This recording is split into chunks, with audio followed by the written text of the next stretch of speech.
So hey guys, how are you all? Welcome to. So we are back with a brand new movie on What If Naruto Had Got Rough with Dxd Teacher movie, but before we start, be sure to subscribe to our channel and like this video. Now let's begin the story. Sasuke left the village, his head held high and his left arm gone. Tsunade was willing to make him a substitute, but he refused. The reason, be it pride or repentance, was kept only between the two of them. The point is, he just left the village, saying goodbye to the other members of Team 7. Which was why he was so surprised meeting Naruto in front of him. "Excuse me," Naruto asked, in a weird voice. It startled Sasuke when he figured out, the voice sounded the same, but the difference was that this Naruto was calm, polite and did not recognize him. And definitely got startled when Sasuke drew his sword in his direction, Sharingan spinning in his eye. "Whoa, I'm sorry, did I do something wrong? Did you? Why do you look and sound like Naruto?" Sasuke asked through gritted teeth. "Look and, oh, that's perfect, so you know him personally," the stranger said with a smile. A wide smile just like Naruto's, but the man did not act like Naruto, so that smile became wrong. "Well, how'd I explain, do you believe in reincarnation?" Sasuke nodded despite himself. Hard not to, when he was a transmigrant. Well, they may be different things, but he never bothered to find out the difference. "Well, long story short, my adopted father used a skill to make me look and sound like him, to work as a diplomat in his name. He died some time ago, but recently when I was traveling nearby my appearance and voice changed. I've been trying to find who I believe to be his reincarnation since then." Sasuke snorted. "Your story is hard to believe, but my Sharingan didn't detect any sign of you lying, so either you believe it or you were better at lying than me at detecting, and I played poker with Naruto. He lives in the village right there," he said, pointing to behind himself over his shoulder. "I suggest disguising your face and voice and asking for Uzumaki Naruto, though most people would think it is just one of his pranks." The stranger nodded and hanged himself into a brown-haired man. "Thank you, young one." Sasuke was going to say something, but then remembered this person was probably older than Naruto, for his adopted father to be the idiot's previous incarnation, so he just nodded and went on his way. He sighed. Since when did a random person looking for someone because they were a person's reincarnation make total sense to him? And, well, if the person lied and somehow fooled his Sharingan, it's Naruto. He won't lose that easily. Besides, it's not like his henge would fool anyone. Naruto and Sakura, followed by Kakashi, who seemed to have been somehow convinced not to be late, arrived at the Hokage's office just in time to see Tsunade downing a whole bottle of sake, Shizune downing a second one more slowly, and a shadow clone of Naruto? "Proceed," said Tsunade, to the confusion of the visitors. "That's it, really. Oh, and I'd like to take him to see our home, even if he decides not to stay," said the shadow clone, in a completely non-Naruto way. "That's on him, I guess," Tsunade said, nursing her head as if staving off a headache, an action all viewing seemed to be familiar with save the shadow clone. "Ba-chan, what is going on?" Naruto asked, ready to evade a high-speed office implement that never came. "And speak of the devil, or whatever he is," Tsunade said, shaking her head. "Hey brat, come here. We found this guy sulking around town looking for you under a very unconvincing henge." Naruto entered cautiously, looking at the shadow clone, that now he could see only had his appearance. He did not act or feel like one of his clones. "Hello, Uzumaki Naruto," the clone said. "My name is Enoch, but most know me as Metatron." Naruto looked at the clone, then turned to Tsunade. "Ba-chan, I swear I didn't know shadow clones could get lives of their own if left by themselves. I'll take care to pay attention and dispel every one of them from now on." "I'm not a clone, Naruto-sama," Enoch said. "Really?" Naruto asked, confused. "So you just happen to look like me, sound like me and even have the same birthmarks?" "Actually, there's a reason for all of that, and actually just my head and skin tone is the same as yours. I think I'm a few centimeters shorter and I bet we have different scars." Saying that, Enoch shows his arms, showing they are both scarred, while Naruto's natural one is blemish-free. "Okay. Then what is the reason?" "Oh, a previous incarnation of yours used a technique on me so I would look and sound like him, or right now you, to be his public face and voice." Well, Sakura interrupted, "You did meet previous incarnations of Indra and Asura. You fought Madara besides Harashima-sama, remember?" she pointed out. "That's a transmigrant, Sakura-chan," Kakashi corrected. "That's more of a possession of people with similar souls. More like giving someone else your kidney or eye, not growing a new one." "Okay. Let's pretend this makes sense," Naruto started, just to be interrupted by Tsunade. "Which?" Considering that you fought an unzombified Madara and a goddess before being brought back to our dimension by the souls of previous cages and the Sage of Six Paths, who you met before when he helped bring you back to life stronger than ever. When you put it like that, Naruto agreed. No, that is not the hard-to-believe part. Now we are getting to the hard-to-believe part. Enoch nodded. In our land, your earlier incarnation was known as a god. A god, Naruto repeated. As in Kagaya, god, stronger. Well, we defeated Kagaya, so it isn't that hard to believe, Naruto nodded to himself. Being a god is clearly overrated. Excuse me? Sakura asked, incredulous. Were we at the same battle, because I clearly remember us almost dying for her many times. Tobi, or Obito or whatever he wanted to be called did die. I know, Naruto raised his hands, trying to placate her. It's just that, we did win despite her being a goddess. And now this guy's god is dead enough to reincarnate. He, kinda has a point, Enoch interrupted. Of course you'd take his side, Sakura grumbled. All I mean is that, while my god in life was in the top 4 strongest beings, he wasn't the top 1. The others top aren't even gods. The top 10 feet list, that does not count the top 4, now 3, also feel like they aren't made of as many gods as people seem to think, but again, they'd think all of them would be. Gods are strong, but they aren't the be-all end-all of creation as most seem to think. Wait, what? Naruto asked, confused. A top 10 ignoring the top 4? How does that even work? Enoch shrugged. Supposedly the top 4 are so stronger than the next one they decided not to count them. Naruto blinked. Then blinked again. And what was Kagaya? Enoch took a deep breath. Kagaya was strong, but she is not even in the top 10. And my past incarnation was part of these top 4. Yes. I call bullshit. We wouldn't have had near as close a problem with Kagaya if it was so. Well, your past self was old, and trained and experienced. I'm actually surprised you are already strong enough. My face changed. How old? Thousands of years old. Trust me, the power you have now, barely scratching your potential. Oh, okay. Let's assume I am the reincarnation of your god and you can somehow prove it. What now? Well, Enoch started, rubbing the back of his head in a very Naruto way before noticing it and stopping with a neutral face. I was hoping you'd come visit our, land, and maybe if you agreed assume again the mantle of, well, our equivalent of your cages. What? No, I swore that I would become Hokage and I never go back on my word. How? I was hoping shadow clones. Enoch flinched a bit at Naruto's denial. I'm not saying to go back on your word, I'd never dream, or have nightmares, about it. I'm not saying you have to take it right now, not even sure if you can. You need a few decades to be ready, more than long enough to train the next Hokage, but just visit and meet the others. They've been without you in their lives for so long. I mean, first you are the reincarnation of our father, even if not all were created directly by your past life. Naruto sighed. Deeply. I won't have to give up on being Hokage? If I am right, and I have no doubts, you can tire yourself of being Hokage. And it is a tiring job, Tsunade agreed from the sidelines. As far as I'm concerned, if you wish you can be both at once when you recover enough. I just want the others to know you are born and well for now. Naruto sighed, and looked at Tsunade. The young-looking old lady shrugged. How much will we be away? He asked. 1 week at least, but we can stay as long as you like, Enoch answered with a big smile. I'll classify this as an escort mission of a foreign diplomat, I think, said Tsunade, drinking another gulp. Are you guys serious? Sakura asked, stupefied. Kurama feels no malice from him, Naruto shrugged. His intentions aren't bad. Sakura looked at Kakashi's eyes, and both sighed. I had to be Naruto. So, I guess you can fly while in this, Six Paths Sage mode? Enoch asked, trying to figure out which of the rumors are true already. Yeah, only did it once though. Never crossed my mind to use it much. Can I still do it? He pondered. No reason for you to have lost the skill. I mean, it is something of yours, not just the arm healing seal you lost. Enoch nodded. Well, do you mind if we fly then? We will have to cross an ocean, and I don't think you'll be comfortable much on my back. And we can train it a bit on the way. Wait, how do you know about that? I asked around. Enoch shrugged.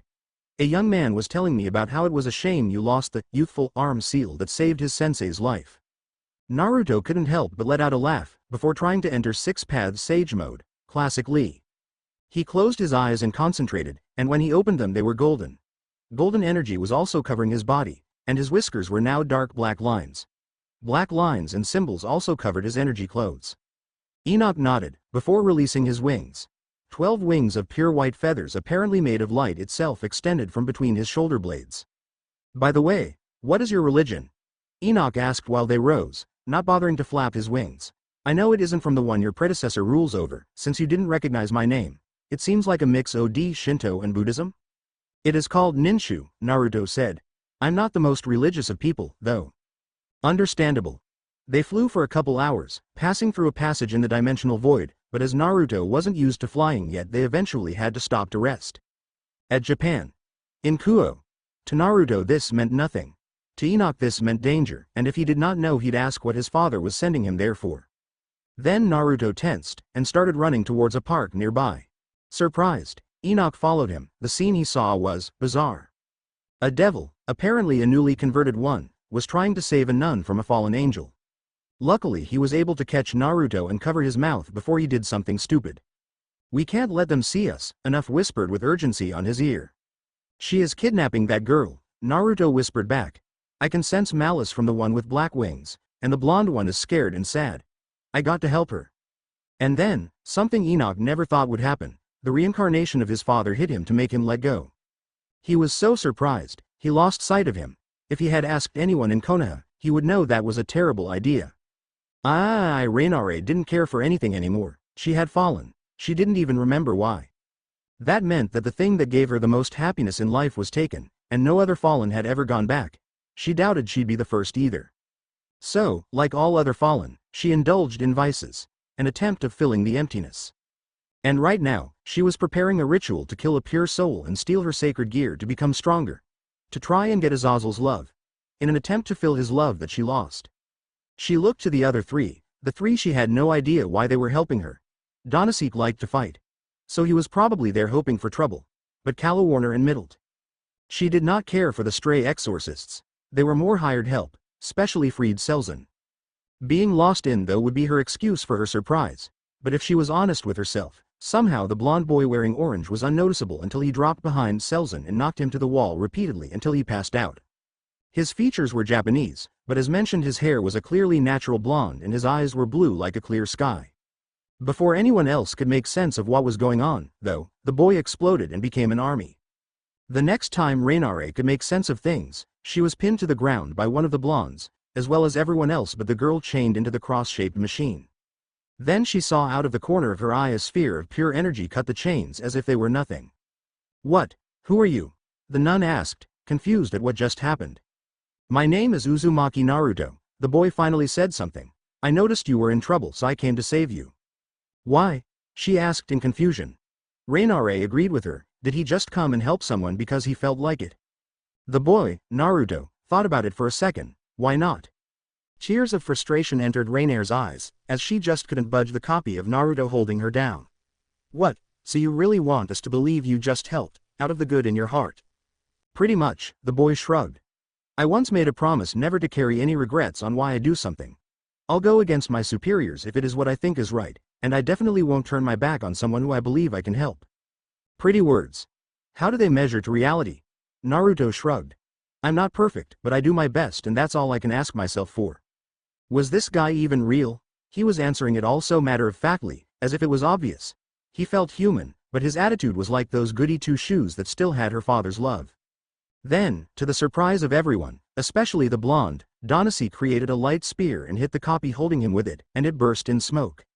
Her fellow fallen took advantage of it and went straight for the one who was talking. Okay. Never mind the goody two-shoes comment. The blonde gave him a punch to the gut strong enough to make him vomit and then made him hit his head on the ground to pass out right on top of it.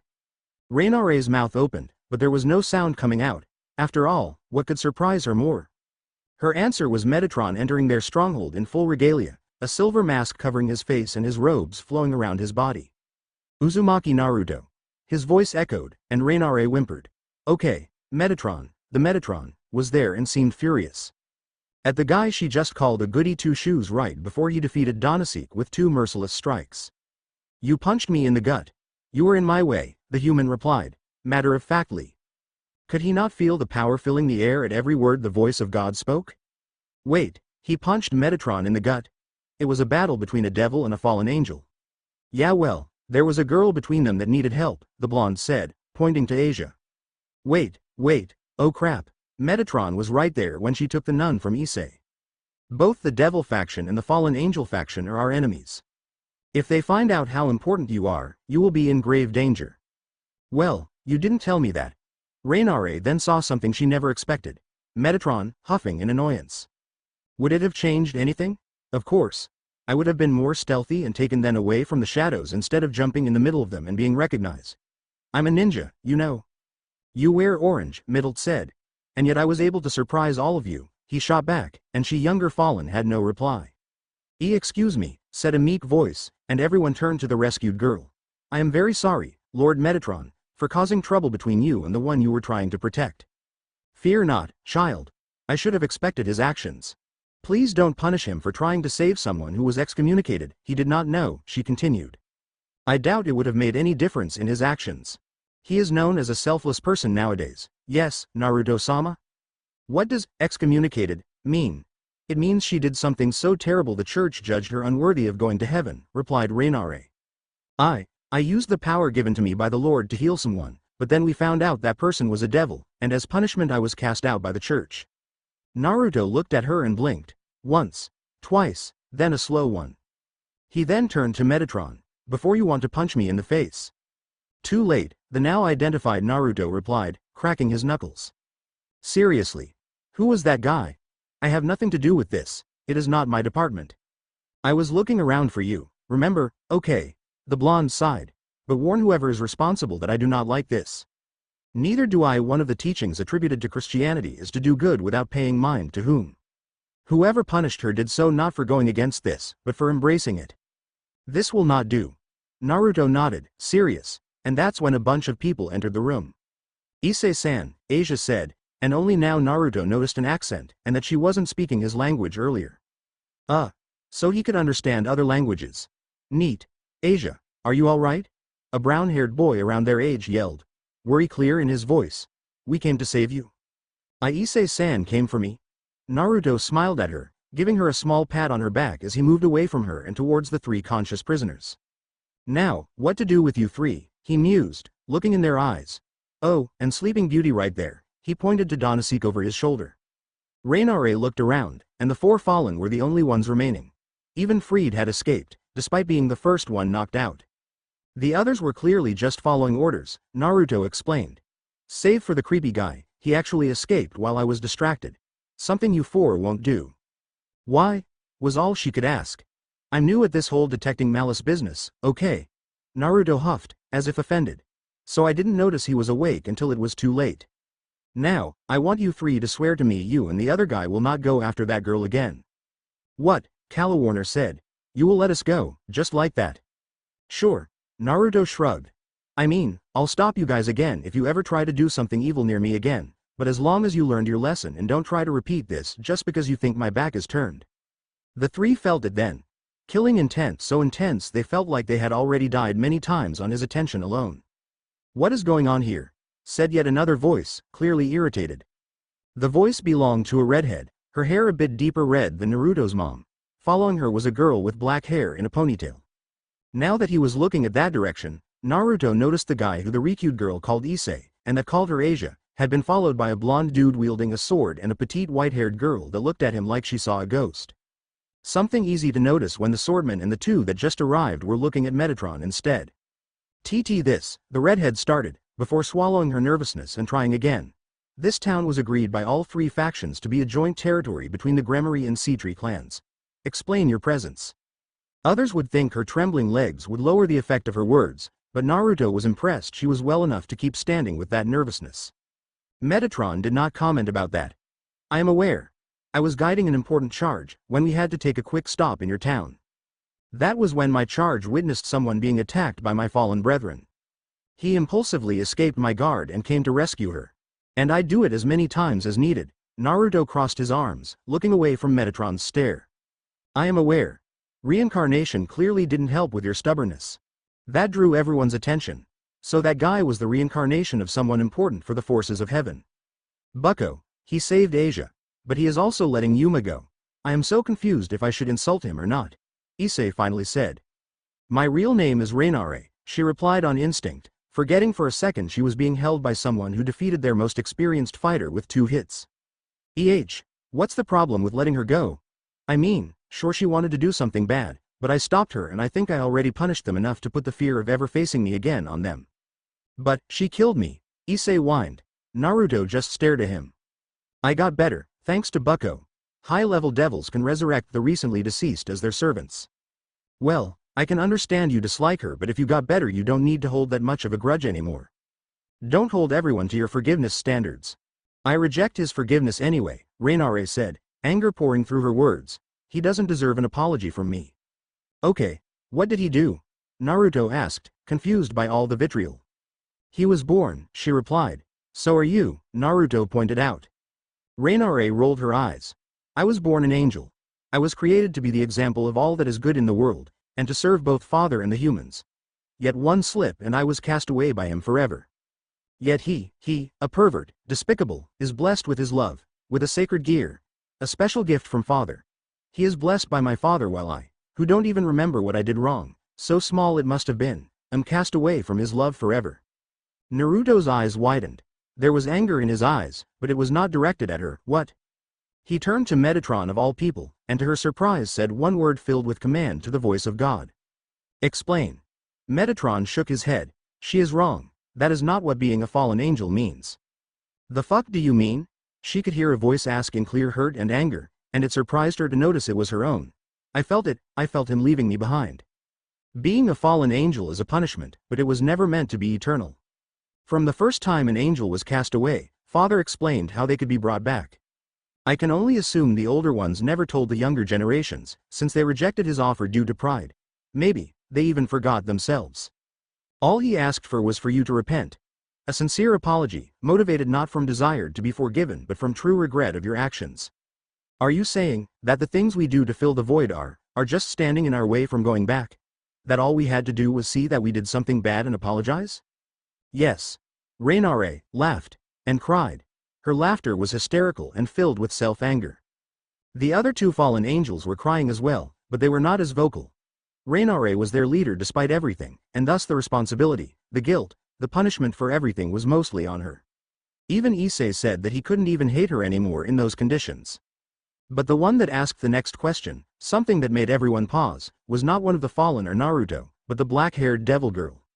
You say all fallen need to do is be repentant of their actions, but what about the ones born fallen? What about those that did nothing wrong but be born? Metatron looked at her. For the same reason humans need to be baptized. Different circumstances, same reasoning. The devil opened her mouth in surprise. Are you saying that if someone born fallen is baptized, they become a normal angel? Yes. In theory. No one ever tried. Unfortunately, I do not know if this path is still available for the ones that have been turned into devils. The black-haired devil scrunched her face, but said nothing more. Naruto couldn't stand that scene anymore. The clones released the 3 fallen, and he approached their leader. Hey, it's not so bad, you know, now you know what you did wrong, so now you can work on fixing it. Fixing it, he says, Rainare snorted, before flinching. I don't even remember what I did wrong anymore. Does it matter? Doesn't it just matter if you regret it? It's not that simple, no, it is not, Naruto agreed. But it is not that much complicated like you think either. You are just overthinking it. He sighed. How to explain what he meant? I have a friend, but we did not start as friends. In fact, when we first met he was an insane psycho, who would kill people for minor annoyances. But that's because he thought it was the only way he could live, killing people to reassure his existence, just like you guys do evil things to feel better. It was when I defeated him, that I showed him that being powerful and killing to prove it wasn't everything, that he woke up to reality. He ended up becoming one of the most respected people in our lands, and the younger and most respected leader of his country. You guys just went through the same thing. You just had proven to you that the evil things you were doing were not the best way to live. Now you need to do like Gaara did. Turn around and do your best to live a good life. Do you really think it will work? Middle asked. I'm sure. If you do your best to be good, what more can he ask of you? Metatron just looked. It seemed that Naruto had forgotten he was the father they were talking about now, but it's not like that is a bad thing. But all good things must end, and he was sure they did good there. Naruto-sama, we must be going. Yeah, sure. Asia, let's get your luggage. Hope you don't get airsick. Metatron's head jerked. The only way the people there could see he was surprised under his helmet. But she can't come. And why not? Naruto asked, crossing his arms. From what I got, she was in danger because she was punished by your people for helping someone with no bad intentions. I refuse to go if I can't get her there to get reparations. But you can just do it for her. Oh no, I'm not taking responsibility for this. Then you guys will distract me and I'll end up forgetting. What do you think we are? Somewhere with paperwork. That's how those bastards work, making you forget everything but them. You know, that does explain a lot, doesn't it? Naruto nodded. Which is why either we take her with me, or I stay here with her until you bring the person responsible. What? No, there is no need, Asia started, but Metatron interrupted, as if not even noticing her. Very well. I agree that this situation is disgraceful. It will take some time for me to convince him to come, though. I made no one aware of you. I was hoping it would be a welcome surprise, but without you there it'll be harder. Naruto nodded. There is no need for you to do that for me, Asia tried again. Naruto promptly flicked her on the forehead, getting a pained, ouch, from the girl. There was also no need for you to heal anyone just because you can. But you did for them. Let me do this for you too. But you don't even know me. Naruto just shrugged. And am I supposed to only help those I know? While they had that talk, Metatron was looking around the church, something that confused everyone. He came back nodding to himself, and gave Naruto a wallet. You should be able to live here comfortably for some time. But just in case, this should help. Are you sure? Naruto asked, a bit afraid. I mean, I'm not of whatever religion this temple is for, wouldn't they be angry if I stayed here? Metatron chuckled. Do not worry. I may not look like it, but I am a high-ranking member of my religion. Also, this religion's temples are called churches. Everyone else was confused. So, the guy didn't know what a church was, but was somehow important to the church, but was also angry at them? Also, churches are shelters for those in need, no matter who, as long as their intentions are pure. Which means no one has the right to complain. Naruto nodded. He then looked around. Well, if we'll stay here for a bit, I better clean up the place. He then crossed his fingers, and the area he was in was covered in smoke. The smoke disappeared in thin air, showing over a dozen copies of the blonde. Okay, first step is checking everything. Look for materials, tools and the works. We'll only start the work after checking what we have and buying what we may need. Think of this as a D rank, guys. The copies jumped away at high speeds, so fast even the blonde devil, used to moving at high speeds, just saw blurs. Metatron opened his wings, drawing everyone's attention. His wings opened wide, and an aura of holiness covered him. It was clear his next words were going to be important. Ninjas are awesome. That we are, Naruto nodded sagely in agreement. Everyone else blinked in confusion. Save for Rias, whose eyes were filled with stars when she understood what they just said. Rias Gremory. As you can see, someone very important for the Heaven faction has chosen to reside in your territory for now. She nodded, while she wasn't happy about the fact, mostly, an actual ninja, he seemed to only have the best intentions. You are warned. While I understand his motives, I still fear for his safety. In other words, if anything bad happens to him due to your faction's actions, I am having you directly responsible. That means that if you or the Sea-Tree's siblings do anything to harm him, be they warned that it will be not only on their heads, but on yours too. And I am aware they favor your heads over their own. Rias frowned, clearly offended. Are you threatening me into protecting your guest? I made no threats, Gremory. I thought I said the words, be they warned, properly. That means it is no idle threat but an assured warning. He then flared his holy power. A power that clearly dwarfed the power of all supernatural beings present. Until Metatron was hit on the head by the very being he was protecting. Stop being such a mother hen, Naruto complained, rolling his eyes. Aren't you a trained diplomat? Act like it. And thus the present were witnesses of the rare sight of Metatron huffing in indignation but doing nothing. Who was that guy? Anyways, do not bother trying to recruit him into becoming your servant, devil. I am not even afraid of you trying. Oh, so certain of his purity not being taintable? Rias teased. She couldn't deny that the guy was interesting, but she wouldn't think he could be converted, but the dismissal from the angel worked less like a warning and more like a challenge. Oh no, far from it. He'd be tempted for enough bowls of ramen. I'd like to complain, but I really would, Naruto agreed. No, the reason I say that is because I know how your evil pieces system works. How the pieces are limited in power, even if they are mutations. In other words, I am not afraid of him being converted into a devil for one simple reason. He approached the Gremory, her fearful face being reflected in his helmet.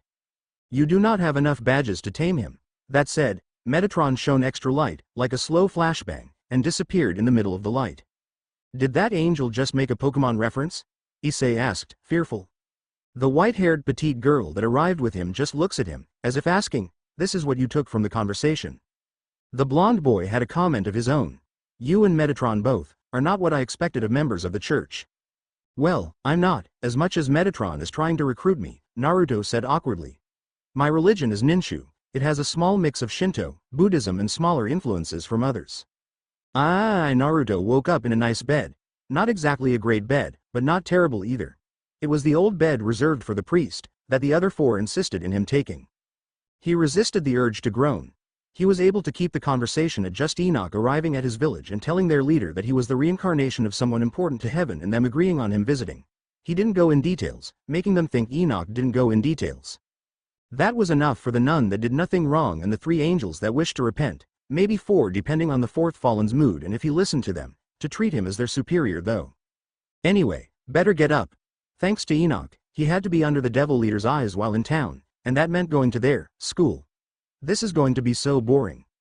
He made some clones to make breakfast for everyone and was on his way to the outside of the church, do some training early in the morning, when, lo and behold, the fourth fallen was there. The others told me what you and Lord Metatron in person told them, he said, not looking at Naruto. I'd like to thank you. They're good girls deep down, even if Rainare was a bit twisted in her despair. I know, I saw it, Naruto replied, starting some stretches. But, you don't sound like you were grateful about the news yourself. The fallen nodded. My name is Donasek. I was born in the rank of the soldiers of heaven during the war. I fought in the war. The war ended, but I enjoyed fighting too much, I still do. I fell because my lust for battle is too big. I can control it, of course, but if the opportunity arrives I'll definitely do it. And I have no desire to repent for that. Naruto nodded. You reminded me of someone I met when I was young. You are still young. You are what, 16, 17 and a war old. The war ended on my last birthday. Soldier or survivor, soldier. I joined the fight in the middle, but stayed there until the last blow. Oh. My bad then. Naruto waved him away. That's the thing about war. Those that lived one can split their lives in before and after. As much as he was still the same idiot, nothing would change those that he failed to save waiting in his memory. Anyways, Zabuza. I was training to be a shinobi at the time, not sure if you know the word. Shinobi and ninja are culturally known through the world, Donasek said. I assume he was a good one. He was known for his ruthlessness and like for killing, and he was definitively bloodthirsty and cruel. The thing is, he was fighting to get money to finance a coup on a tyrant. He had an apprentice that he saw as his own son. He was considered one of the evilest people around, and he definitely acted and probably was the part, but he was using that to help others in his own way. I know it is hard to believe right now, but maybe you can do the same. Your battle list is a part of you now, but maybe you can focus it to do good. Maybe, not expecting any more of an answer, Naruto left. Or made to, before Donasek's voice sounded once more. Metatron can't lie. Naruto stopped. I remember this from even before father died. He is his voice, and thus he is supposed to be truthful. That means he cannot say the truth, he can be cryptic as anything, but he can't lie. It is literally impossible for him to tell a lie, even if he believes it to be truth. Naruto said nothing. The others don't remember, being so young, maybe they don't even know. But I saw it. I saw his state during the war, how weakened he was yet he was still a stubborn bastard and fought alongside us. I saw his last moments myself. I don't need him to tell us who you are the reincarnation of. I just needed to talk with you for myself. Naruto stayed still. I know it is hard to believe, you probably still don't and think Metatron is wrong, that I am projecting on you. But I believe in you, even if you don't believe in yourself. Thank you. And with that Donasek left, leaving behind a Naruto with closed eyes.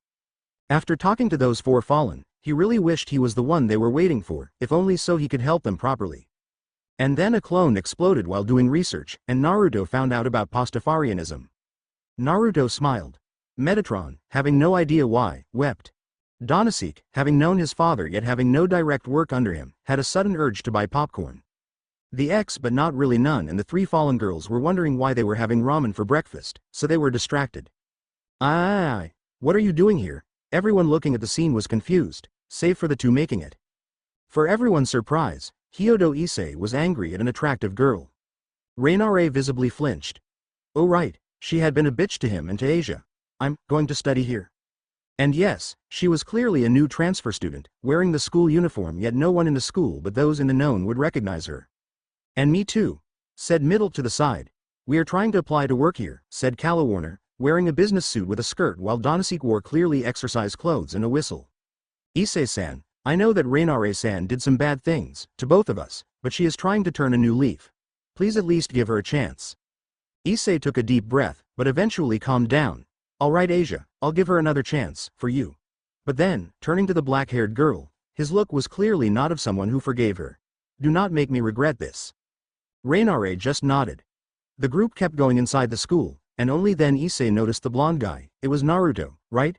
That had helped him save Asia, by doing all the work before he arrived there. The pasta that lives in me salutes the pasta that lives in you. Amen. Issei looked in confusion at the blonde's retreating back. He was far from the only one. Enoch messed with his cell phone, still waiting for a return message. Sure, others would ask him why not go directly to Michael with the news of the return of their god. Those that asked these questions did not learn from ninjas that every set of rules has exploitable loopholes. He was sure that some of their members had found those and betrayed heaven without turning traitors. Some of the church's actions he was aware of would never be approved through normal channels. And, if someone that was a traitor got wind of the revival of a weakened god, as powerful as Naruto could be. No, it was best to keep it quiet until Michael was able to meet Naruto personally. If only there was a way to get Michael to meet him, if only he had remembered that the others had no idea why he was so into ninjas and not mentioned that Naruto was one in his message. Now Michael was probably thinking he just wanted him to meet his ninja trainer or something. He sighed. Too late to turn back without attracting undue attention. Your pizzas are ready, a waiter told him. He smiled back. Thank you. True, pizzas were not the healthiest of foods to be eating all the time, but the others were so focused with Naruto's new Pastafarian project they many times did not eat until it was too late. All shall be touched by his blessed noodly implements, indeed. And thus was why he exited the pizza store with 6 boxes of the circular Italian food. Sure, pizza is not exactly pasta, but he was sure that if the flying spaghetti monster is real he wouldn't mind much. Ignoring the blonde Kuo student who passed through him as if running from someone, Enoch put the boxes on the back of his bicycle and, wait. Uzumaki Naruto, stop right there, oh father, you son of a. Not showing his annoyance, he turned to the incoming ladies and one gentleman, or as close as a pervert could be. Hello, Shidori-san. How can I help the student conceal today? Don't, Shidori-san, me, Uzumaki-san, Shidori-sona said with a glint of victory in his eye. This time we caught you red-handed. Did you think running away would save you from your punishment? Now, come with me back to school. You have a detention to take part on. Enoch grimaced. He disliked being punished for Naruto's actions at any point, but at least this time he had an excuse. I am sorry, but you have the wrong person, Shidori-san. As I have witnesses of being here and the still hot pizzas to show for it, I've been here for a while. Oh yeah, then how do you explain this? Asked Genshiro Saji, the newest member of the student council. He was waving around a cell phone that was showing a picture of. I guess I was supposed to see more than a giant finger, Enoch asked. Because if not, rude man, what did I do to you? Saji's eyes widened as he looked back to the phone. No. Regardless if we have evidence, we caught you red-handed, Shidori insisted. You certainly did not catch me doing anything, Enoch replied with a shrug. As I already said, I have an alibi and plenty of witnesses. So, unless you think I can be in 2 places at once.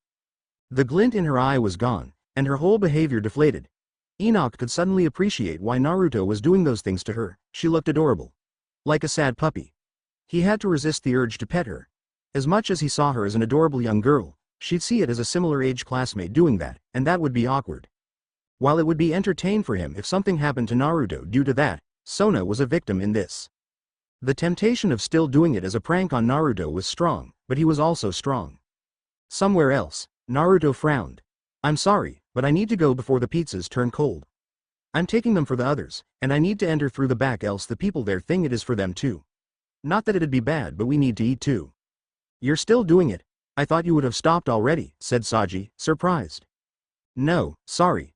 The idea is to spread the noodly love for those in need, and they need to eat every day so. Well, yes, but I thought there wouldn't be enough volunteers or donations, he said, as a way of apologizing. Enoch didn't mention it, but it was an insulting remark. But he would be right. Most of the people working in spreading his noodly love were hanged shadow clones, and most of the donations were actually hanged shadow clones doing part-time work for now. But the idea was working. More and more people were either working there, or giving donations. Soon they'd be able to keep it going with only real people. Now, if someone could convince Naruto to use food other than ramen. Do you mind if we go with you, Uzumaki-san? Asked the president. Don't you guys have problem with going to churches or something? He asked. He knew they didn't save for going right into enemy territory, but asked for appearance's sake. Oh, do not worry about that. As long as you vouch for us if any angel appears, we won't have any problem, she said, looking him in the eye. The glint in her eyes, it did not seem like she was convinced of his innocence. Which made sense if the person that no one else knew looked exactly like him was caught doing whatever he was doing. What was he doing? So, you mentioned before you thought you saw me doing something. What exactly did you see me doing?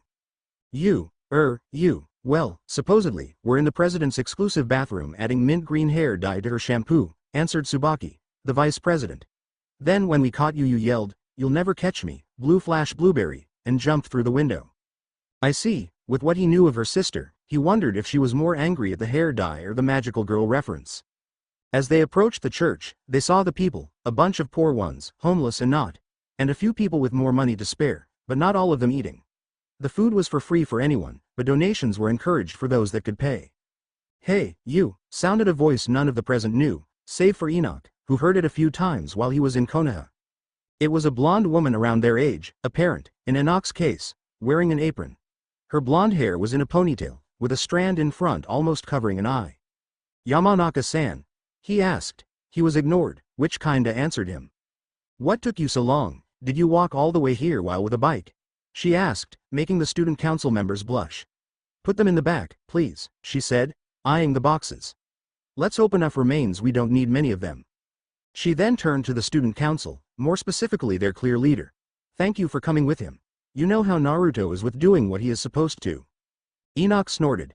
Yes, he definitively knew. Take this, consider it a thank you, the blonde said, giving Sona a brownie. I made it myself. Thank you, Sona said, before taking a bite, blueberry cheesecake filling.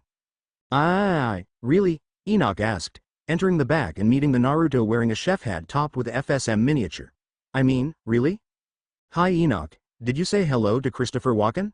Enoch stopped. Turned around. Then turned back. Naruto, why is there a clone transformed into Christopher Walken on the kitchen? I think the better question is, why wouldn't there be? Enoch stopped. Closed his eyes. Counted to 5 in his head. I do not think that is the better question, no. The ways of the Lord have no beginning, no end and are a tangled mess in the middle.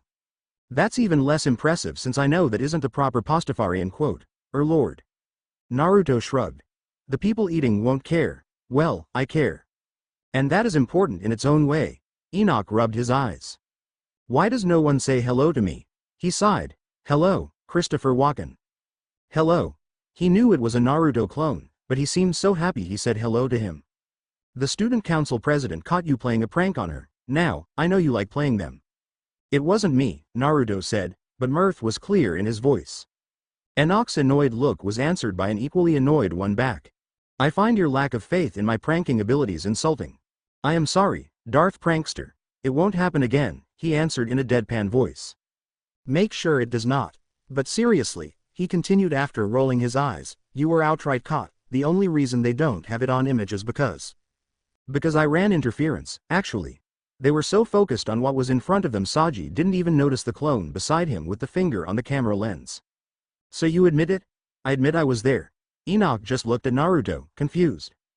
There is always two, a master and an apprentice. Could you at least not be the evil side? Enoch groaned. I consider myself in the middle between the sides, actually, Naruto admitted. Sure, one is shown as good and the other as evil, but if you actually read the extra materials you see that they both did good and bad things, but one actually pleads emotionlessness and the other says we must enjoy our emotions to the fullest no matter what. I just see them as extremes. Enoch blinked. I actually did take an apprentice in the prankster ways, though, Naruto admitted. Or rather, I made a bet about becoming it and you just confirmed I won. Screw you, brat, came a voice from behind them, clearly trying his best to try and be stealthy while entering. The voice looked like Naruto's but rougher. Not rough enough to feel like it should be bolded in writing, but it was an almost. It looked like a Naruto. But the birthmarks in his cheeks, and Enoch knew Naruto's were birthmarks, since he had them too, were thicker, and the eyes were red. You must be Kurama. He was ignored. Kurama was too occupied glaring at a smiling Christopher Walken. It took some time until, fine, he yelled exasperated, throwing his arms to the air. Hello Christopher Walken. Hello. Report, Naruto said without even turning. What for? The 12-winged bird already told you I lost. I want to hear in your own words why you lost. The Kurama-possessed clone growled, but did it? I thought it would be easy. I've been seeing you do those for years, since you were a toddler practically, so how hard could it be? I overestimated my skills. I underestimated my targets. I did not expect them to arrive then and there and had no plan of escape. You had no plans, but what would be your objective? You judged the task easy and thus went at it half-heartedly, and thus you lost. If you had taken it seriously, you would probably have won, but that was my whole point. You never took pranking seriously. Did not notice how much information gathering, stealth, enemy positioning recognition and trap-making skills were needed until you saw them in your own flesh. Yeah, let's just get this training over with. Naruto said nothing for a while, until yet another bowl of ramen was ready to serve. No. No, Kurama repeated, confused. What do you mean, no? I don't like your attitude. You won't take the training seriously, we'll suck at it, and we will both just waste our time. Will, suck at it? Naruto nodded. You won't take it seriously because you'll see it as just doing your part of the deal. If you'll half-ass it, better not to do it enough. What are you implying? Slackers 151. Since you have done a half-ass job, you will receive half an ass. Enoch's eye twitched. Did Naruto really quote from the Pastafarian book as if someone doing so from the Bible? I'll show you a half-ass job. Teach me your secrets, I'll be so good a prankster I'll be better than you in no time. Prove it. I will. A folder slid on the ground until reaching Kurama's feet. In it was the physical profile, perfect enough for Kurama to henge into easily, and entrance files for Kuo for one Minamino Shuichi. Even used the same kanji as the one named Kurama in Yu Yu Hakusho. In fact, the only visible difference were the red eyes. I went through the trouble of arranging an interview for you for tomorrow. If you'll do it, then you'll have to suffer the consequences yourself to be motivated to avoid them. Kurama nodded, taking the file and turning into the guy in them. Then finally the coin dropped. He turned to Enoch, confusion clear on his face. Did I just willingly agree to be his prankster apprentice? Enoch nodded, and put his hand on Kurama's shoulder. He only said one word, but the feeling of it was undeniable. How? I don't know, Kurama replied, confused himself. I blame Christopher Walken. Hello. Sona Citri, also known as Shidori Sona, invaded the church. Or rather, she walked angrily inside, followed by her peerage. To invade would mean one of the people inside would acknowledge her. Hello. Hello, she said to the Christopher Walken lookalike. As was being said, to invade would mean the people inside would acknowledge her as a threat. Are you looking for Naruto-sama? Asked Middle Tamano, or whatever was her real name out of school, not looking up from her manga. While still respectful of him, there was none of the awe for him in her voice from their first day at school. Like if a younger sibling that respected the older sister but was fully aware of how embarrassing her actions were. No, she was not projecting. Yes, I have matters to deal with him. Middle just stood up and went to call him deep inside the church. By the way, the hair color fits you. Sona did not reply, save by taking a deep breath to calm down. She threw away all the haircare products in that bathroom, just in case, and bought brand new ones. Her hair was turned mint green anyway, and to make matters worse, pictures of an anime magical girl that seemed suspiciously like a tanned version of her with the new hair color were spread through school. The footsteps approached confidently, neither fast nor slow. If she didn't know better, she'd think it was really a priest coming. Asia Argento, the nun, opened the door, something that seemed to annoy a bit the man she had come to see. Rainare Amano, the other fallen to enter school as a student, was talking to him about the minutiae of his communitary work, a clipboard in her hand. Seeing him actually working like she did at school, and she was pretty sure Rias did not, almost made her sympathize with him. Almost. Ah, student council president, he said with a happy voice, mirth clear in his eyes. The pasta in me salutes the pasta in you. She raised an eyebrow. His boisterous attitude now was completely different from their conversation the previous day. Uzumaki-san, she started, as neutrally as she could under the circumstances. Do you remember the conversation we had yesterday while you were bringing pizza? Nope, she faltered. You don't remember? Nope. No idea. Between all the work yesterday, I don't remember meeting you after leaving school. Also, nice hair, contrasts with your eyes. Yes. The hair you claimed yesterday you were not responsible for. Because I wasn't. You can claim you did not do it all you want, I know you were responsible and I will find a way to prove it. Behind her, her whole peerage nodded. I won't. Sona blinked in confusion. Won't what? Claim I'm not responsible, so you admit it was you yesterday. Nope. But you just said, Sona-san, you were supposed to be the smart one of us two. Think about what I said. Sona did so. You did not do it, but you were responsible? Close, but not what I said. You did not do it yesterday, but you were responsible. Ding ding ding, we have a winner. Sona's mouth was open. It was one thing for him to lie, or use wordplay. It was another to explain his wordplay. And why do you admit this? Uzumaki shrugged. Because it doesn't matter, really. I got what I was going for. You had more in mind than to humiliate me. He rolled his eyes. I did not humiliate you. I chose the color that I thought would suit you after all. If I was going to humiliate you, I could do much worse. Then the pamphlets make it seem like you were just cosplaying a magical girl. Unless you have something against that, I think everyone else will just think you have some hobbies they didn't know about. He is kinda right, Kaichu, Saji admitted. I mean, you look pretty nice, and all the guys agree. Sona glared at her pawn, but he did not know. And Uzumaki. Trust me, if I really wanted to humiliate you, you'd know. Uzumaki could be really creepy if he wanted to, so this has nothing to do with my sister? You have a sister? He asked back. His surprise was genuine as far as she could tell. She shook her head. Never mind. Then why did you do it?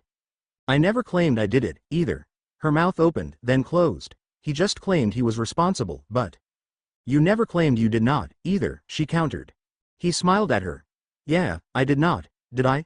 Sona frowned at him. This conversation was going nowhere. I see. I appreciate your honesty, Uzumaki-san, and be warned, there will be consequences for your actions. She turned to leave. She started walking to the exit. She did not arrive. Hey, Sona-san, Naruto finally said. Hey, be respectful. Saji was ignored. Sona looked at him, in his eyes. It felt like the world was losing its light, all of it belonging only to Naruto. As far as she was concerned, the two were alone in a field of darkness, only them existing for a while. You are a good person, Sona-san, he finally said. A bit strict, but I know there is a good person deep inside. Thank you. I don't know what is your problem with your sister, but I apologize. I will think of a prank unrelated to this one of the future. Her eye twitched. I'd rather you did not pull pranks on me at all. And I'd rather you became my apprentice as a prankster, but we both know this won't happen for now. You make it sound like it could happen in the future. The ways of your noodly highness have no beginning, no end, and are a tangled mess in the middle. The only way of knowing the future is the very second it becomes the past. Now, if you don't mind, I think we both have a job to do. Amen. And just like that, the world returned to normal. Understanding the final word as the dismissal it was, she turned to her peerage and they left the church. Goodbye, said the Christopher Walken lookalike. Goodbye. Iria's eyes widened as Naruto entered the Occult Research Club's clubroom. She had been so occupied that she forgot to warn Naruto not to go there today. She still remembered Metatron's threat, and shivered. Right now, Naruto was at the worst place outside the underworld for an important member of heaven as far as she knew. Right in front of the wife and personal aide to the current Lucifer. Oh, but that wasn't enough for him. Come on, smile, he kept saying as the others entered the room. And Graphia kept looking at him like an insect. Oh sure, for anyone else she seemed impassive, but she knew Graphia since she was a baby. She did not appreciate the attention. And she definitely did not appreciate him losing patience and trying to push the sides of her mouth upwards with his fingers. Surprisingly, her mouth was held serious with such force he was sliding back on the floor. Come on. Just a quick smile, a small one, as my job as the head maid of the Gremory clan. All I hear are excuses. You're still human, devil, not a robot. I do not see how it is relevant. Rias wanted to be afraid for him, she really did. But the scene was just too surprisingly entertaining. It was like looking at a train wreck. She briefly wondered how long it would take before she turned him into a block of ice. The only reason she didn't yet was probably she had patience training from dealing with her brother, but she still had to wonder how far she could still go. And she lifted him by the neck and threw him onto one of the sofas around. That was, needlessly aggressive, but why? Oh. In the middle of the room, dangerously close to where he was previously standing, a magic circle appeared and caught fire. If it was someone else there, she would swear it was just a justification though. The flames rose, making a pillar that covered vision, and the silhouette of a man could be seen through the flames. Naruto, at a speed she could barely see, put his hands in a weird position and spat. The very next second, Riser Phoenix face was having an extremely close encounter with a wall, courtesy of a powerful jet of water. Naruto took a heavy blanket out of nowhere and, without bothering to unfold it, started beating Riser while yelling, "Stop, drop and roll! Stop, drop and roll! Stop! Stop!" yelled Riser. "Drop and roll!" yelled Naruto back. Behind them, she noticed a slight raising of the corner of Graphia's lips. By her side, Akino was laughing quietly, but it was clear to her she was holding back on guffawing. The scene was surreal to Rias. "Uzumaki-san," Graphia finally said, "you are supposed to smother the flames with the blanket, not beat on them." With a nod, he opened the blanket and covered Riser. The older blonde struggled, but Naruto hugged him, holding him still. "Shush, don't worry. You're safe now." "I don't feel safe," came Riser's voice from under the blanket. "I feel the opposite of safe." Rias couldn't hold back her laughter much longer, so she had to end this quickly. "Uzumaki-san, this is Riser Phoenix. He has control over fire, he wasn't burning." "Oh," Naruto said, letting go of Riser sheepishly. "Sorry man, didn't think it was just you showing off." Riser, now free to do so, said nothing but threw the blanket away, looking at it with deep loathing. "I mean it, I know how presentation is important. I used to show off all the time when I was younger and had much more bark than bite." Riser grit his teeth. Everyone seemed to get the implied insult, but Naruto did not seem like he had tried to insult him, and was just stating a fact of his childhood. He looks around, until his eyes finally meet her. "Ah right, she forgot. My lovely Rias. I came to see you." "Wow, rude much?" Naruto says, while Rise's body heats up just enough to evaporate the water on him. A frivolous use of his fire magic, but he seems overly proud of it. Rias resists the urge to sigh, already wanting to punch his smug face. "Now then Rias," he says, overly familiar, "let us go and take a look at the ceremony hall. The date of the ceremony is decided, so we need to check it before then." He went to grab her arm. "Let go of me, Riser," Rias says back with all the disgust she can, promptly pushing his hand away. She wanted to destroy it, but knew she would just grow a new one anyway. And, as always, Riser just stands there, smirking at her. How she wished to punch that smug smirk out of his face. "Hey, I don't think she likes you much," Naruto says the obvious. "Oh, don't worry about it," Riser dismisses it. "She is just being a tsundere." Rias blinks in confusion. What? No, she knows what a tsundere is, but when did she ever hint of a deer side related to him? "I don't know, man. I met tsunderes, so I can tell how they act. She is nice to anyone but you as far as I could tell." "Yes. Tell him how it is, Naruto." No, you see, there are two types of tsunderes. The Tsun type and the deer type. The ones you are used to are probably the Tsun types, who are angry to all but the ones they like. Rias is a deer type, who is just to the one she likes. "You are delusional," she says before she can help it. "See?" Rises points to her, and it seems like he really thinks so. "No, I swear on my life. You are delusional. Your appearance is something I'd find just as easily in a host's club, and I have not an iota of attraction to your personality, and in fact it repulses me." Riser looks at Naruto and rolls his eyes, that annoying smirk still on his face. But even if she doesn't, he continues, "We are already engaged anyway." "Wait, really? And she just accepted that despite acting like she hates you?" "I definitely did not," Rias entered the conversation. "In fact, I am doing my best to convince everyone involved in this marriage contract to set me free of it." Naruto turns to Riser. "And you just are going to take it like that?" "Of course," Riser says with a chuckle. "Why would I fight it?" Naruto nods. "All right, taking the lazy pity route." "Excuse me?" Riser says suddenly, clearly offended. Naruto raised an eyebrow. "Well, it is clear that you either are not willing to put work on getting a girl or has no confidence, if you are going for the way to get her that someone else does all the work for you and you just enjoy it." Riser looks furious at Naruto, and snaps his fingers. Once more the room's teleportation circle is turned into the Phoenix One without Rias' permission, and 15 women appear in the middle of the room. "You see these women? Save for Revel, who is my sister and doesn't count, they all join my peerage because they love me. And yet you are only marrying Gremory-san because she is being forced into it. Guess someone lost his groove." Riser stepped back as if he had been slapped. "I did not lose my groove." Rias' eyes widened, looking around in confusion. What was going on? And why was someone that looked so much like Christopher Walken in a corner of the room? The Christopher Walken waves at her, so she awkwardly waved back. Naruto says nothing, just crosses his arms and gives Riser a look. Riser's eye twitches. "All right, maybe I've been a bit complacent nowadays since my marriage with her is already a done deal and didn't put any effort in romancing her." Rias was trying to resist the urge to snort, but that also meant that Riser would probably try to romance her. She was not looking forward to it. You know, you could also go for someone else, not saying she isn't good looking, but she isn't all that either. Now her eye was twitching. No can do.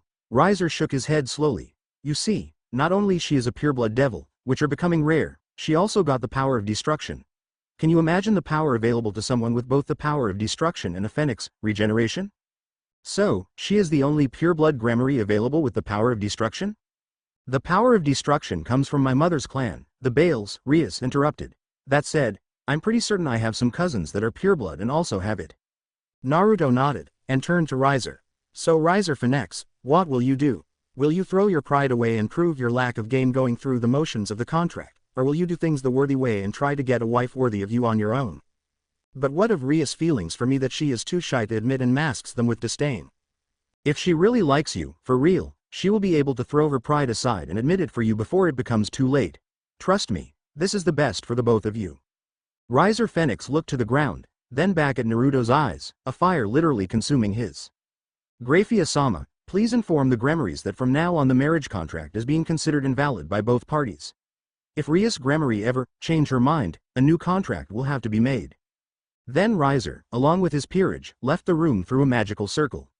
Everyone stood still. Everyone? Really? Naruto of all people asked. No, really? He sighed. That was a waste of my talents. Let's get going, Christopher Walken. May the pasta be with you, everybody. Goodbye. No one moved as Naruto left the room. What just happened? A voice asked. Rias took a few seconds to understand it was her own. Apparently, your acquaintance convinced Riser Phoenix that there was no worth on marrying you if the only reason was the contract between your families, Graphia replied, deadpan. That young man has problems.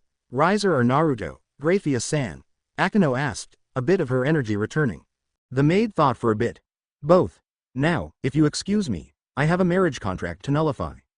Rias nodded instead of saying anything, and Graphia left.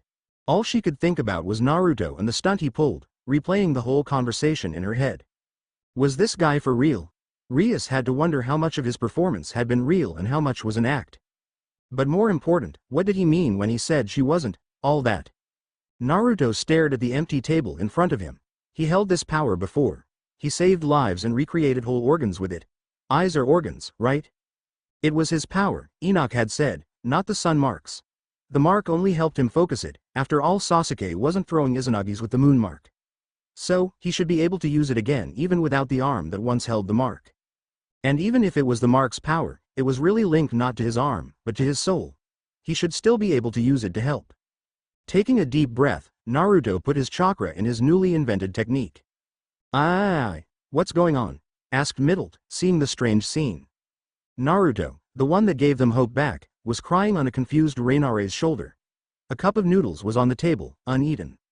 That last part, more than anything, terrified the smaller Fallen. Calawarner was not so cautious, walking forward. There was only one possible cause of this outburst in her eyes. She only needed to confirm it. Naruto-sama, did you try to use holy powers to make your cup ramen ready without having to wait 3 minutes? Reiner and Midel twitched. What the? Naruto's suffering nod confirmed it. Calawarner turned the cup upside down, letting the cold water and burned noodles escape. Reinare quickly and annoyed pushed Naruto off her. He simply allowed himself to fall to the ground. The hell? Midelt asked. Our greatest minds have been looking for a way to properly do it ever since it was invented. Naruto-sama is just the latest one to try and fail. Calawarner gently lifted Naruto again, and took Reiner's position. I am a monster, came Naruto's weak voice. You just made a mistake. And you were not the first one, nor will you be the last. Kala-chan. Reinare looked to Middled. Middled looked to Reinare. Reiner mouthed. What the? Midelt shrugged. I get the feeling we just avoided something stupid, Donasek said, looking deeply inside his beer bottle. I agree, Enoch replied. Then he sighed. I wish I could walk around here without the helmet. I mean, it is a cool helmet, but it makes my voice sound all bold and centered. I don't think that's how voices work. I know, that's how it feels, though, as weird as it sounds. Donasek shook his head, then remembered the sensation of Metatron's business voice. A rumble more than a voice, that felt like it was resonating from inside him rather than from the speaker. So, what no? Donasek asked. I mean, what was Michael's answer about meeting him? That he is occupied right now. Donazeke's eyes widened. Occupied? With what? Metatron shrugged. Probably trying to see if I am serious with wanting to talk to him. I wasn't the most stable when Naruto-sama got powerful enough to be sensed this side of the dimensional void. Come, my fellow ninjas, our enemies approach. Metatron, they're just, use my call sign, Goldbird. With a sigh, Michael continued. Terror who flaps in the night, I don't think these guys dressed like pirates on Halloween are real pirates. And even if they were, everyone knows pirates and ninjas were not really enemies. Also, we are not ninjas. Are you on the gardener's side now, Goldbird? What do you have against gardeners? Asked Gabriel, her face filled with confusion. Metatron turned to them, madness shining through his helmet. I learned in the flesh to never mess with a florist. Really? Donazeke asked, eyes wide. I know, but someone filmed it, Enoch replied, embarrassed. I wouldn't be able to tell. The only thing I remember between October 9th and November 10th is that one second I was doing laundry and the next I was next to a jacuzzi filled with instant ramen. Donazeke's eyes widened. He got that much more power out of nowhere just like that? Enoch nodded. Yeah, it was like he broke through a limit or something, and I was caught in the backlash. Funny thing is, all of their artificial flavors were mixed masterfully. It still tasted artificial, but it also felt like a chef mixed them or something. His companion nodded. That sounded like someone overcharged with Naruto energy would do, and he barely met this new incarnation for a couple weeks. Wait, don't Pastafarians believe pirates are priests or something? Or something, not much of a Pastafarian myself. Why is it this what you take from that story? Donazeke shrugged. Anyways, that was the last time we met face to face, and I don't trust everyone enough to send the info in a message. Donazeke raised an eyebrow. You're saying you may have traitors, isn't that impossible? It is impossible for me to lie, but I can bend the truth, Enoch replied. So I'd rather not leave Naruto alone, nor let his real status be known, unless really needed. Donazeke nodded. While it was hard for him to believe an angel would try to erase the reincarnation of their father, the fact was many who fell were not just for small mistakes like the girls. And if they could avoid falling to better get their wishes, they would. Uzumaki-san, Minamino-san, I thank you for your presence, Sona said neutrally. Kurama rolled his eyes, while Naruto looked at her confused. You bribed Middle-chan and Kaneko-chan with ice cream if they brought us. While I can understand Kurama, why not just call me? I'm only here because I chose to be. Their kicked puppy eyes did nothing to me, nothing. Sona ignored his outburst, only putting a piece of paper in front of them. Naruto's eyes widened, and his mouth became a nostalgic smile. Oh, I remember this.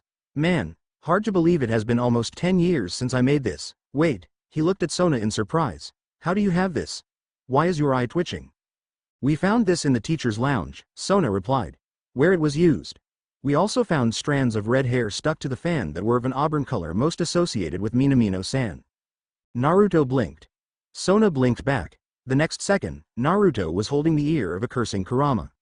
Are you telling me my apprentice here, instead of doing what he was supposed to, stole a plan I made when I was 7.5 and failed where I succeeded? Sona blinked. OWW, I had a creative block. You made this plan when you were not even 8, Uzumaki-san. I must admit, it is impressive. Sona said. She was against pranks at principle, but couldn't deny it was a well-made planning, especially for that age. Thank you. Unfortunately, it seemed I was a bit too early to take apprentices. It is clear that it was Konohamaru that was a great apprentice, and my teaching skills are not as good as I expected. That hurts, man, Kurama complained, still trying to free his ear. Right here. I wonder what would happen if you applied this same focus on other school subjects.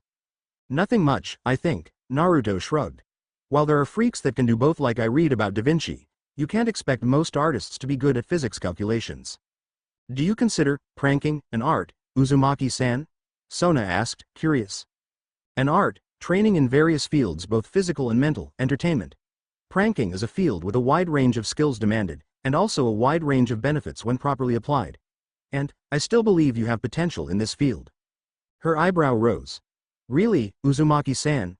You are trying to coerce me into joining you under these circumstances? I admit it is not ideal. Kurama is my apprentice more due to his pride than actual love for the art. But you, I can see the desire for it under your strictness. A wish to sow chaos where you usually place order. A work in contrasts that may make you shine beautifully. Sona blushed. True, none of his words were romantic in nature, but the way he said it felt like velvet wrapping around her heart. Are you not affiliated with the church, Uzumaki-san? What would they say if they heard you talking like this? Oh, feeling tempted. Shidori-san. I have no idea what you are talking about, she replied, adjusting her glasses. Get a room, you two, Kurama said. He was ignored. By Sona. We're in a room, Kurama, Naruto said, pointing to the closed door guarded by Tsubaki. He then turned to Sona, his gaze disappointed but understanding. The offer is still open, Shidori-san. With that said, Naruto left the room, pulling Kurama by his ear. Sona threw herself backwards, allowing herself to relax on her chair. Kaichu, Uzumaki-san left Wih Minamino-san, the plans and no punishment. She promptly facepalmed, then looked forwards, eyes glinting under her glasses. You win this match, Uzumaki-san. But I will not give up so easily. Aye. Hello, Naruto-kun, Minamino-san, said Rias, approaching the duo. Grammary, Kurama said as an answer. He ignored the glares, his lack of honorific being seen as a slight by most. It wasn't like he cared even to address the teachers properly, and they should count themselves lucky he even addressed people by name. Hey Naruto-kun, I brought too much lunch today, would you like to share it with me? Oh, I already ate. But why don't you share it with Sona-chan? She seemed like she haven't been eating right when I left. I see, Sona-chan. Rias laughed, but even Kurama shivered a bit at that laugh. Is she the kind of girl you like? Naruto missed the obvious question. Of course. I like to have friends of all kinds. Wow, she is really laying it thick with him, and he won't even notice, Rainare complained to Issei and Asia. Why are you talking to me? Issei asked, confused. He would be irritated, but he just couldn't now that she really seemed to be trying. Call him a sucker for a cute face. It is the truth after all. You're the only guy the first knew before coming here besides him, and as much as I enjoy it, the other's enjoyment of being treated like the trash there gets old. Trying really loosely, had most of the males wrapped around her fingers, but trying. Middle was the same, but being spoiled by the older students instead of asked to step on them by the males. If he didn't know they really are sisters, that would prove it. She just can't take the hint he is not interested. Actually, the history teacher, also known as Miss Calawarner, joined their conversation. He knows she is only trying to heal her wounded ego. He is more observant than most give him credit for. Not that it is a high bar, Rainare snarked. Aye. So, this is the one that broke the arranged marriage between the Phoenix and Grammary with nothing more than words? The woman asked, observing a picture taken of Uzumaki Naruto. Yes, mistress, replied her male companion, subservience clear in his voice. Unfortunately I do not believe he would agree to join us, don't you think? I agree, mistress. He did not strike me as someone who would join us during our meeting. A shame. I'd still like to meet him, though. I'd like to properly thank him for the opportunity. Make sure he comes to our meeting. As you wish, my mistress. And stop the jealous stares at the picture, Riser. Do not worry, your position is not at risk. As you wish, my mistress. I am sorry. Yup, you were right. Sorry, but I'm not into this. Lesrith Bael, Riser Phoenix, new betrothed, pouted. It would have been cute and make him rethink his words, but that would be the opposite of what she wanted, since she and Riser were wearing the closest to socially acceptable fetish gear in order to try and tempt him into becoming her second submissive. I'm really sorry. I just already have enough of obeying women outside the bedroom, he explained. Lesrith sighed, but nodded in acceptance. I understand. Riser was the opposite, all the other women in his life but his mom just obeying him. Even Yubaluna, as much as she seems otherwise. I think that's what attracted him to my cousin. Naruto nodded in understanding. Well, I'm glad the both of you were able to find each other and are both happy. Yes. I admit he seemed a little too arrogant at first, but he is a much better person now that I was able to remove that figurative stick from his rear. Naruto nodded, and put a real one in its place. Too much info. If she was honest with herself, she was enjoying this a bit too much. But Sona couldn't help it. Naruto was the only heterosexual male in the whole school to not worship the ground Rias walked on. Even her pawn who claimed to like her instead did it a little, and that was making Rias go crazy. In fact, Rias, with all your complaining when he is out of earshot while hitting on him mercilessly when you see him, I think Riser may have had a point about you being a bit of a tsundere. That's not funny, Sona, Rias almost yelled, for you. Rias pouted. But seriously, Rias, what would you do if he ever accepted your hints and went for it? It's not like you'd really go for. Rias put a picture in front of Sona. Oh my, you could grind cheese on those abs. Wait, how did you get this? Oh look at the time. Today is PE isn't it? Can't leave Donasek-sensei waiting. You know how serious he is about his job, and making the boys sweat, like Naruto-kun. Rias, If you want to avoid the conversation and run away with an excuse, you should keep moving, not freeze mid-run to start drooling. Rias quickly cleaned her mouth and did so. Sona sighed. Seriously, no wonder you got along with Hyodo, you can be as bad as him. She then noticed the picture she forgot, and promptly hid it in her bag. Not like I can blame you. Naruto, I'm not letting you make an obstacle course ever again. Donasek said, deadpan. It's not that bad, Naruto, it is my job to keep them healthy. They are only bruised. You used explosives. They were calculated to not even hit them. It's just Pyrotechnics, I know. But keep them healthy, includes, not traumatizing them. Naruto pouted. Michael frowned once more. The godly system had been behaving oddly for a couple weeks already, but not better or worse, just wrong. He was pretty sure there was not supposed to exist a sacred gear called Pearl Jam that could heal people when used on Italian cuisine, or ramen. And why did Gabriel start talking about crazy diamonds when he mentioned it? Naruto stared in her eyes. I'm not sorry, the girl's eyes twitched. You asked for a pizza with pineapple. I never had it before, I didn't even know it is possible. It is not. It is an abomination against Natu. You're exaggerating. It's not that bad. Middle sighed. I am a food connoisseur, Naruto. While other fallen were enjoying in the pleasures of the flesh or feeding themselves on pure lust for battle, I was infiltrating the best restaurants and drinking the best wines. You are amazed that someone made tomato ramen flavoring. Of course. I never saw an actual tomato-flavored ramen before. Middle sighed again. Why aren't you helping me? Kaneko shrugged. I like Hawaiian. Of course you would, it doesn't matter the abomination, it would be alright with you as long as it is sweet. Kaneko shrugged. It was true. Her dream man meeting a giant marshmallow man, and eating it. She was promptly hit in the head. Her eyes narrowed. Naruto's narrowed back. She had no idea how he knew what she was thinking, but he wouldn't stop her. She would become the goddess of the sweet whirl. She paused. Rethought that properly, nodded to herself. Too much anime in a day, she concluded. Somewhere else, Ria's eyes narrowed, as if a blasphemy was uttered but she was too far out of earshot to correct them. Akeno served her current visitor some tea, confused. Naruto-kun, not that I'm complaining, but what are you doing in the occult research club at this time of the day? She was sure that Rias was looking for him in the exact opposite side of the school.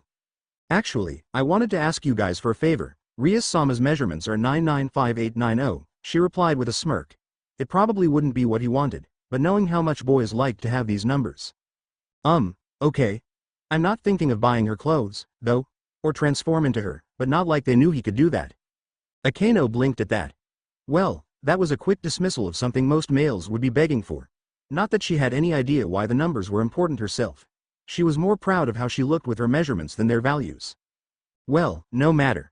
She sat down in front of him, crossing her legs and throwing her hair over her shoulder, something that seemed to drive the boys crazy, but not Naruto, who didn't seem to notice.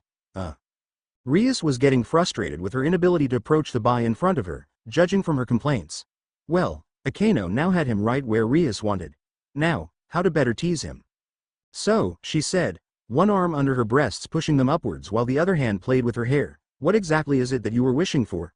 I must warn you that some things would need Buckow's permission, but if it is something I could help you with. Well yeah, I was actually hoping to ask you. Oh, Akeno couldn't resist licking her lips. She had seen that picture, and while she wouldn't do anything with the guy she couldn't help imagining him begging her to serve her.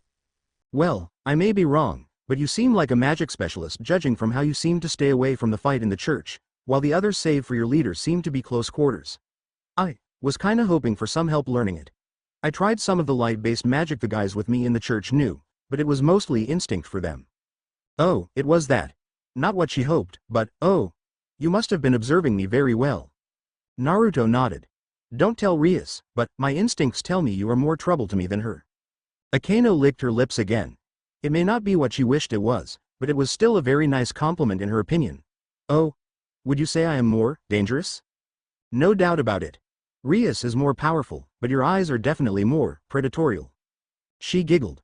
Well, I don't like bragging, but everyone says I am pretty good, but you'll need some more magical knowledge before I could try giving you more private lessons. He shrugged. Makes sense. She giggled again, wondering how much of his innocence was an act, and how much she'd need to teach him. She shook her head while standing up, moving as sensually as she could, and she considered herself great in that. She moved to a bookcase at a wall to the room, and put her index finger on her mouth as if pensive, looking around it. "Ah, these books should do it," she said, gathering about 4 medium-sized books. "We don't have any advanced books I'd be allowed to lend you, but these are the best for beginners." As she came back to the table with them, though, the first bell to go back to classes sounded through the school, even there. "Oh, too bad. You can take them with you though, as long as you promise to bring them back soon." I was gonna ask if I could use this room to read them during class?" Akeno frowned. "Naruto-kun, while I know you are not a fan of the classes, I can't approve you staying here and skipping them." As she expected, Naruto sighed at that. But if I wasn't skipping class, I could." "But you would be?" He crossed his hands, and exploded in smoke, and, as the smoke dissipated. "Oh right, I remember something like this in the church. 4 more Narutos appeared from the smoke. Then there is no problem if they stay here, right? Right? Hamejima-san? Okay." He gently pushed the stunned devil back to the main building, ignoring the Jiraiya-like smile and droll. Your next worlds are going to be, for the love of Father Gabriel, stop imitating this JoJo thing. For the love of, why? Hey Kurama? The fox in a human body asked, eating a meat stick and actually reading Yu Yu Hakusho while Naruto worked. His favorite, surprisingly, was not his namesake, but Hiei. "Do you feel like there is something missing?" Kurama looked at the broth he was working on. "No, it looks just like the recipe the Ichiraku girl taught you." "Not that, oh, why bother, I'll think about it later." "I'm surprised," Rainare pointed out. "If something was bugging me like that, I wouldn't be able to concentrate in anything else." Naruto shrugged. No point in worrying about it. After all, everything seemed to be going fine, so he'd rather enjoy it while he could. "Where are you?" came the message on Enoch's phone. "The same place as last time," he replied. "Kuo's abandoned church. Waiting for you to have enough time to come." It took some time for a message to come back. "Does that mean you are feeling better?" "I am stable, yes." "Good, your attitude was worrisome." Enoch couldn't help but scoff at that. "I have no idea what happened. The only reason I know I was not in a month-long coma is because I saw some videos." The reply, once again, took some time to come. "Does that mean Gabriel won't remember how she is acting either? Her attitude seems much less unpredictable than yours, but it is still worrying." "Oh. I do not think she will forget. I was literally drowned in the cause. She is most likely only a bit sensitive to its influence." "Yes, she has always been a sensitive one. Her remembering is good. I must admit her current behavior is a bit annoying, but the new ways to use holy energy seems pretty useful." "That's good to hear, I think. So, when will you get time to get here?" "Funny you mentioned someone going to Kuo." Enoch read the following messages with his full attention. "That wasn't good. Hey, Uzumaki-san." Naruto stopped. He was taking a walk after the daily feeding, because just cooking and studying was boring. On the side of the road was a disheveled Yuto, holding a sword. "Hey dude, are you alright?" Yeah, I'm okay," he replied. "I'm just dealing with something." Oh, okay, if you need help with anything, just ask. "Well, I'm kinda trying to find a holy sword. Have you ever heard of Excalibur?" "A bit," Naruto admitted. "It was given to King Arthur when his first sword broke by the Lady of the Lake. When he was dying, he had to order his knight 3 times before he was obeyed and the sword was given back to the lake, where her hand was seen taking it back. It is supposedly a great blade, but the most important part is the sheath, which could heal most wounds." "That's nice," Kiba said. His mind was reeling. If the Excalibur was returned to the lake, then what was the holy sword he wanted to destroy? "Hey, wait, are you fishing for the sword?" What? "No, you can't fish for swords. They aren't alive to bite the bait." "You have no idea, Kiba. You have no idea." The expression on Naruto's face, Kiba couldn't help but shiver. "Okay." Naruto then said, pumping his fist. "If we can't fish the sword, then we fish the Lady of the Lake." Now, what do we use as bait? What would she like? Say Kiba, you are popular with women, aren't you? No. Don't even think about. Metatron was looking for Naruto. He knew Naruto was a ninja, but he thought he was justified in not trusting Naruto's abilities to keep quiet. If he met the Exorcist's TS without him there to do damage control, Naruto was strong, but he was also too important to risk it. He shouldn't have worried. In front of him was Naruto, doing something he never expected Naruto would do: fishing with a pole. Seriously, he expected him to jump into the lake and chase the fish with a knife. Was he being weird to think so? Wait, is that a person tied under the water as bait? Not even Metatron himself knew what happened between when he noticed that and when he was pulling the fishing pole upwards. What are you doing? Excalibur hunting, Naruto answered. Help me. Metatron froze. Okay, calm down. From Naruto's tone, he had no idea what was going on, and Yuto clearly did not want to fill him in. Or was able to. But still, he had to ask. He just had. Why? I'm not sure. I just have the feeling, the sword wants me to find it. Metatron nodded. The original Excalibur was more than just the famous sword of King Arthur, it was a great artifact of the Fae. And if Naruto was able to wield the real deal, that'd mean the Fae would see him as worthy of an alliance. And more important, he was in a lake out of the way. Of exorcists, of holy sword thieves and of anyone really. Very well, carry on. You son of a */splash*. If you had given me time to explain, said a completely damped Kiba, I'd have told you that 1, I'm not looking for that Excalibur, and 2, even if I was, the lake it would be in England, far away from here. Well, next time explain yourself better, Naruto shrugged. In battle taking so long could be the difference between life and death. As a swordsman, you should know that. Kiba wanted to complain, but as much as he wanted, Naruto had a point. There are 7 swords known as the Excaliburs, each supposedly being forged from a piece of the original one. They are known as the most powerful holy swords existing, each with a different power and being held either in a safe place or by the best exorcists around, and I battled earlier today someone wielding one of them that had just killed a member of the church. Naruto's eyes widened. So I'm trying to find the person I fought earlier. I see, but I think he must have gone back to hiding already, though, Kiba sighed. Naruto's eyes narrowed, turning to Kiba. A seriousness was in them that he never saw before. What can you tell me about the person and the sword he was using? His name is Fried Selzen, Kiba replied. He was in the church when you saved Asia. I think you even hit him to the wall, but he ran away while you were distracted by our arrival. He is a stray exorcist, once considered a genius but kicked out because he was more interested in killing than in anything else. The sword is Excalibur rapidly, which makes the user faster. From what he said, as fast as he needs to be to match who he is fighting. Description: white hair, red eyes, crazy smile, always cursing, wearing a priest's garb open. Around our size, physically fit. Naruto nodded. I'll send some people to look around for him. You go get some rest, being bait is tiring work. Kiba wanted to protest, but Naruto had a point, so he just nodded and walked back to his current home.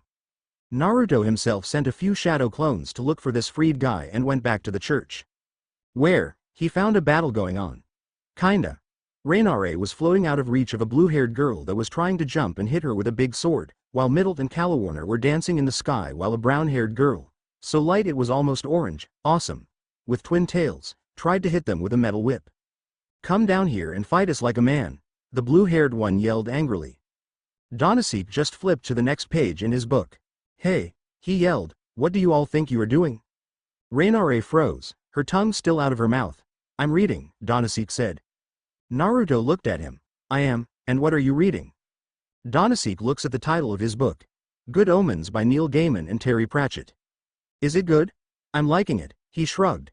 It makes no distinction between fallen and demons, but also seems to go out of the way to make clear that fallen angels are still angels in a way. It is an interesting point of view. Naruto nodded, and turned to the others. And you 5? Middle shrugged. We've just been wasting time until you got here. They attacked us first, but we thought you wouldn't like much if we killed them just for that. Keep talking, Fallen, said the blue-haired one. If we were not debilitated from hunger we would already have ended your cursed existences. Naruto looked at the brown-haired one. We heard of the generosity of the current person taking care of the church, and we're hoping for some help spending the night. We have some small money, but we have no idea how long we'll have to stay.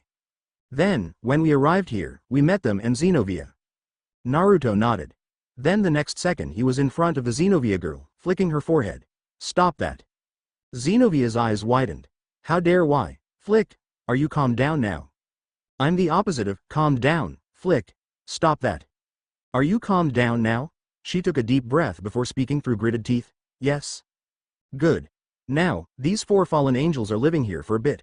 They have caused no trouble, and as far as I can tell have no plans of causing trouble. You 2 on the other hand. But this is the house of the Lord, Xenovia yelled. Which is open for all of his children, led astray or otherwise, Naruto replied, not exactly sure where the words were coming from. He shrugged. It was the truth. My point is, if you want to stay here you will have to behave and try to get along. Our doors are open to all those willing to do so, but if you are not I'll just give you some money for a hotel and send you on your way. Zenobia glared at him, clearly wanting to take neither. We will behave, said the brown-haired girl. Irina? He has a point. The doors of the church are supposed to be open for all those in need. If they are willing to behave, we should be able to do the same. Zenobia looked at her, but sighed and put the sword down. That was enough for Naruto. The daily ramen distribution is over, but we may have some leftover pizza. If even that is over, there is always some instant ramen. Naruto arrived with the fresh bread just in time to stop yet another argument. Seriously, that Zenobia girl would be either really good or really annoying playing a tabletop RPG with that obsession with the rules. What is Zenobia complaining about now, Irina? He asked the one exorcist that didn't get on his nerves. Yet, Zenobia-chan found out that Argento-san is also staying her, Naruto-san, the girl replied in Japanese. She claimed that an excommunication is exactly the kind of people the rules of sanctuary don't apply to. Rainare-san claimed that a still pure angel reviewed her case and is moving to have her reinstated, but Zenobia-chan, well. I see. He moved to Zenobia, and the girl tensed at his approach. I know what you were going to say, she started, but she healed a devil. That is why she was punished by the church to no longer be affiliated with it. Oh, I got the perfect counter for that, Naruto said excited, looking through his phone. What followed was a religious combat of quotes. Naruto mentioned Jesus' Good Samaritan, Zenobia countered with Corinthians 10:22. Naruto countered that as it was talking about making rituals praising others instead of God, and mentioned that Jesus did leave demons alone when he met Legion, only freeing the guy from them. Details shall be skipped because they are not interesting. Zenobia was unhappy but not remembering anything she could use as an argument, not with an actual, not fallen angel said to be backing her stay, had to hold back and bite on her piece of bread. Naruto used butter on his. He found pure bread a bit dry. He also had a nice glass of milk. As the whole group left for class, only the exorcists remained in the church. Zenobia was angrily flipping through a Bible preparing for her next argument with Naruto, while Irina was googling the quotes mentioned. On one hand, she could have taught Zenobia to do this, she was sure that's what Naruto did after all. On the other hand, his arguments made sense and, she really wanted to be able to still be friends with Issei. So, everything was relatively quiet, for a while. Seriously, where could they be? Hey everyone, is anyone still here? The two exorcists froze. That voice, they didn't know where it came from, because it rumbled from inside them. It felt like the power of their swords, but echoing on their souls. Hey guys. It's Metatron. I heard someone gasp, did Naruto convince one of you to prank me again? Irina looked at Zenobia, and could only imagine her eyes were as wide as her companions. Metatron. She mouthed. Zenobia's mouth only opened and closed like a fish's. I hear you, Metatron wasn't what they expected.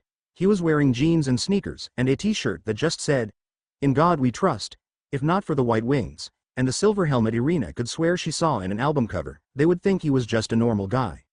Oh, you guys are already here. The two couldn't help but stare as Metatron, for they doubted any other angel would claim to be him, wearing completely normal clothes, rubbed the back of his neck in embarrassment. I was kinda hoping to meet you guys before you met anyone here. I mean, it's kinda hard to explain about Asia and the other three, plus Naruto is yet another can of worms. Anyo, Irina tried asking, but was having considerable trouble. Lord Metatron, Zenobia said, standing up. Are you the angel that we were told vouched for the excommunicated Holy Maiden and is trying to overthrow said excommunication? I wouldn't put it in those words. The exorcists approached him, paying close attention to all of his words, which in so long without having experienced it made him feel a bit uncomfortable. He kinda wished he could afford to be like Alan Rickman in Dogma and get drunk, but he didn't have the documentation and didn't look old enough. Well, Alan Rickman as him couldn't drink either, but he could taste the alcohol. I kinda said that her being kicked out was a mistake, and said that I would do my best to fix it. But Lord Metatron, surely if God wished he would have protected her from this? Metatron shook his head. And how would he do that? By changing the minds of those that did it? No, our Lord is eccentric, but there are some things he values beyond all. Loyalty. Purity of soul. Ramen. But also free will. It was his gift for humanity, after all. Zenobia nodded. Then stopped. Wait, what was the one between purity of soul and free will? Oh, she caught that. The Lord is a fan of Pastafarianism, and took ramen as his personal food. But to classify that as, I do not question the ways of the Lord, Zenobia Quarta. Understanding them is not for us. Sometimes I wished I did, but I learned through experience that no mortal or angelic mind is capable of doing so properly. I see. I am sorry, Lord Metatron. I did not wish to presume to be able to do so. So much orange, she took note of the whisper, or as close to one that voice could make, but wisely decided not to comment on it. Resisting the urge to glare at the hair color of her companion, who suddenly was sitting a bit straighter. Be that as it may, I am pleasantly surprised that Naruto was able to keep things peaceful for now. Please try your best to get along with him. I am aware he can be difficult, but his heart is in the right place. As you wish, Lord Metatron, the two exorcists replied with a bow. Metatron nodded, and went to the kitchen. Xenovia, we just met Metatron, the voice of God, Irina whispered excited.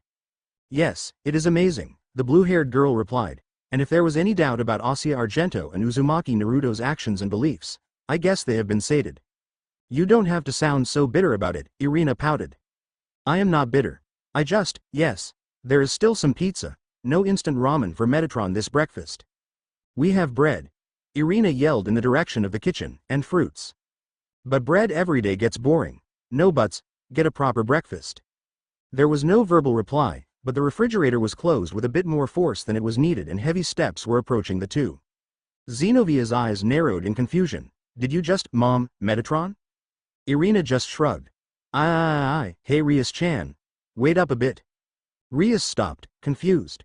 Usually everyone, not a devil, in the school was a bit distant from her, in a look but don't touch way. To be honest, while she appreciated not being flooded with admirers, it made it a bit lonely to only have friends she made out of school. Even Naruto seemed to avoid her, no matter how much she tried to make him do the exact opposite. And everyone in the school seemed to have noticed but him. Which is why it was so surprising to her and everyone watching he was the one calling her this time. Hello, Naruto-kun. It is surprising to have you approach me. Yeah, well, it is about your devil summoning club. Rias sighed. That is a common misconception. Not all of the occult we research involves devils, she said, the practiced line coming a bit monotone. Yeah, I don't care. As long as the perv that joined you doesn't summon a succubus that goes in a killing spree, he shrugged. Everyone else, even Rias, felt a shiver down their spine. That would be something he would do a few weeks ago. Nah, a few friends of my part-time job want to talk to you about something I was talking to Kiba about yesterday. Do you mind if they visit your club after classes? Rias got a bit confused, but, sure, she said. After all, it couldn't be anything bad. So, Kiba-kun met with a stray exorcist wielding a stolen Excalibur? Freed Selzen of all people? And no one told me? Naruto lifted his hands, as if saying it was not his fault. And you, Rias said, turning to him as the exactly opposite of what he wanted. Couldn't you have told me the people who wanted to meet me were exorcists? I said they were friends of my part-time job, which in case you forgot is helping people in the church, who wanted to talk to you about your devil summoning club. I'm sorry that you needed more obvious hints to figure things out. Not like I could have told you before then, I don't have your phone number and no idea where you live. Oh, was all Rias could say, with an embarrassed blush. I'll write it out right away. Don't forget to write Sona-chan's too, please. Rias. Pen broke in her hand. I don't think Sona would appreciate me giving someone her number without permission. Though, was Naruto's reply. A serious one, unlike his casual attitude until then. You and her are the responsible for this town. That means you two need to be approachable for any supernatural matters. The reason I approach you more is because, as a school club and not an authority figure, it is more acceptable to do so without an official enough reason and thus draws less attention. I am considered one of the most popular women in school besides Akino, who is also here. I wouldn't say it draws less attention. Naruto waved it off. Everyone knows I don't care about that. Rias knew about that, and wasn't sure if that was a good or a bad thing for her. So, those numbers. Oh, and could someone call Sona-chan here? It does involve her too. Rias sighed, but wrote down both numbers, while Akeno used a small magic circle to call Sona.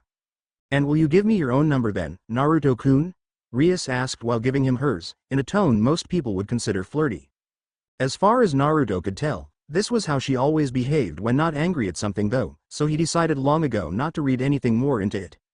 Poor Rias. With a shrug, he told her the number of the phone Metatron got him. And moved back to where the exorcists were playing cards with Asia, Rainare and Middled, ignoring Kiba's glare.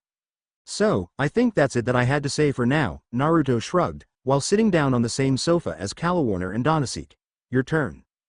Thank you, Irina said quickly, standing up. Coincidentally or not, She was the one with more cards on her hand. Considering the game was Go Fish. Recently, out of the 6 Excalibur fragments in possession of the churches, 3 of them were stolen. The thieves were brutal. And, for some reason, not careful.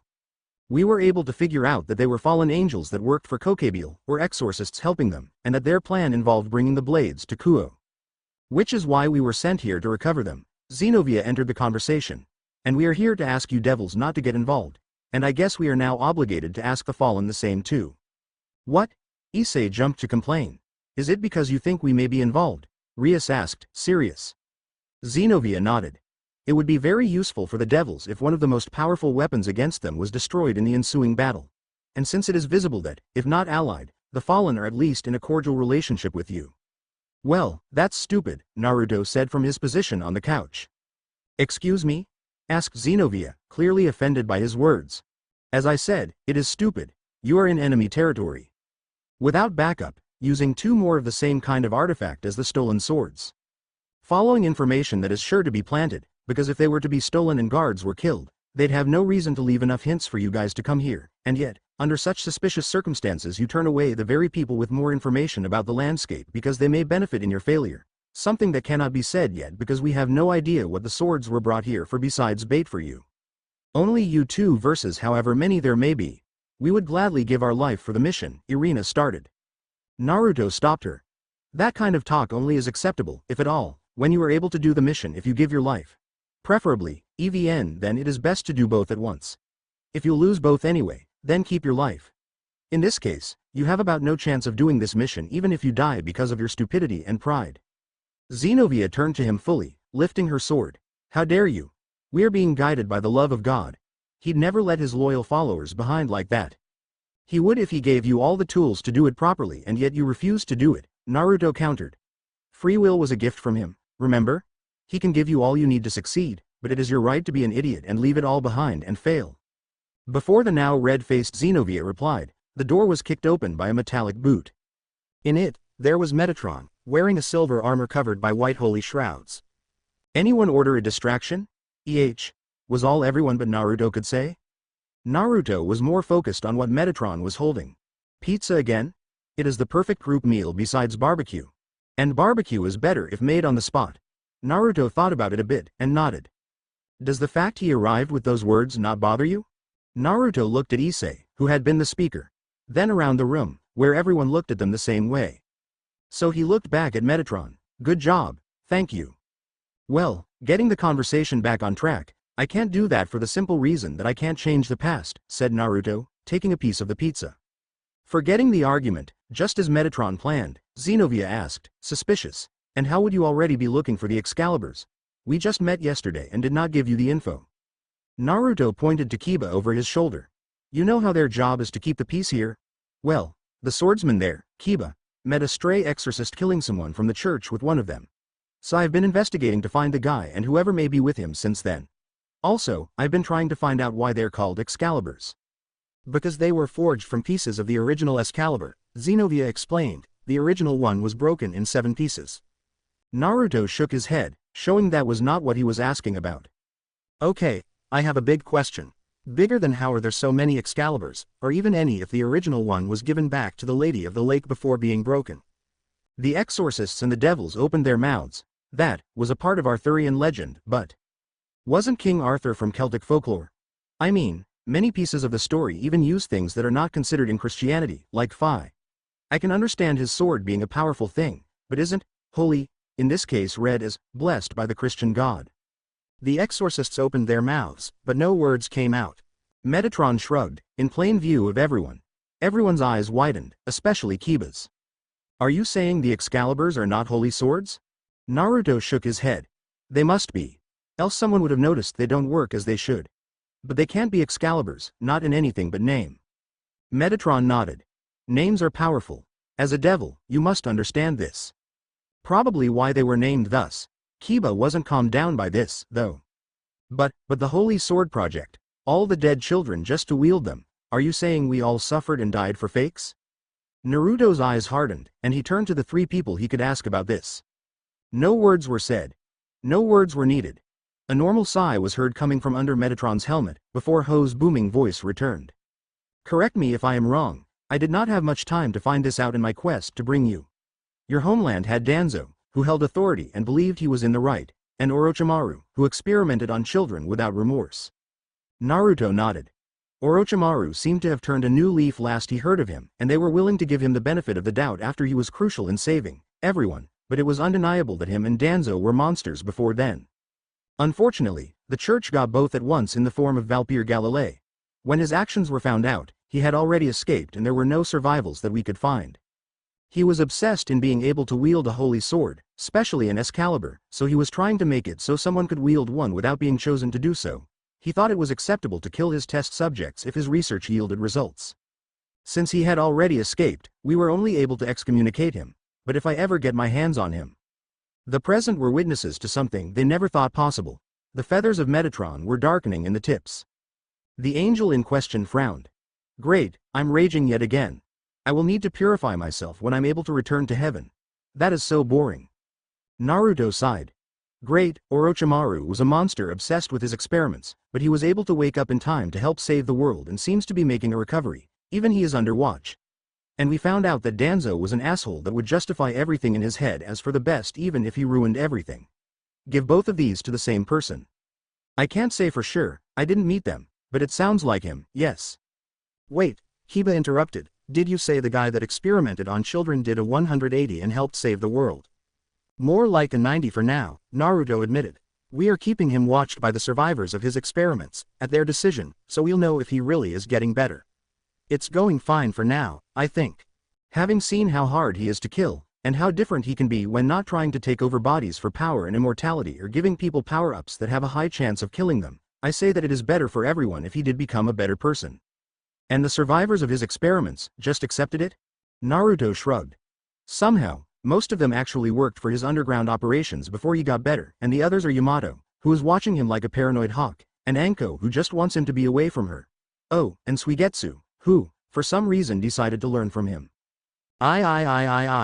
Alright, Yamato, I'm going bathroom. You know, because I can do so much evil there. Outside the window, a bush gave him a shaky thumbs up.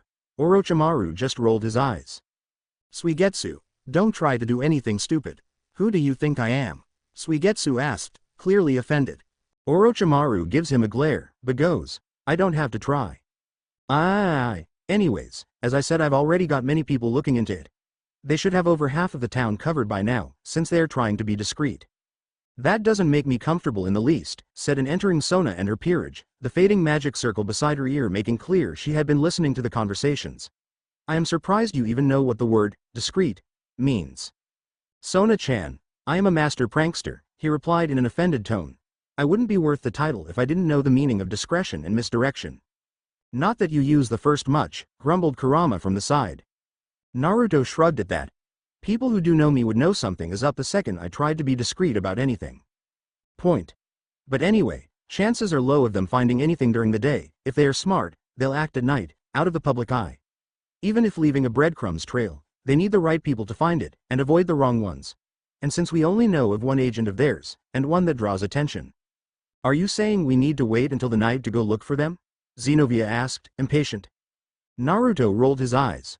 Okay, first, I just said I got people looking for them for us, so you could use this time to prepare yourselves.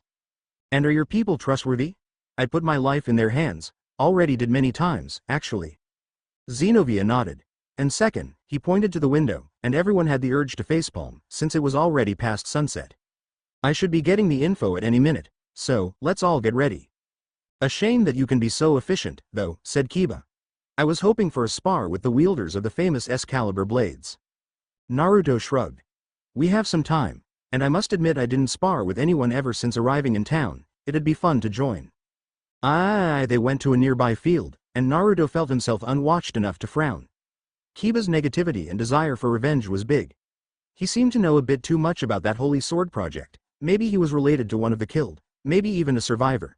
Either way, he was projecting his anger in those two for some reason more than just being from the church. Probably because they could use the swords the project was created for? Best to drag this aggressiveness out of him so it doesn't become a liability later. It is a great honor to face someone who Lord Metatron himself treats so highly, bowed his opponent. Thank you, he said with a smile. But he was holding back a frown. The way Xenovia acts, she'd be more likely to aggravate Kiba than calm him down. The fight began, and Naruto decided to test his opponent's defenses. She was okay. Naruto had to admit that he had become kind of a monster through his challenges at life, even if he wasn't using Senjutsu or Kurama's chakra, but the girl would be considered Chunin at best. She was good with a sword, but not exceptional. Her sword, according to herself, could change shape at will, but she barely used that skill besides turning it from an armband to a katana. Lacking imagination, lacking improvisation, it was harder to transform than she made it sound. He wasn't sure. But her fighting style didn't seem very suited for that sword's special ability. It had power, though. Every hit he blocked with his kunai, he could feel the energy coating the blade, fighting with the chakra he applied to the metal. If not for that, he was sure the kunai would have been destroyed long ago. Besides them, the other two's fight made him mad. Xenovia was a berserker, but that seemed to fit her blade. The problem was her attitude in speaking was as blunt as her attacks. Kiba seemed to have been goaded to follow her, however, either that or he lost himself in anger, because he was fighting the same way instead of the skilled speedster he could see he really was supposed to be. In the end, Kiba lost terribly, and he didn't have much of a mood to keep fighting. "Naruto-san, is something wrong?" Irina asked, confused when he lifted his hand for her to stop. There had been no speculation of the fights being related, after all. "Oh, sorry, I'm just lost in thought," he said. She nodded, looking at the other battle. Good, so she was good enough to pay attention to them while battling him too. "I need to say, you are skilled with a sword, and yours packs a punch, but why are you just using it in one form?" Because, well, how else would I use it? I once fought alongside someone with a sword a lot like yours, just not a holy sword," he said. "It could increase in size, and change shape a bit, but much less than yours. The wielder used it by increasing its size and weight after starting the swing, giving it more power with not much more strength used. And yours can change much more, since it can become an armband. If you train in it, your fighting could be almost unpredictable. And that could save your life against a skilled opponent." She nodded, and Naruto could see in her glazed eyes her going through possibilities she didn't think of before. He then made a show of going to his phone. To be truthful, he got the message mid-spar, but nothing big seemed to happen since then, so it would make no difference to tell them then or now anyway. Going through the apps, he opened a map one, and looked in it for the place the clones found. "Any news?" Rainare asked, drawing everyone's attention to him. "A location. Someone that looked like Selzen left the place some time ago. No more news coming from him, but if I am right on it being a trap, he just wants to be seen and draw us there anyway." The two groups of devils and the exorcists approached him to see the place, while Metatron called the Fallen for a small talk. "So, what will we do?" Naruto asked. "I mean, it is most likely a trap, but they need a good bait too, so probably something or someone important is in there. Actually, we had a conversation, and we think it is better if you did not go," Donasek finished, rolling his eyes at Metatron's hesitation. "What? I don't get it either," said Middled, "but the boys say you are too important to risk outside emergencies." Naruto closed his eyes and sighed. They probably had a point. He had no way of knowing how important he was to them, but Metatron said many times that he was very sure. He was probably able to deal with the enemies without trouble if he went all out, but it wasn't really needed, and Metatron really wanted his identity to be kept secret. On the other hand, "That's perfect," Kurama interrupted his thoughts. "We have something important to deal with while you guys deal with the overgrown knives." "They did? We do, came Kurama's voice inside him, and it seemed worried. "Ah, right. I forgot. You're going to leave us?" Rias asked, eyes wide. "Just like that?" Naruto shrugged. "Metatron is going with you guys. Besides, you know, all of you guys being there. Besides, if you guys really get into trouble, I'll get there quickly." Sona rolled her eyes, dragging Rias away.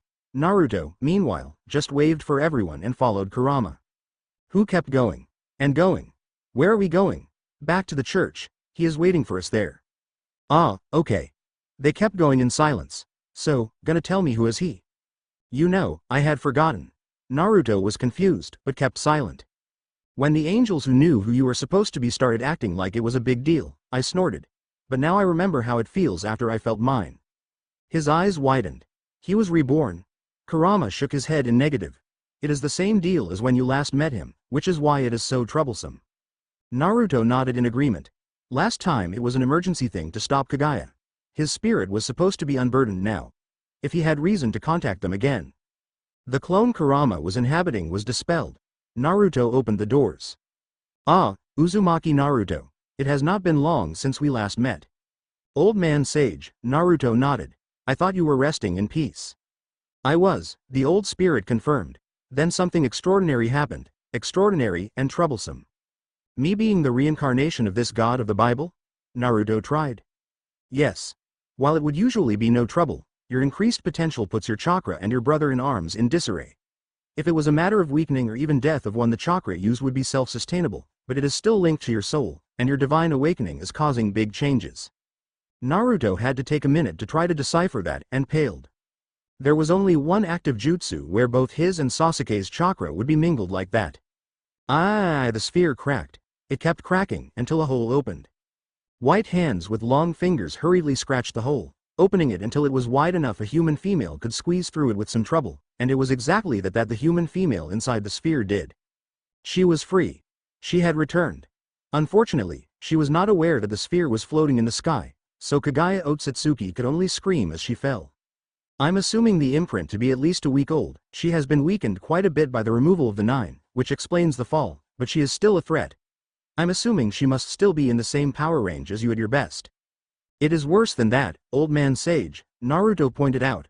I had sealed Black Zetsu with her, and he isn't there either. They were using a glass ball for scrying the dimension. Kagaya should have been locked it, something that Naruto recalled from when the third Hokage was alive. Do you have any idea where they may have gone to? Asked Kurama, once more in a clone. It was weird to Naruto. His mind seemed to have two modes, lazy asshole and battle genius. It was like a weird mix of Shikamaru, Sasuke at his best, and Kakashi, in his own way. My assumptions were that she was either going for recovering her power, which means hunting the 9, or looking for revenge. Fortunately, the rest of the elemental nations seems to be keeping watch for any new threats. But that makes us the easier target, Naruto finished for him. The spirit nodded. Well, at least she wouldn't be able to hide herself much here, Naruto shrugged. The horns and white hair and eyes would attract a bit of attention. Genjutsu would fix that, or maybe just henge, was what Kurama said. Sure, she didn't seem to have much in the way of techniques when you fought, but she has Black Zetsu with her to teach her. He thought a bit more, before finishing. Maybe she won't even need that much, Mr. Japanese with blonde hair and blue eyes. Kurama had a point. Maybe it was because this was Kuo, where people were used to foreigners from the devil side, but from what he knew, Japansese people should have looked at him weird for having blonde hair. There may be another reason for her to be coming for you, the sage admitted. To remind you, despite coming from a different world, my mother had been elevated to a deity by eating the fruit of the god tree. Maybe not at the time, but eventually. She was the first human, or as close to it as we had, to wield chakra. Despite me being the one to spread it, she is the progenitor of all chakra. Naruto nodded. She was also possessive of it, and water is wet. The sage ignored the jab. Now you need to remember that deities get extra power from the people that believe in them. For example, I am considered a legend in the elemental nations, and thus people would praise me while I was remembered. The problem here is that I'm not remembered much anymore. The upside is that neither is my mother. The downside is that, since they don't remember us much, they just pray for the progenitor of chakra. Which those that remember me think is me, but it is her. Which means that, when people were praying to you, they were actually praying to her, Naruto understood. Meaning that the elemental nations were a big battery feeding her even before she tried to take all the chakra for herself. Naruto nodded in understanding. Now, imagine if she was remembered, and someone was declared a hero for defeating her.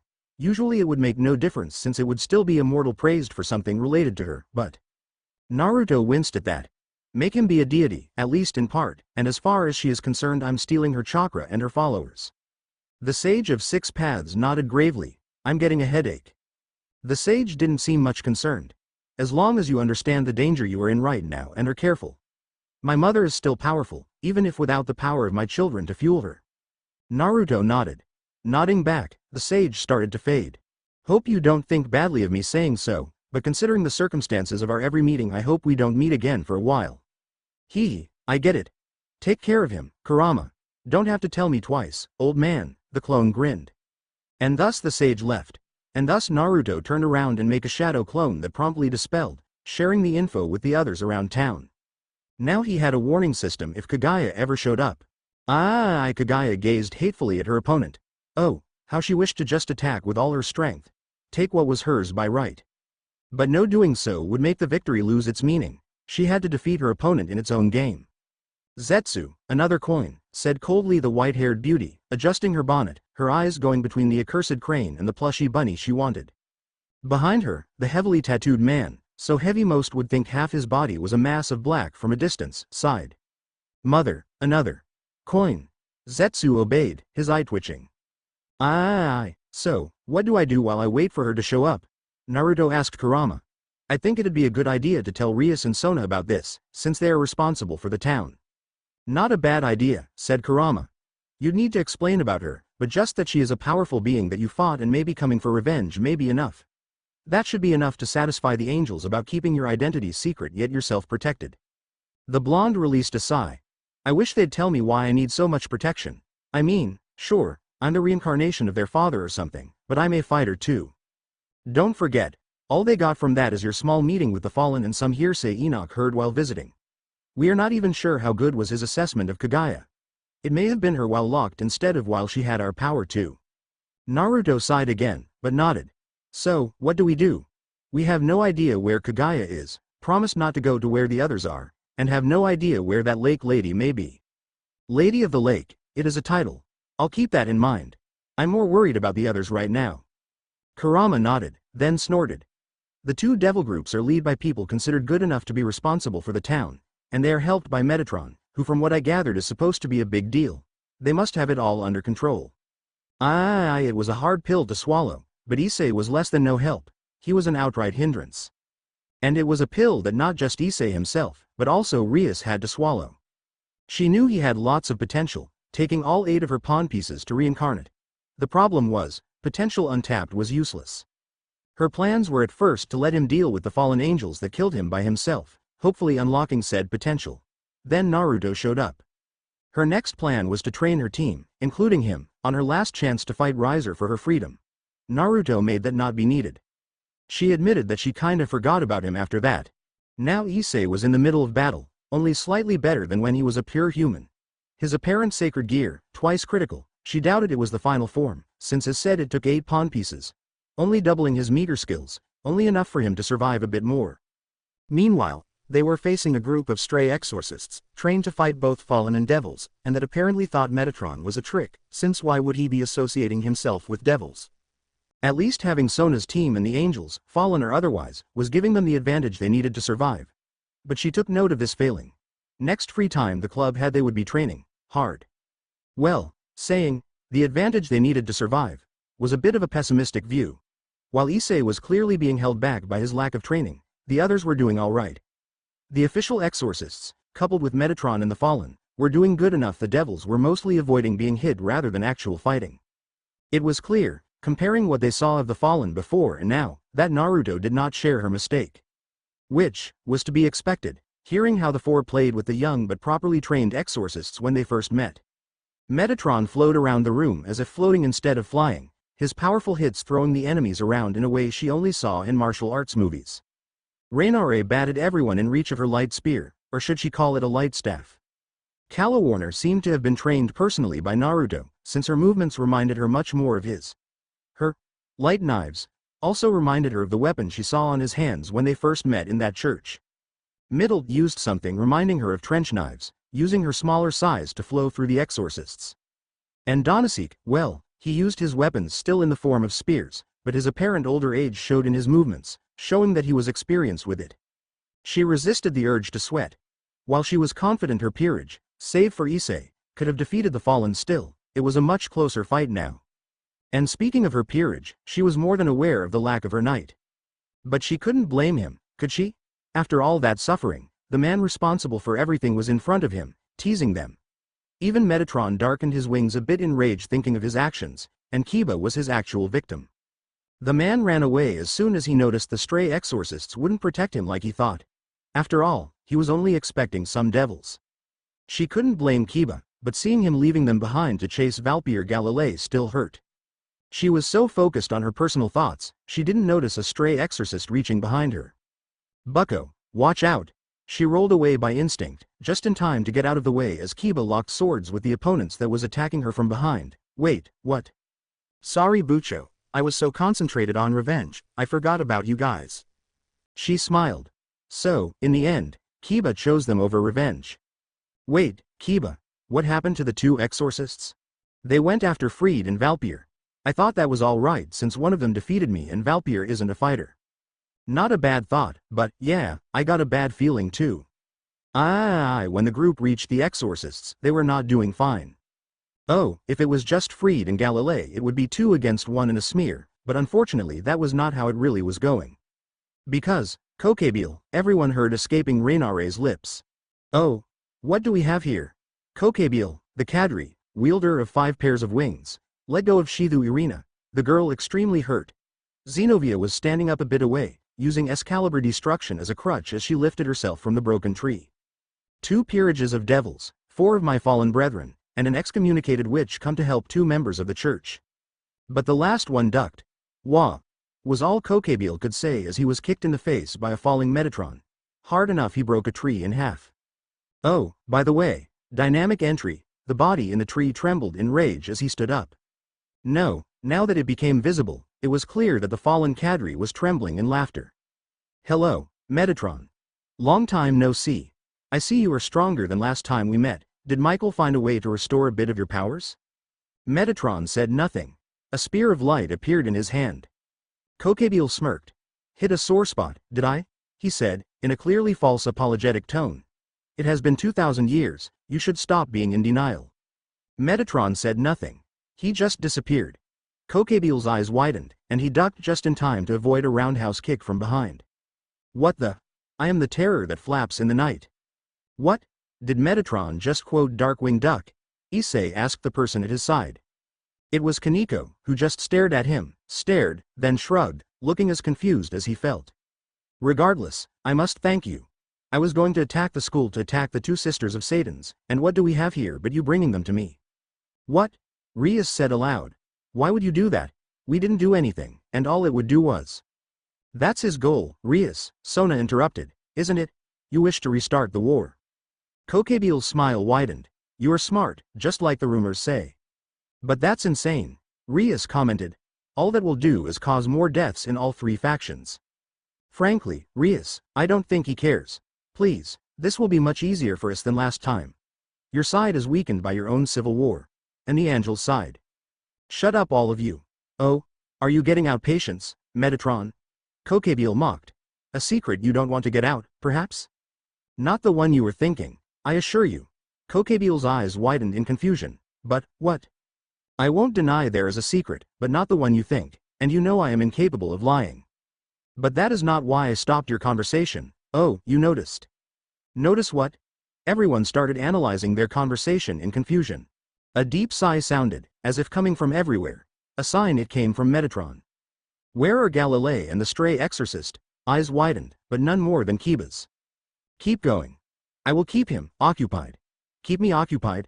Kokebile mocked. You may be better than before, but you are still weakened. At this level the 4-1 paired fallen with you would make for a bigger nuisance. Kokebile stopped talking as soon as Metatron disappeared. Expecting this repeat of strategy, he spun around, his light spear ready to try and cut his opponent in half, and thus he was hit with 2 pieces of fallen tree instead of a big one. Behold the log. Kokebile just looked at the angel in confusion. Until he was kicked in the face. You are too late. Fried Selzen was looking ecstatic, which was disturbing for anyone, even if they didn't know him. Valpier Galilei lowered his hands, and the ritual circle's light faded, becoming just a circle drawn in the ground once more. In the middle, and now on Fried's hands, was an abomination of a sword, not at all balanced, nothing a proper swordsman would ever use, Kiba thought. The fact it was colored gold only served to hide a bit of the ugliness, but it was still there, clear as day. Okay, he was being a bit too critical. Someone would call it cool if it was in a video game. The main problem was, he could see where one blade ended and another begun. As not only a sword wielder but also a sword maker, it felt sickening. What is this abomination? Someone asked. It took him a bit of time to notice that it was his own voice. Oh, you don't like my masterpiece, the fused Excalibur? Valpier laughed. I admit, I can make it become even better. I just need the other pieces of the Excalibur, and I'll be able to bring the true Excalibur back. No, you won't, Kiba replied. Those swords are only Excaliburs by name. The true Excalibur is safe with its original owner. Valpier laughed. A disgusting laugh, in Kiba's opinion. As if you would have any idea. We heard it from the mouth of Metatron itself. Valpier froze. No, he said. No, then what? What have I been working so long for? The despair in Valper's voice was sweet to Kiba, but he wasn't there just for revenge, but also for justice. Now you know how we felt when you threw away our lives because your Holy Sword project failed. What are you talking about, stupid child? These are obviously the real deal, and the Holy Sword project was a success. Kiba scoffed. You're in denial. You clearly cannot appreciate genius. My genius would never be fooled by a fake Excalibur. The Holy Sword project was made so people like me, who can't wield holy swords, could do so. So I could do so, and I did it. Look at that. He pointed at Freed, who wielded the so-called fused Excalibur with a mix of reverence and insanity. There is an essential factor needed to wield a holy sword. Most of my test subjects had the factor, but not enough to wield an Excalibur. So the answer was obvious: take from the ones who had it but were unworthy and give to those worthy of the blades. He held in front of himself a shiny orb, and yet what was my reward for completing the research? Just because the stupid kids were not able to survive the extraction. And yet, what do we have now? Wielders made using my research. I bet the only difference is the survival of the test subjects. Bah, I say.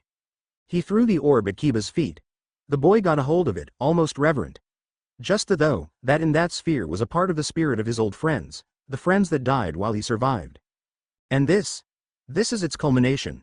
What Freed holds is 4/7 of the ultimate holy sword, and as soon as it is complete he shall still be able to wield the completed, true Excalibur. But Kiba was not listening, for from the orb in his hand, the spirits of his old friends appeared. Metatron's eyes shifted from his opponent slightly. That light, it wasn't holy, it was pure, it was as if the souls of dozens of children laughed in happiness. It held darkness within, but also acceptance. Not like something holy was supposed to be.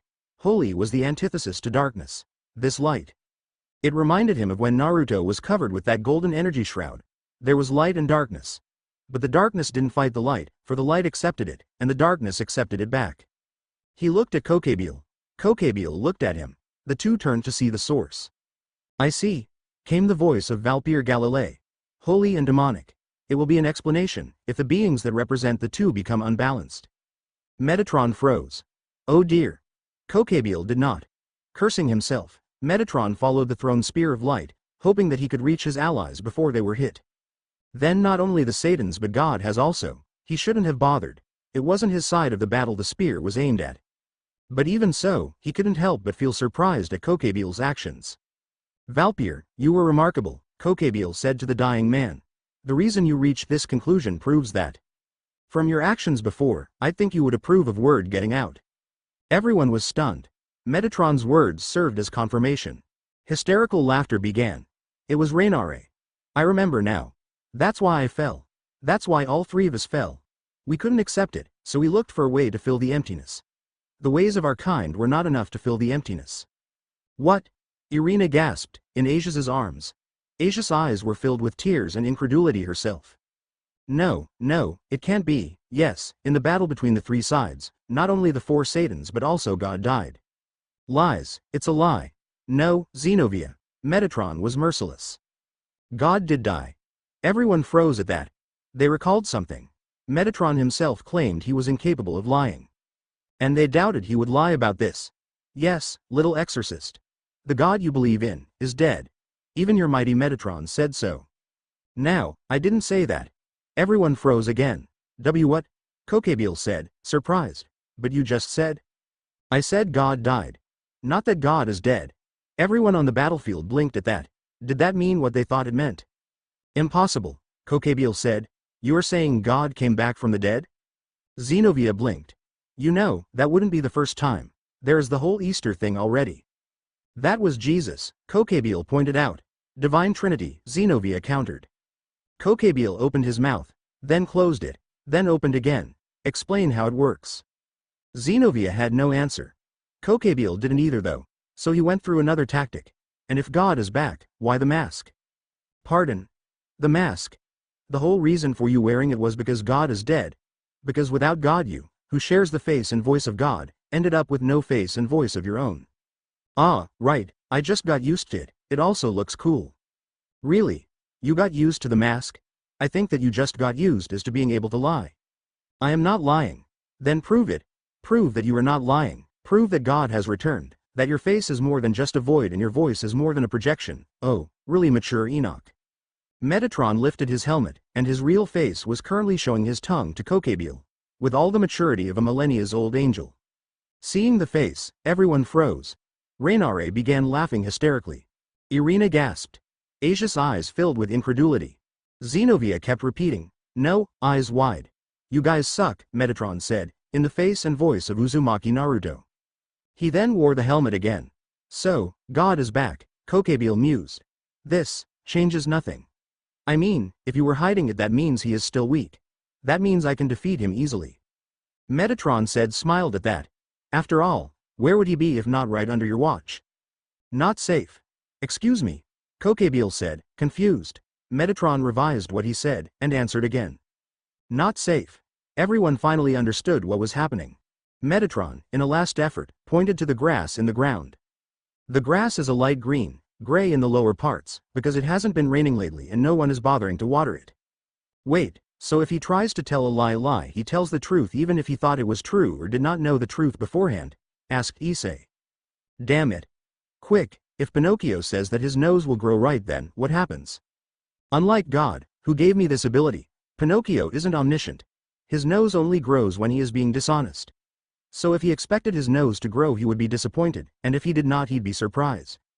Didn't expect an actual answer. No one does, not even me sometimes. Thankfully, I'm not forced to tell the truth, just to not tell lies. I could tell you some things about frogs and toads. As he got no news about Kagaya, Naruto decided to trust his instincts and follow the weird feeling about the Excalibur. Something told him it would be important, and it had nothing to do with whatever Metatron thought it was. So he followed the feeling until a forest the other side of the town than where the others were going for, and a small lake in the middle. And by small, it seemed to be barely over his waist in the deep, but the water was pretty clean, he could see inside it perfectly. It seemed perfect. Unnaturally perfect. He stepped towards the lake and spun, evading something that almost hit him in the back of the head. He looked surprised. There was no killing intent, not even fighting intent. He just felt a quick blast of chakra and heard something cutting through the air. He turned around. It was Kagaya, wearing a brown bonnet, pink blouse and tan trousers. Oh, and holding a stuffed bunny. And she seemed more annoyed than murderous. "There, I shot him, and he got away. Can we go now?" Naruto blinked at that. And again. No, said a man at her side, clearly being controlled by Black Zetsu. "You need to kill him, else he will get on our way again." Kagaya grumbled something Naruto couldn't hear but that sounded suspiciously like, "As long as you shut up." Then she disappeared in a white blur. Naruto blocked his abdomen by instinct, but was still thrown hard enough he disappeared over the lake and broke a couple of trees. This was really Kagaya. Sure, she wasn't going as fast as last time, or as strong as last time, or throwing deadly bone lances as easily as last time, but she was much more skilled than last time too. As he approached the water, he raised his arms, backflipping and skipping over the water, trying to stop himself in a proper position to stop himself. Sure, he reached a breakthrough in Sage mode during the fight with Madara and could now be in it for much longer and gather energy much faster, thanks to almost dying and meeting Old Man Sage, but he still needed to connect with nature and mold Sage chakra at least for a start. As he felt himself fill with nature energy though, he had to resist the urge to gasp. It was a bit hard to admit, but Sage Gold Byakugan eyes were as beautiful as they were scary. Sage mode. Naruto couldn't help saying aloud. How? Fool. Did you really think you were the only one worthy of connecting with nature? Mother's worthiness of this power is 8,000? I was turned into a tree, Kagaya interrupted. Can't become more connected with nature than that. Naruto opened his mouth to counter, but had to nod at that. Next second, his arm was raised in a block, his leg halfway up a kick he already knew Kagaya was going to evade. More than that though, she was able to block the sage energy he was able to use to expand the kick's area. Interesting, he heard her say, looking at his leg. Alright. Listen up, the voice of Kurama echoed in his head, she is clearly more skilled now than before. I don't think it is something Zetsu did, either.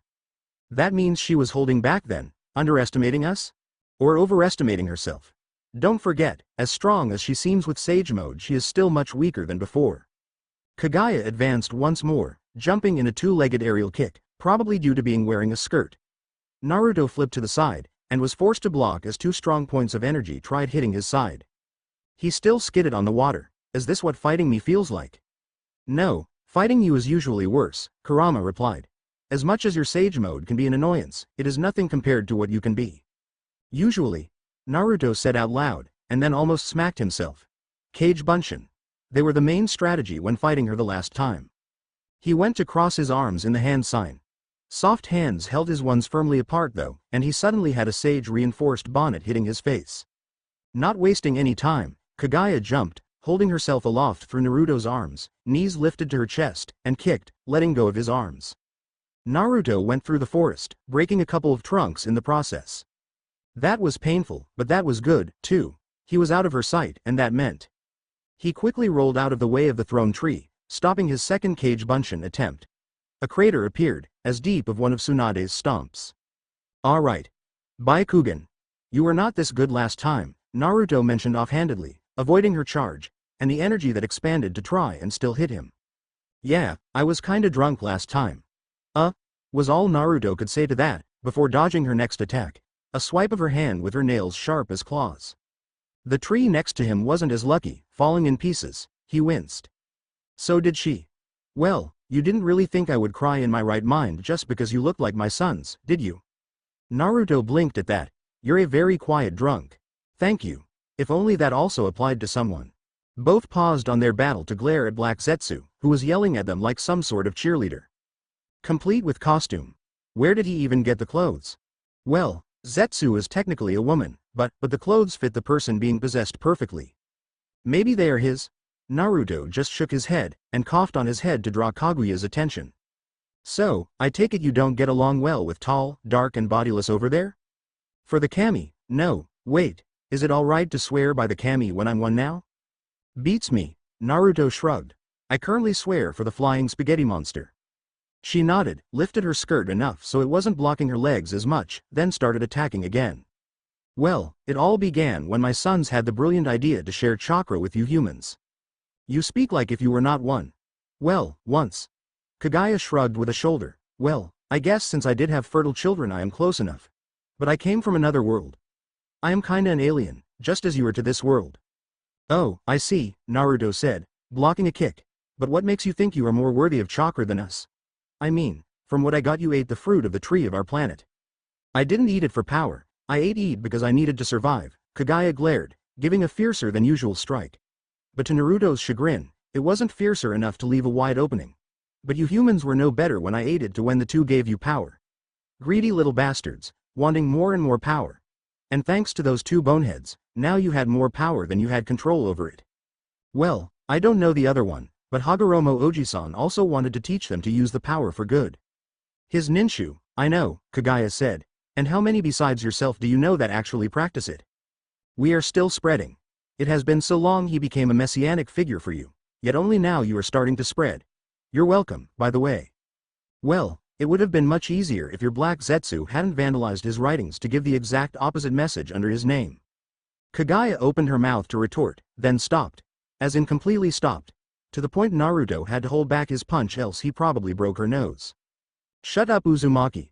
Snitches get stitches. What the, was all Naruto could say before Kaguya slowly turned to the black blob. Zetsu, Kaguya said. Explain yourself. Well mother, that is.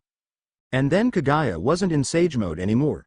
She burst in silver energy, looking exactly as she did when she was first released, looking emotionlessly at Zetsu. Well, you see mother, when your grandsons started fighting, I saw that as the best chance we'd ever get to get you free again, so I kinda manipulated everyone so they'd push their transmigrants against each other, giving us the chance to get one of them with the power and means to let me bring you back. Kaguya's forehead eyes shone red, and Zetsu was covered into the black flames of Amaterasu. This changes nothing, she then declared. In fact, this only shows my decision they were not ready true. As soon as Ago-chan's guidance was lost they were quickly guided away from everything he stood for.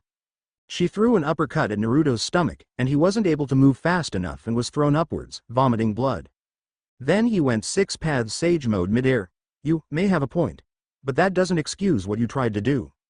Kaguya rose and Naruto flew down, energy fists colliding. I had to take their chakra away. They were becoming too powerful, too dangerous. They banded together they could challenge the gods just to get more power.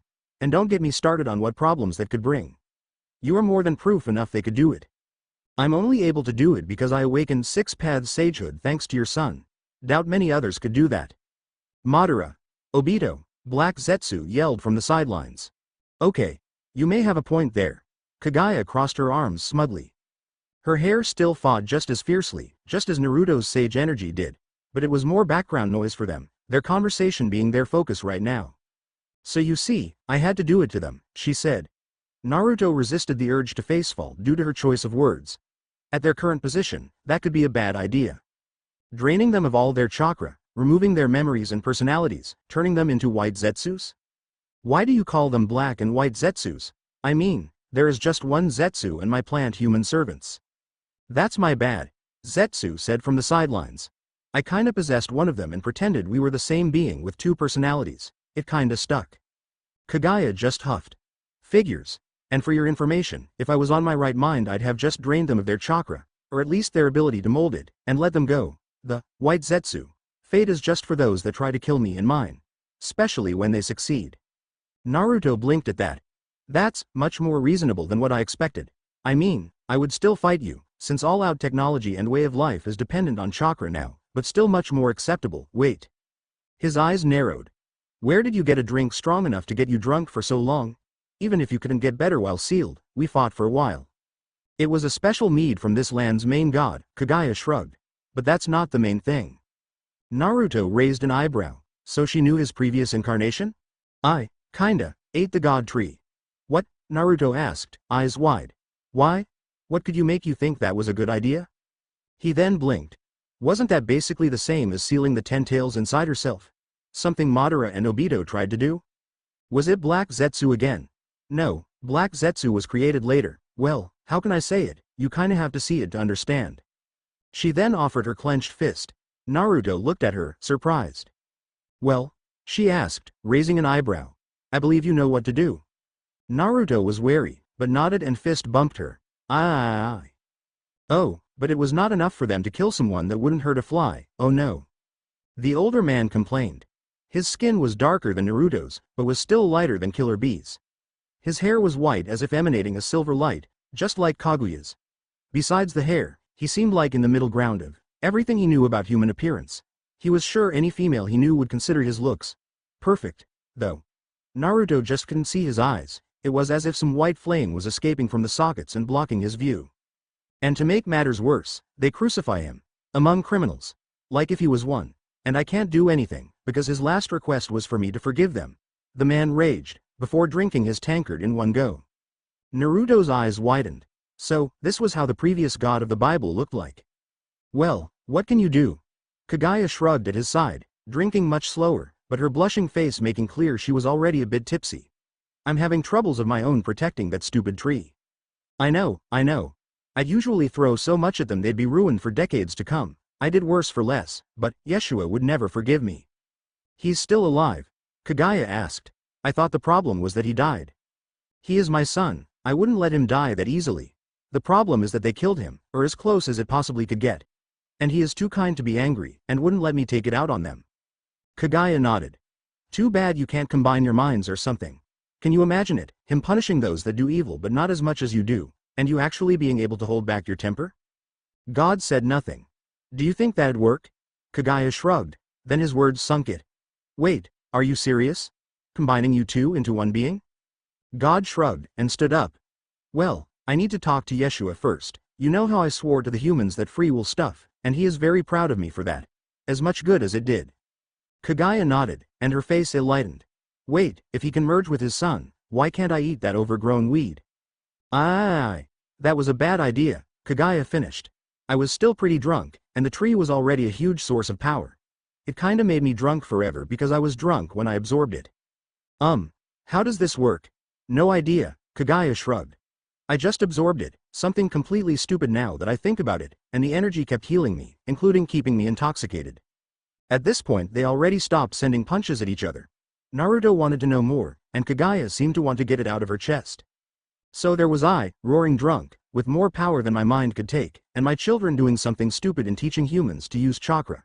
So, I kind of flipped and turned into a giant monster. Naruto nodded at that. He did flip and became a monster whenever he got angry enough to go 4 tails before dealing with that and befriending Kurama. And then they defeated you, sealed your transformed body in the moon, sealed your chakra inside Hagoromo Jiken, and then he split it into 9 other beings. Kagaya shrugged. I guess. But, Naruto asked. That vision made it seem like you were already trying to do something with the tree, why? Kagaya sat down in the air, while Naruto crossed his legs. I'm not the only Otsutsuki. If you recall, I am from another world. There are many with powers in my world, even if not as much as me. Well, unlike me, they wanted more. And they'd find me, and the tree, sooner or later. And to make matters worse, humans wanted power like I got. So I had to hide it from both you humans and from my own kind. Well, that sounds reasonable. Yeah, the reason was reasonable, but the idea sucked. I almost lost my mind with so much power, and even so was still roaring drunk all the time. So, you are saying you are not at fault for all that happened? Oh, I am, kinda. I was so drunk, and so angry at being defeated, I used all that power to create Zetsu. Who did all the bad things to free me? So, yeah. Naruto nodded. I notice you and Zetsu don't get along. Kagaya shrugged. Do you know that voice that tells you when you are drunk that you are the best and should definitely try and kick the ass of that guy dancing with the cute girl to show off even though he is stronger than you?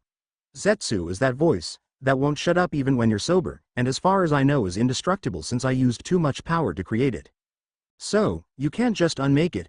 Ha, as if my mother had any desire to. The deluded fool is still annoying me, isn't he? Naruto had to nod at that. So, since he is a bit of you, can't you just absorb it back? Kagaya shivered, an expression of clear disgust in her face. Naruto nodded at that. Point taken. He then remembered something. You know, you did try to kill me earlier. No, I threw you a spike. Besides, I was ready to blunt it as soon as it got near enough you to just knock you out. I remember you surviving worse. A spike to the neck, from behind while I was distracted. She shrugged. That you dodged perfectly. Not the point, really. The actual point is, you tried to kill me. More like hurt a lot, really, for him to shut up. Her, actually. I mean, the voice is a bit mannish but she is made from a part of me. I don't really care. Still hate them. Kagaya just nodded at that. You knew Zetsu wouldn't shut up just because you attacked me. True. Kagaya nodded again. I guess I was just a bit pissed off at you too for sealing me up in the moon with just that thing for company, but I admit I was a bit hasty. Would you rather be sealed alone? Yes, Naruto thought a bit about that. As long as we admit we are both at fault this time. Kagaya stared at him, then threw a bone spear to his face. Which Naruto batted away lazily. So, I notice you are still a bit angry at me. Sealed. With Zetsu. You think you had it bad? Kurama was sealed in me since I was an hour old. That doesn't seem even half as bad. Well, I don't know how I am nowadays, but remembering the past I used to be. Now, yelled Zetsu, jumping on top of Naruto. Next thing Naruto could see, the world was a mass of black ink. Not safe. Not safe. That means I don't even need to do anything. I just need to stay here and stop you from looking for him. Kokebiel rose in the air, laughing hysterically. That's doing something, Issei pointed out. Everyone looked at him.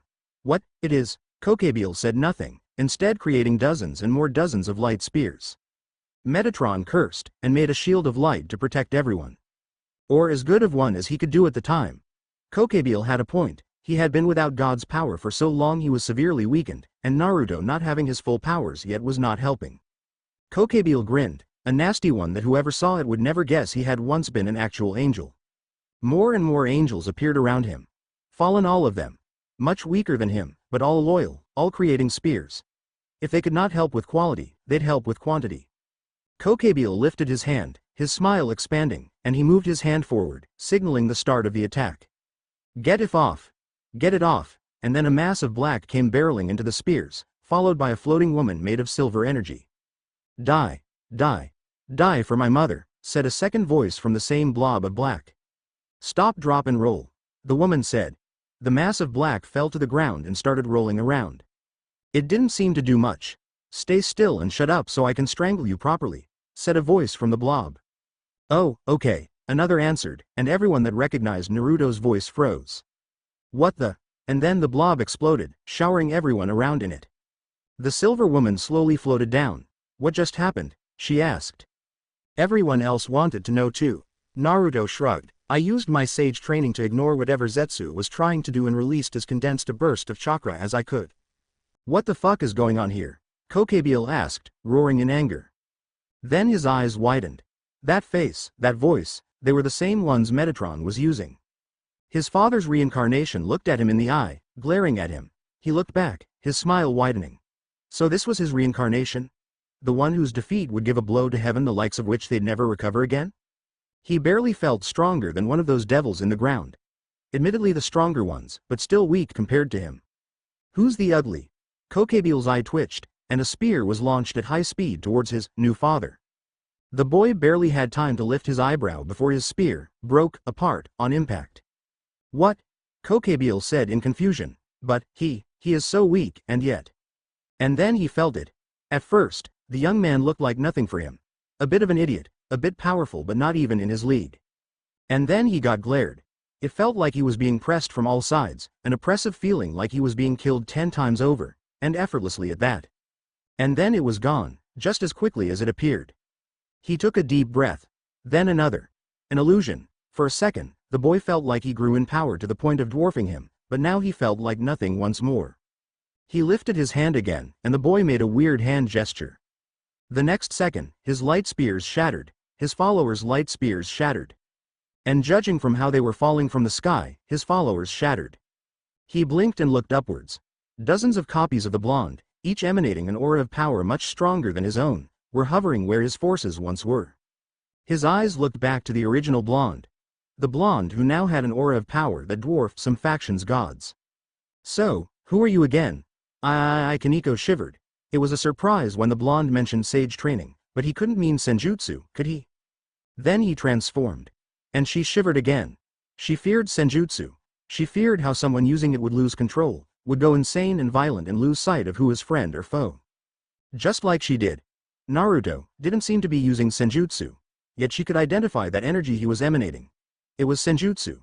It was so much senjutsu she was trembling in fear of so much energy being gathered in one person being possible. Only one thing turned some of that fear into confusion. Naruto was not turning into a fearsome beast of violence and instincts. He seemed more himself with senjutsu than he ever was before. This is true senjutsu mastery, a voice said behind her, not whatever it is you fear. She turned around, surprised. It looked like another Naruto, but the voice was of Kurama. I noticed you had a small spark of fear when he mentioned sage training, and yet again when he actually used it. I didn't used to like him needing it, but I have to admit, he has a mastery of it not many would ever have. Kaneko thought about it. He had mastery over it. That means, so he doesn't lose control for it. The Naruto Kurama shook his head. There is no control to gain or lose. Not for him. To use senjutsu is to merge yourself with nature. To try and force nature, to try and force control, is to let your darker nature, your selfish, controlling parts, take over both. And at that point, your darkness is taking over you. No, his problem was never about controlling himself around nature. That, Kaneko had no idea what to say. If Naruto had such control over nature, or rather, was able to share himself with nature to such a point, then maybe. Maybe he could help her avoid the fate of her sister. Ha ha ha, ha ha ha ha ha. Kokebiel laughed. So, it is true. You're back. Let me show you how much I progressed. How much I grew. How much I outgrew you. No thanks. Kokebiel's eyes hardened, but his smirk did not diminish at all. You do not. His hand clenched, and a light spear appeared in it, and it grew. In size, in power, in energy. It grew to the point it dwarfed even his previous dozens of spears by itself. Have a choice, he yelled, throwing the spear at Naruto, at the reincarnation of his father, at the last thing in the way of his victory over heaven in his eyes. And then one of the black spheres that rotated behind Naruto, as naturally as he had wings Kokebiel barely noticed them, hit his spear. No, not hit. It destroyed it. No, not that either. Not destroyed. It denied its very existence. Kokebiel had no way to compare, but he just knew. If that sphere touched the power of destruction of the Bael clan, even of the current Lucifer, the destruction itself would be denied. Kokebiel did not notice he had flown downwards until his knees fell to the ground. Do you give up? The question hit Kokebiel like a ton of bricks. He had no chance. But he couldn't give up. Not now. His eyes hardened, his teeth grated. He would fight him. He would win. His father, God, teased at him. God turned his back on him once again. He wasn't worthy of his attention. Kokebiel put all his speed, all his remaining energy, into one last attack. He noticed a magic circle in front of him, but he did not care. He stabbed with the spear, aiming for God's heart. The magic circle shone as the spear hit it, and Kokebile was hit, and knocked out, by his own attack. "Ah, devil magic." The words came from Metatron, but could have come from anyone else. Everyone looked surprised as the magic circle faded. Everyone but the Silver Woman, who was now back more modern clothes and a form that didn't seem to be made of pure power. "Well, what else would I learn?"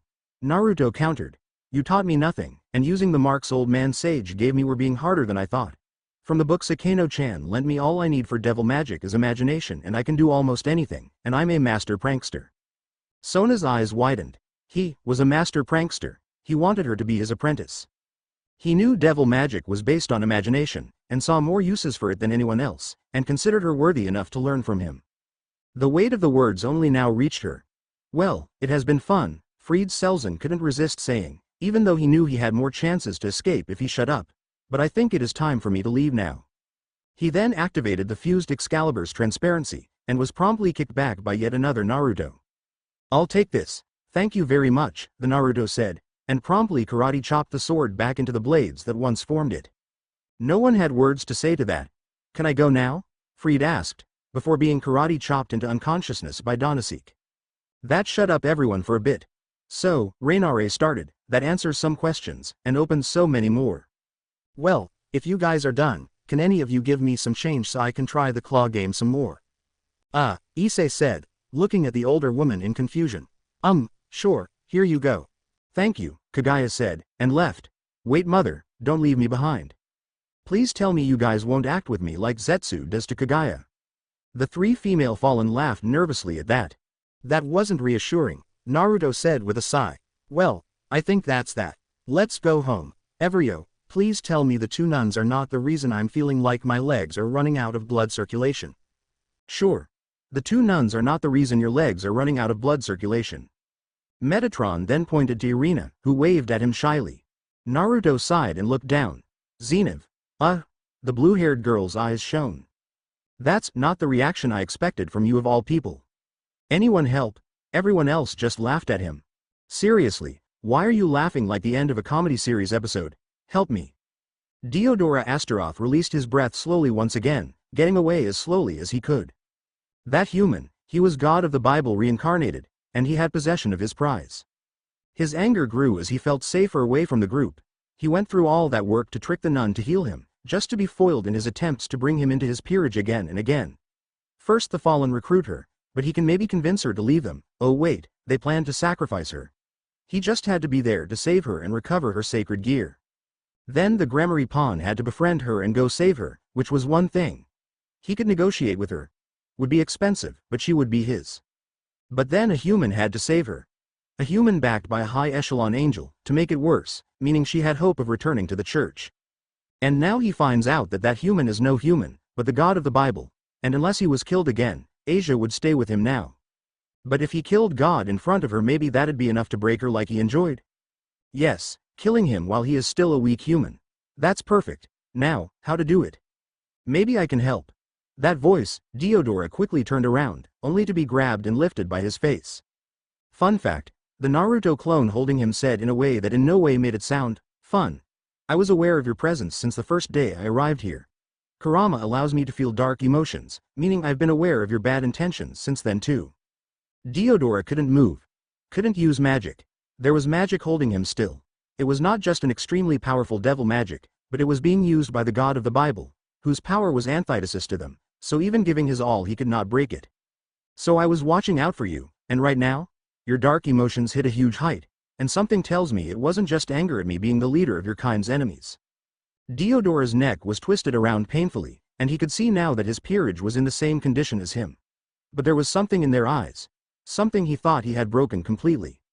Hope. "So I decided it was better to act now. Can't let you spread the word to those of your ilk too soon. And what do I find when I arrive? Your peerage. Their eyes tell me all I need to know about if I should leave you alive." The Naruto in front of him started forming something in his hand. "Your peerage will stay with me from now on. I don't care what happened to them, they are now under my protection. And you, any last words? I'm the heir of Astaroth." "Well, hopefully the next heir is better overall. I am the only brother of one of the 4 Satans. Sucks for your sibling. You'll be starting a war, and for what? A couple broken nuns? Let me go and I'll pretend this never happened." Naruto's smile faded. The thing in his hand faded as well. Astaroth gave a satisfied smirk. There are a few things you are assuming about this situation that are wrong. Diodora's eyebrow raised, but his smirk stayed. Number 1. You are assuming I'll leave enough of you for people to recognize it came from you and wage a war over. Diodora's face slackened. Number 2. You are assuming that I wasn't ready to wage war against anyone that thinks your actions are acceptable. They are just a couple of nuns, it's not like. Number 3. You are assuming I am not stubborn enough to fight all 3 factions for what I believe is right, even if it is just for one person. Exodus chapter 34 verse 6 and 7 makes it clear that even in my old life, while I had plenty of patience, I am a very unforgiving person to those that go past the limits of it. And you already did. To someone who is mine, to make matters worse for you, and as the same chapter says on 14, I am very protective of what I consider mine. The thing in the blonde's hand reformed, now screeching more lethally than ever. And assumption number 4, you are assuming you will be able to make me pay after surviving. Of course, number 5 is that you'll survive. Diodora's eyes widened. He wasted no time using his secret trump card, filling himself with as much of the power of the Dragon of Infinity as he had available. The magic around him broke, just like all the nuns broke before him before. The god was thrown backward. So, this was all he had? Haha, that would be much easier than he had thought. Then his world exploded in pain, a fist embedded in his gut at high speed. That was a stupid thing to do, Naruto said. I was just going to destroy your head, a quick and more merciful death than you deserve. Diodora was launched at a tree, strong enough to uproot it, and then he heard a loud screeching noise. The bastard blonde was holding a giant sphere with rotating blades. That was launched at him faster than even the boost in power allowed him to evade. Ah, Arg. You're still alive? Naruto asked, surprised, as black energy cracked around Diodora's body, trying its best to reattach his lower half and fix the cellular damage of the Rasen Shuriken. You are even more like a vermin than I thought. Then he started throwing a small black sphere up and down. Luckily, the original lent me a little something for someone stubborn like you. You fool, Diodora yelled, in a mix of pained grunt and laughter. I am blessed with the power of Ophis. I am invincible, not even you can kill me. Oh, I doubt it, the clone shrugged. But just in case that is true, I can just seal you some here safe and take my time torturing you with trying new ways. Diodora's eyes widened. If what he was saying was true. Fighting the pain, he jumped forward at full speed, willing to do his best to erase this man, this god, this danger for him from existence. So focused he was, he ignored the small rubber sphere piercing his stomach, not noticing that instead of going through it started growing and growing. He dropped to the ground, his legs not connected to his body anymore. The dark energy kept trying to heal both sides, but the sphere blocked it. Diodora started crawling, yelling for his life. The Naruto there only watched. While he did not like killing, he had concluded that this person, if he deserved to be called that, would not repent, and would not deserve to live anymore. His continued existence would only endanger everyone else. The sphere had expanded quickly, covering a panicking Diodora whole before he reached the Naruto clone. And he was no more. Huh. The clone looked at the truth-seeking ball that just erased Diodora's existence. Wrapped around it, a snake made of pure magical energy looked at him. Curious, he coaxed it into a scroll for studying it later. Right, he said, and cracked his neck. Now ladies, hope you are ready to go back to work, the church is this way. The late Diodora's peerage followed him wordlessly, but their faces now held something else they had thought lost forever. Happiness. Naruto looked at them with sadness. He held back as much as he could to just erase Diodora from existence. He deserved to suffer more, like he made those suffer for his sick pleasure. But that would be a step in a road that could make them be similar, and as much as Naruto doubted he'd ever get even close to that, even the thought of it made him sick. Extra sick, since he just killed someone. He couldn't remember anyone he had killed. Kakuzu was the closest, and he was able to survive enough for Kakashi-sensei to finish him off. But Diodora Astaroth was scum of a kind he couldn't afford to let live. Good riddance, I guess. Looking up, he looked at the white armored being that he had noticed watching. The being had a bit of battlelust, but that was all. He looked at the Naruto clone and gave him a nod of acknowledgement, then turned to the group guarding the 2 prisoners and where the original was, and quietly approached them. Aye, let me get things straight, rumbled the calm voice of Gyuki, the octopus-like Ushi-Oni. So, from what Kagaya herself said, the only reason she did everything she did was because she got tanked. Interrupted Shukaku. I think we can give her a pass in this. You would, countered Son Goku. Unlike me, you could never hold yourself well when drunk. Oh, someone here wants a drinking competition to help eat their words. Let's just ignore them, said Isobu. Everyone nodded at that. The only reason, being drunk making her think absorbing the whole tree was a good idea, is because she feared other Otsutsuki would come for it. Or humans, added Chome, zapping around non-stop. Those are troublesome thoughts, Kakuo said. Now that humans know of the danger they'll probably be on watch about this, but the thought of another race invading for us.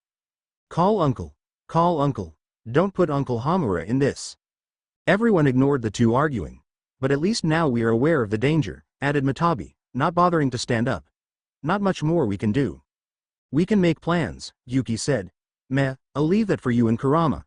You're both the brains of the family, as much as Ku is too lazy to use his. Don't call me Ku. Kurama bristled. Funny how that is what he takes offense in, said Saiken to Kakuo. Isn't it? Meanwhile the two arguing ones got to a consensus. I just want to say that I love you, man. You're like my brother. You're like my brother too, Shukaku. Like the younger, annoying brother I'd love to have. That confused Naruto. I thought you guys already were siblings. We are. You know how drunk people are. Are they drunk out of thinking of being drunk? Naruto finally asked. Kurama blinked at that, and looked at the two. It's the atmosphere? We're at the astral plane, or however this is called, not in a bar, Naruto countered.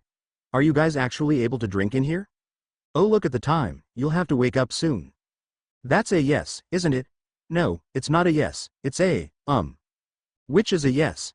Kinda. Naruto crossed his arms. Look, it gets kinda boring sometimes, and it's not like we are around people who would get hurt anymore. And you don't like drinking much, so I thought you wouldn't mind not coming. But man, I'm missing all the fun. Your fun would make Matabi become pink and green, somehow. I wouldn't mind much if he taught me, Matabi said. I think it could be fun to change colors from time to time. Alright, then anyone against inviting Naruto next time? He punched me in the forehead once, made me be sealed again. You were trying to kill me at the time, Shukaku. Also it kinda was Gaara and a headbutt. Details. Oh, I want to see that. I want to see Shukaku losing to a human. It wasn't that fun. He had a giant toad that turned into me on his side, Kurama said. Motion passes. Yuki finished. And now, Naruto needs to wake up. I can hear the door being knocked on from here. Okay. Bye then guys. Maybe red with yellow highlights. That's just normal fire. Indeed someone was knocking on the door. And by the sound of the conversation, it was more than one person. On one hand, Naruto wanted to open it and see what it was. On the other, he had a really bad feeling about it. And then there was a knock again, and Naruto noticed now that it wasn't on the door, but on the window. You would not like opening the door right now, he heard his own voice say. While they aren't exactly like in your academy, they're kinda starstruck right now. Naruto turned to the window. Floating out of it was Enoch. Without his Metatron uniform, Naruto knew it was a second name and not a title, but he still had trouble not thinking of it as an in and out of service and call sign, and instead wearing white t-shirt and what he was told was called Hawaiian shorts, and Donasek wearing a black shirt and pants. So we came to take you to some morning training, Donasek continued. I'd like to say it has nothing to do with Shithu maybe letting us eat our own choice of food afterwards, Enoch added. Nothing? Naruto asked, a bit skeptical. Definitely not nothing, but I would like to say it was. Naruto laughed, and jumped the window. I still say English breakfast is the best option, argued Rainare. It is too much, countered Middlet. I think just a simple Italian one should be good for him. That's just a milky coffee and a pastry. You know how much he eats, that'd never last him the day. Isn't his culture closer to Japanese? Asia asked. He'd be used to Japanese breakfasts then. Irina nodded at that. All three raised good points. I still don't see why we can't just give him noodles for breakfast, he likes that. Because it's not good for him, Calawarner, Irina said again, rolling her eyes. Tell him that, Calawarner huffed. I will. She will. She did it to Metatron, confirmed Xenovia at the door. What are you doing? I'm unlocking the door. Isn't that breach of his privacy? Asia asked, uncomfortable. We are surprising him with breakfasts in bed. If we had him get up to open the door it would be counterproductive. Before anyone else could say anything, the door unlocked and slid open. The only movement inside the room was the window's curtains in the wind. Window that the 6 girls ran towards, the 2 exorcists the fastest due to their constant training. Which resulted in them being hit from behind by the others and pushed outside. Luckily for them, they were trained enough not to be hurt much from falling like that from just one floor, and there was Asia there to help heal their wounds. Valley woke up to the sound of a spar outside his window. It had surprised him, being in front of God, even if just him reincarnation, and there being no problem. After all, he was descendant of the original Lucifer, and raised by the leader of the fallen angels. Naruto saw no problem with that.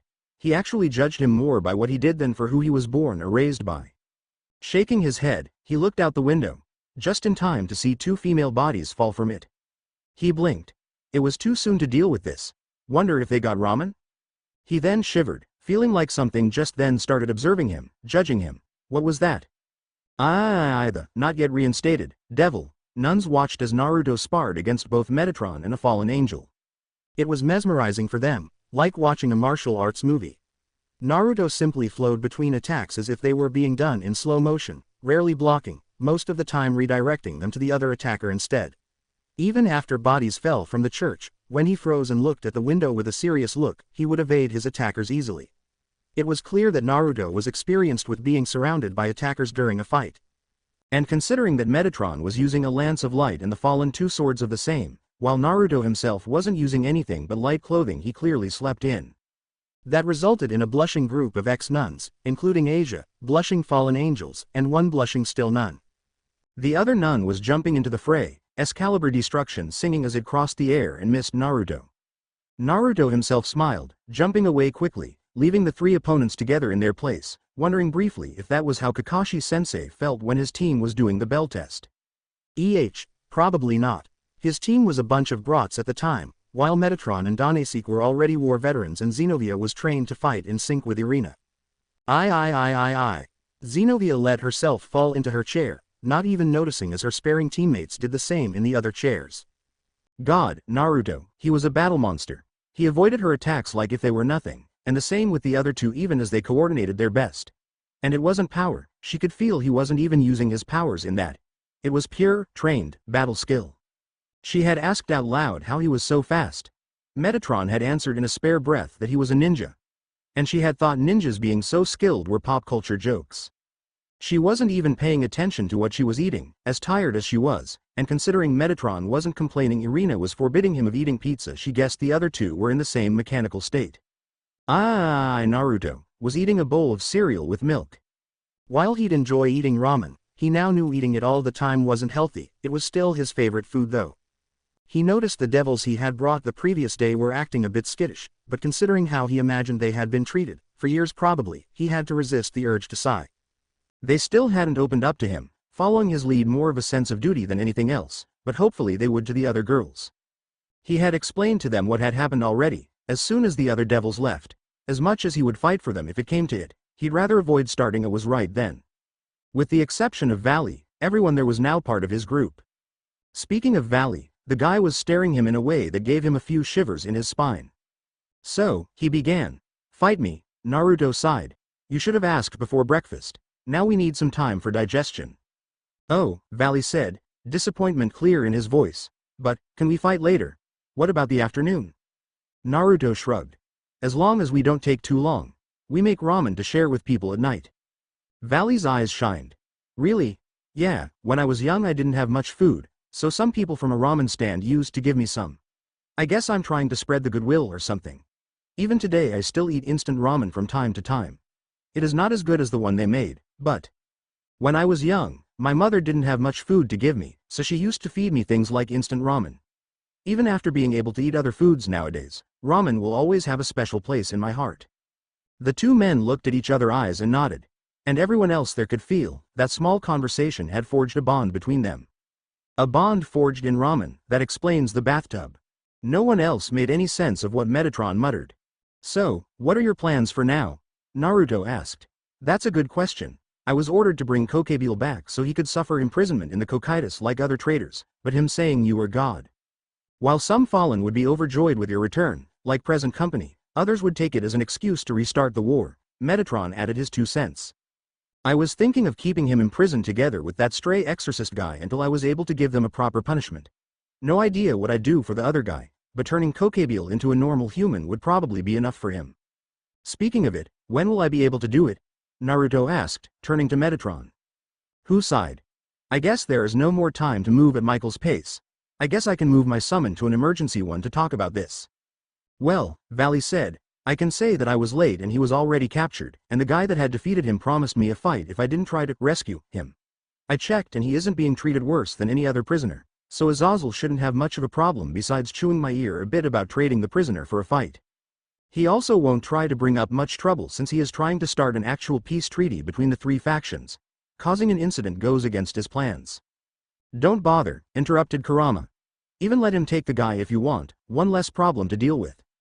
Everyone turned to him, who was now turned into a human-sized version of his true form. You are forgetting the devils that were there. They are related to the leaders of their faction, and even if they were stunned at the time, they probably already contacted their relatives about it. Ah, right, Naruto agreed. He turned to Metatron. Better call them soon then. Metatron just nodded. Seriously, if I go out with him, does that make me a nun? Rias, Sona called again.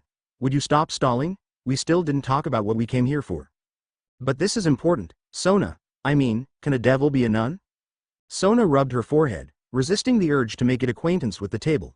Your crush on Uzumaki aside, we just found out he is the reincarnation of the god of the Bible. Through him doing a fair impression of Accelerator. Using devil-style magic, Rias pointed out, and he spent a while trying to get you as an apprentice in pranking. I don't know about the rest of our kind, but I'm pretty sure we are in the clear. The problem is exactly that, though. What do we do with the information? I am not sure if you are aware, but as much as we dislike our siblings' protectiveness, they're kinda important for us. I know, Rias said, scratching her head. But let us be honest, he didn't stop us leaving, even though we already had the info. Didn't even ask for silence. That means that he already expects us to have told them, and probably expect us to be liaisons between them and him in talks. So, you are saying I am overthinking this? Is there a moment you don't? Rias joked. Sona sighed. While she considered herself smart, and was considered by others a genius, that came with the problem of overanalyzing things. So, we just tell them that we found out a classmate is the reincarnation of the god of the Bible, but he seems to have taken a liking to us so they don't need to worry about our safety. Well, they'll worry anyway, but this way we avoid giving them an excuse to do anything stupid. Sona just raised an eyebrow. I'm not saying they won't, just that they can't blame us. Sona gave up to the urge. Rias just winced in sympathy. You were saying that, according to both Kokobile and Metatron, Father is reborn. Yup, Valley said, enjoying his cup ramen. And you, challenged him to fight you. Father, God of the Bible. His reincarnation, but yeah, and that's why you are all beaten up. It was glorious, Valley said, eyes shining. Well, I guess I have even more reasons for that peace conference now. Gabriel, could you get the message for me? Michael asked, and then sighed, and Gabriel did not stand up, but controlled her whip as a kind of tentacle, using her energy to wrap around and deliver his phone to him. Seriously, what is happening to you? He asked. I can see you are giddy with this new energy manipulation of yours, but I haven't seen you acting like a young child like this since Father was alive. Not that Michael had reasons to complain. Gabriel had gone from the happiest child to a calm but a bit melancholic voice of reason. Whatever she was so happy about couldn't be bad, but the curiosity was killing him. I have no idea, really, Gabriel admitted, a bit sad. I just feel like a part of me I thought lost was back. I mean, are you listening to me? Oh, I am. I also figured out what part of you it is. You were always the one of us with the better connection. Before Gabriel could ask him what was wrong, Michael turned his phone to her, making Metatron's message clear. Right now the other factions should already know about him, so stop delaying it. Get your ass here and come help me protect Father's reincarnation. Heaven wasn't filled with happiness like that for a long time. But, as Metatron suspected, not everyone shared it. But that is a story for another day.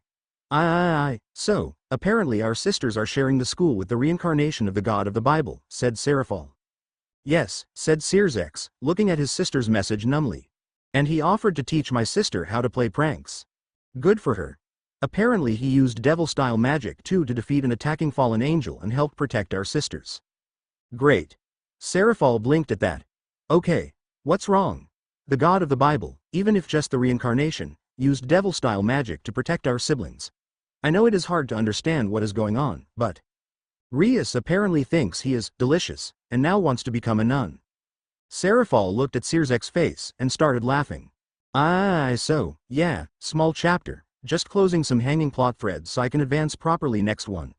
Hopefully now that I got inspiration for it it'll flow better. I know killing Deodora could cause problems in the future, but I can't help it. He had been stalking Asia for a while in canon, so he would have been there, and Naruto kinda could detect him through his negative emotions. And after seeing what he did to his peerage, I doubt even canon Naruto would have let him live much longer. So, you guys may have noticed I mentioned a duel between Naruto and Valley, but I didn't show it. That's because I thought putting it there would break pacing, or as much of it as this chapter had. So have it as an omake. Valley breathed deeply, preparing himself. Naruto seemed relaxed, but he had seen him training. That relaxed state could change into a battle stance in the blink of an eye. So, as soon as the leaf that signified the start began he lunged, filing his body with demonic energy to boost his speed and strength. Naruto matched his speed and strength in a heartbeat, their fists colliding. Valley relished the pain of the impact, knowing that his opponent was feeling the same thing. Divide. Only worse. Until Naruto effortlessly redirected their fists, entering his guard with a spin, and elbowed him in the gut, grabbing his arm and throwing him over his shoulder to the ground. But that wasn't what surprised Valley. He quickly opened his wings and flew away, the wings glowing brighter than ever and exhaling the energy that he had absorbed from his opponent, energy that was threatening to burn him from how potent it was. Yet Naruto seemed to not have noticed that half his energy had been taken. Quickly, he blocked an attack from a leaping Naruto, resisting the urge of absorbing his energy again. He knew that if he did so before exhaling enough of it first he'd be in trouble. He could feel his arm had been broken by that punch though. After having half his energy absorbed, how strong was this guy? Well, Valley smiled. Better shift into next gear. Vanishing Dragon Balance Breaker echoed through the battlefield, as a white dragon-shaped armor covered Valley's form. Interesting, Naruto said, looking his new form up and down. Valley smiled. Considering their previous difference in strength, this would be when the battle actually began. Naruto didn't seem to appreciate it as much, but he was clearly not able to gauge the difference in power of his sacred gear before and after Balance Breaker yet. Then Valley was drop-kicked in the stomach, his opponent's golden eyes the last thing he saw before his back hit the ground. Wait, golden? Alright, you can use Senjutsu, a snort came from the redhead watching in the sidelines. Yeah, and Bob Ross can paint. Who's Bob Ross? Naruto asked. Oh, you need to watch his show. There is a Twitch channel that shows it. He is dead already, but how he makes amazing paintings in just half an hour is just hypnotic. And the way he speaks, man. He was being ignored for a conversation about painting. Not on his watch. Valley flew at top speed in Naruto's direction, preparing to punch his attention back to him, just to barely avoid him being punched. And being punched down anyway. What the, was that an invisible energy punch? He wondered out loud. Dude, Senjutsu, was all Naruto said. I fought people using Senjutsu before, she didn't do anything like this. Naruto just shrugged. Valley gritted his teeth. He was enjoying the fight, but Naruto seemed to be playing around with him. That was not as enjoyable, at all. So, you seem to be about the same toughness as Kakuzu, so I better not use a Rasen Shuriken, and Odama Rasengan should be good though. A giant sphere of pure energy appeared in Naruto's hand, and Valley had no way to tell, but he knew instinctively that being hit by that would be bad for him. As Naruto threw the sphere at him, Valley knew he had no way of avoiding it unless. Half dimension. His body burned, but he did it. The sphere was half its original size, and thus Valley was able to evade it. Until Naruto appeared on his side and kicked him into the sphere. He was faster than his throw. Seriously, all he was able to see had been an orange blur. But it was not what he could focus on right then, what with the sphere grinding his armor and then into his side. He flew away to gain some distance. So, he wanted toughness. He'd show him Thanos. I, who am about to awaken, am the heavenly dragon who has taken the principles of supremacy from God. I envy the infinite, and I pursue the dream. I shall become the white dragon of supremacy. And I shall take you to the limits of white paradise. What are you doing? Naruto asked, watching as Valley's armor became even more tough and draconic looking. This is my juggernaut drive, Valley answered. It is the power of the dragon imprisoned in my divine dividing, now without any restraint. Wait, so I'm not just fighting you anymore? Albion is sealed within my sacred gear that I got during my birth. His power affected me since then. As much as we are separate beings, we are also one and the same during battle. Ah, I see. Now, prepare to face our full power. Think I should answer in kind? I'd be offended if you didn't. So, are you up to it? Sure, replied the Bob Ross guy. The Bob Ross guy then burst into smoke, and Naruto was covered in an orange aura that grew, and became a transparent energy kaiju shaped like a nine-tailed fox. What are you? Valley asked, his voice trembling in a mix of fear and excitement. He knew now he was going to lose, but man, what a way to go. I'm Uzumaki Naruto, and this is Kurama. We were together even before I was born, save for a few minutes. And this is us when we fight together. And let me tell you a secret, the energy kaiju said, this is not even our final form. Then the kaiju clapped his hands, Valley in the middle. What happened? Valley slowly opened his eyes, seeing the blonde human nun covering him in her sacred gear's healing green aura. Me and Kurama may have overdone it a bit, he heard the voice of Naruto admit somewhat sheepishly on the side. But on the other hand, me, Kurama and Asia seem to have healed you well enough you won't be paraplegic from that. I got plenty of experience, the redhead said, but Asia's healing is admittedly better. You broke my spine? Valley's eyes widened. Well, yeah, I think so, I mean, we broke almost all the bones under your neck, so it may count. Valley looked at Naruto, looked at his hands, that he just checked and could clench, then at his feet, that he could still move too. I think I want to go home now. I don't think you are completely healed yet. Yeah, well, it was a humbling experience. I'd rather go home with the ache to remind me for now. Oh, okay then so. How are the other angels? Naruto asked Danaseek while slurping on his ramen. They had gone to buy material for the church's nightly free ramen distribution. Well, Naruto was. Danaseek was there so someone could keep an eye on him. The others, well, it was weird finding out their god was with them for about a month. It was another when a higher up was visiting. While Naruto was technically more important overall, they were still nervous, so Naruto left them cleaning the place. Most of them are a bit boring to hang out with, since they are always aiming for that pure goodness, but besides that they are okay. At first your previous incarnation made them all kinds of forms. Ancient times. A giant wheel of eyes on fire approached a woman who was having trouble carrying her things. Fear not, I am, ouch, stop hitting me. That scared people though, so they eventually were turned into something more human-shaped. I was created after that time already, so I don't know how it was like. So, I can expect Sai with more convincing smiles? I have no idea who Sai is, Danaseek said. You're becoming a fan of JoJo, right? Think of a whole country of Jonathan Joestars. Only, using spears of light instead of solar punches.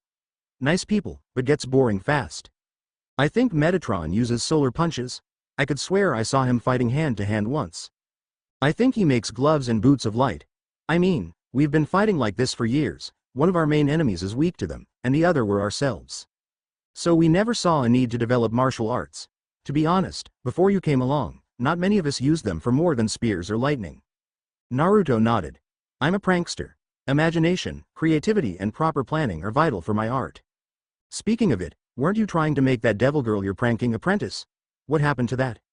Well, I'm not sure she'll still be open to the offer now that she found out I'm the boss of their enemies, but maybe after I prove I'm not going to kill her I'll try again. At that moment, there was a knock on the door of the church. I'll take it, yelled Rainare, running for it, adjusting her new, non-bondage-like clothes. She reached the door together with Middled. I called first. The blonde girl opened her mouth to complain, but Rainare took advantage of it to open the door, and promptly closed it back again. So, how was I, personality-wise or look-wise? Look-wise. Something tells me most of you guys have a bit of a twisted view of my old personality. Danaseek laughed, but nodded. Well, the only way I can describe your skin color is ambiguously brown. It wasn't white, definitely, but it wasn't black, it wasn't Middle Eastern, it was brown, but a different brown to any human I've seen. Your hair was white, like a contrast with the skin. Your eyes, I don't remember any of us ever seeing your eyes besides while light from between the eyelids. So, he really was the same guy as in Kaguya's vision earlier. Then, a sudden thought hit Naruto. Hey, do you know if I had a god tree, like the one Kaguya absorbed? Danaseek thought about it. Well, you need to remember that there are many different interpretations for god trees. In Chinese legends there are already the Queen Mother's peaches of immortality and the man fruit tree. The Norse have Yggdrasil. Buddhism has the Bodhi tree, I think. In other words, there are just so many trees that could be considered a god tree in the pantheons. Naruto nodded. Well, he have the tree of life, that your previous self kept locked into a garden, it just kept everything in the garden immortal and healthy. You mentioned once that someone that eats from it would live forever. Probably never aging. Nothing about getting chakra, though. But, I heard some rumors that that tree is how you created new souls too. I see, so the tree keeps everything around it healthy and living, eating the fruit gives apparently eternal life, and the fruits were made to create new souls. Man, that sounds powerful. If they are the same kind of tree, no wonder Kagaya was so powerful when she had absorbed hers. With a sigh, Rainare opened the door again. What are you wearing? Never mind what you are doing here. What are you wearing? Rias Gramori looked down, confused. A nun outfit. That you found where? A porn parody. Rias crossed her arms, offended. That was the only nun costume I could find that fit me. And where did you find it? A sex shop? Yes. Shishikano. It was the only place with one in town I could find. Excuse me, Sona asked, a bit groggily, could someone here spare me an aspirin? Rainare turned, a scathing answer in her lips, until she saw Sona's bleeding forehead. What happened to your forehead? I may have developed an addiction of dealing with people doing something stupid by banging my head on my desk. And you somehow thought coming here with them was a good idea? In my defense, my head is aching too much to think properly. Rainier nodded at that. She went to that school for a bit. She was sure she had no lack of reasons to bang her head on the desk for. Back to you, she said, turning to Rias. If you really want to be a nun, proper clothing will be provided for you. It will not be a porn movie costume, though. Rias glared at her. Your clothing used to be strings of leather, one of the other fallen with you dresses in a female so tight and with so much cleavage it seems like it'll open at any second, and the two Excalibur nuns dress in bodysuits so tight you can clearly see the shape of their underwear. She has a point, said Middled. Sure, you are dressing better, but Kala is just different models of the same thing and I don't think the church girls even have any other clothing yet. Fine, Rainare admitted. It is not my call, anyway, not that I think you'll last here. And you? Era. Akeno blinked. I'm mostly here to see what happens with Bucko, but if I can just ogle Uzumaki-san training I wouldn't complain. Rainare just looked at her for a bit. He started sparring with a few people in the morning, around 6, 7. And usually we all train under him for a couple hours after school. Hey, why is she just given the timeline to ogle him and I get all the looks? Rainare, Middled, Sona and Akeno exchanged a look. Because you came here dressed as a porn parody of a nun? Because she is honest in her intentions. I miss my desk. Era. It's not a porn parody of a nun, Rias said, offended. It is an eki parody of a nun. So, it is not only a porn parody costume, it is a softcore porn parody anime cosplay? Rias did blush a bit at that. What's with all this commotion? Came the voice of Calawarner, who appeared at the door accompanied by someone, actually dressed properly as a nun. What are all of you doing here? I'm here to become a nun, Rias declared, proudly. Calawarner approached her, looking in her eyes. If I recall right, you are Rias Gremory, a pureblood devil. While I am not asking why you would choose to join us. Akeno suddenly developed a cough that sounded a lot like Naruto's name. I can assure you, a nun's life is not a simple one. For starters, it is pushing aside all luxuries, some of which you are obviously used to. I am ready. Like your clear love for items of anime culture, Sona mentioned. Rias looked at Sona, then at the nun. The nun nodded. Era, she is definitely not ready. I am glad being a Shinto priestess isn't that demanding, added Akeno, ignoring Rias' glare. Rias was visibly doing calculations in her head if it was worth it, biting her thumb and muttering about abandoning her babies. Well, was that all? Calawarner asked. While that does explain Gremory and Himejima, and I assumed Shidori and Shinra, Tsubaki supplied from the side. Rainare blinked, she didn't even notice her there. Thank you, I don't understand why the whole peerage of Gremory is here and not Shidori's. And truly, the whole peerage they knew of was there, Kiba, Kaneko and Issei. Judging by Ria's face as she turned to look, even she didn't know they were there. Actually, Sona said, trying to maintain her usual image despite her state, I was advised to at least ask some questions about, the apprenticeship proposal. What she means is her sister annoyed her about listening more about Naruto's offer to tutor her in being a prankster. Tsubaki helped. Sona glared at her, but was ignored as she and Akeno fist bumped. Calawarner nodded, then looked at the others. Questions about Senjutsu, Kaneko said simply. Kiba looked at her, smirked, and shrugged. Questions about Excalibur. Issei broke the combo. I want him to teach me how he got all these women around him. Be someone else, Rainare said. Issei glared at her, she glared back. To be honest, I'm curious as well, Ino said. Everyone looked at her. Who is she and when did she get here? Issei asked Kiba, who shrugged. Hyudo-san, no one noticed we were here, why would they notice her? Because she has a guy in silver armor and white wings right beside her? By her side, Metatron, wearing his official armor, gave them a small wave. I think I saw some of Naruto-sama's clones turning into her when feeding the people in need once or twice, Kalawarner thought aloud. I am Yamanaka Ino, current head of the Yamanaka clan, she replied, flipping her ponytail behind her back. I am a classmate of Naruto from the academy, and I'd like to think we are friends nowadays.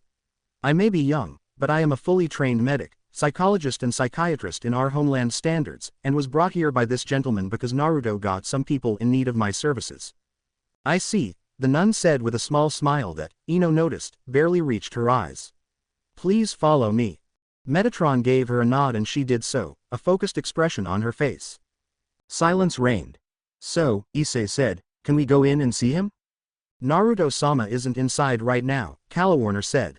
And while it would be the polite thing, I am not sure it is the best idea for you to wait for him inside. We are expecting visitors from heaven. Wait, Rias finally asked, if you are expecting visitors from heaven, why isn't he here with you? Metatron was the one to answer. Because, reincarnation of God or not, he is still Uzumaki Naruto. What is that supposed to mean? She asked, a bit angry for wasting her time. The conversation was halted, however, by an arrival. The present devils could feel their skin crawl, and bodies weaken a bit, as they were exposed to a pure golden light. 12 golden wings emerged from the light, as it slowly took the shape of a man wearing red clothes covered with golden armor, his light blonde hair falling down behind him as he slowed his descent. Michael had arrived. He looked at Metatron, and the two nodded to each other in respect. Then looked behind him, and spun around, looking for something. Oh dear, he said, pressing his fingers in his eyes as if trying to slow down a coming headache. And it was at that moment, watching the expression on his face, that Sona Shidori finally understood that angels and devils were not so different anymore. She held back on holding his shoulder in understanding supportive silence though, that'd be weird. But the temptation was there. Are you sure we shouldn't bring some to them? Naruto asked one last time as they paid for their meal. Nah, don't worry about that. While I admit a professional ramen chef's is technically better than yours, Donasek said, nodding with his hat to the owner of the small stand they were eating at. I'm sure they'd like yours more just because it was made by you, he said, lifting his bag of materials to make their own. Oh, yeah, I can imagine that, Naruto replied sadly, thinking about a dream he had a few times of a family meal with his parents he'd never have the chance to have. Donasek noticed it, and was about to try and take his mind away from that path when he noticed someone running in their direction at full speed, or rather, into Naruto. A Naruto so unfocused right then that he simply sidestepped the blonde missile, resulting in a street lamp gaining a sudden Gabriel-shaped indentation with a metallic impact sound. That got Naruto's confused attention. Turning around, he saw a cute girl in a white summer dress knocked out in the ground. Also a bent street lamp, but not important, she looks familiar. That's Gabriel, a seraph, Donasek said, surprised. A very high rank angel. Must have followed her instincts and come directly here. She's always been a little more in tune with your previous incarnation, the Fallen explained. No, it's not that. Naruto then grabbed a black marker from his pocket. Why were you carrying that? And drew 3 whisker marks on her visible cheek. A bit more imagination to imagine her skin more tanned and her hair a darker yellow. Change hairstyle to twintails. Yup, that's her all right. Must have based it on her subconsciously then, he nodded to himself as he rubbed the marks off with a wet towel, causing Donasek to be even more confused where he got it in the water bottle from. Her? He turned to the Fallen, eyes wide. Nope. Not explaining. Now help me put her in my back to carry her to a hospital. That earned him a raised eyebrow. Wouldn't Asia be better? Ah, right. She can heal people. I forgot. With Donasek's help, Naruto put her on his back, her legs around his waist then her arms around his neck, and they went back home. Naruto carrying Gabriel, Donasek carrying everything else. Kagaya carrying a plush bunny and glaring at it. Donasek looked at her in surprise. Since when was she with them? Oh, hey Kagaya. How are you? Naruto asked. Weren't you fighting just yesterday? Donasek asked. Yup. And now we are not, Naruto replied. I don't get it either, Kagaya said to the Fallen. Someone tries to kill him, and he just greets them like this the next time. I don't think it is normal. In the hidden village of the sand, the Cage nodded in sympathy. Then he blinked and looked around. He had no idea why he had just done that, but was sure it involved Naruto. And I'm fine. Got my bunny. It is a cute bunny. Where's Zetsu? Inside the bunny, Kagaya shrugged, and made the bunny face Naruto. An angry snarl could be clearly heard coming from inside it. If there were children around, they'd be getting nightmares. Won't she rip the bunny when she tries to get out? If any damage does happen to the bunny, Kaguya said, glaring at it, she knows I won't want to see her until after she gets me an identical substitute. It is both her prison and her charge, so she probably won't do much to you for a while in fear of you retaliating. Naruto nodded. So, besides getting the bunny and putting Zetsu inside, what have you been doing? I learned to make microwave popcorn with lightning chakra, she said, with a satisfied smile. That's great, he smiled back. Is it a training technique? Nah, it is a, get fresh popcorn whenever I want, one. Trust me, the girl on your back tells me it'll be very useful soon. I'm pretty sure that's Gabriel, she pointed out. So Donasek said, and you are the reincarnation of the mead guy. Naruto nodded at that, then though a bit better. Why mead? I mean, considering everything, wouldn't it be more like wine? Wine was Yeshua's thing, Donasek pointed out. Father had something with honey, which is used for mead and milk. Never got why he used those words. Well anyway, yeah, the vision you gave me fits with what I was told past me was like. Kaguya said no more, just giving an evil smile. The bunny gave a small evil laugh. Naruto didn't like the bunny giving evil laughs. Ino looked at Michael. He was really good looking, but seemed a bit tired from overwork, which detracted from it. Also, he had golden wings. That seemed a little excessive for her, but he somehow made it not look gaudy, so props to him. Around her, everyone but Metatron seemed to treat him with respect. Metatron himself treated him as an equal. Even if only 3 of them did not look like they were afraid of him, Asia, Irina and Xenovia if she recalled right. She had been given a basic description of the factions, so she knew what was going on. But since only the 2 big angels and 3 fallen were showing their wings, she had no idea yet of who was on what side. She knew that her future patients and the group that was outside were separate though, even if not in what they were. As Asia served them all some refreshments, Ino thought about why she was there. Naruto was apparently the reincarnation of the past leader of the angels. Nowadays that thought was not insane, which made her realize how crazy her life had been. Naruto had been the worst in the academy, a joke to most. Years passed, he graduated, got to the final stretch of the Chunin exam. When Pain attacked the village he defeated someone that the whole village together failed to, together. Dude was an improvement machine after he got started, apparently. Then the war, and she fought zombies that regenerated unless sealed, the strongest of which summoned a being that dwarfed, in size and in power. The Kyuubi, who could destroy mountains if it wasn't careful, and by the way, Naruto befriended the Kyuubi, its name was Kurama and he was lounging on the side in a human form. Then the zombie came back to actual life more powerful than ever, because somehow becoming an immortal, untiring zombie was a step down for it. And only Naruto and her previous crush Sasuke had been able to fight it. After Naruto saved someone from certain death seconds after coming back himself and then regenerated a missing eye from someone else. In seconds. Then she was sent to a dreamland illusion together with the whole world, but from what Team 7 had said, and they had no reason to lie at that point, since everyone remembered Madara was holding his own against the whole world but them and even defeating the 9-tailed beasts in seconds. They had to fight an outright deity. And were only able to do so because Naruto and Sasuke were chosen by the spirit of their ancestors, sons of the Sage of Six Paths himself, to be their successors, so they could use a technique together to seal her away and free everyone, before fighting each other to settle their ancestors' rivalry. The point is, she had seen and heard of some things that made her current situation seem not so impossible, especially since it involved Naruto.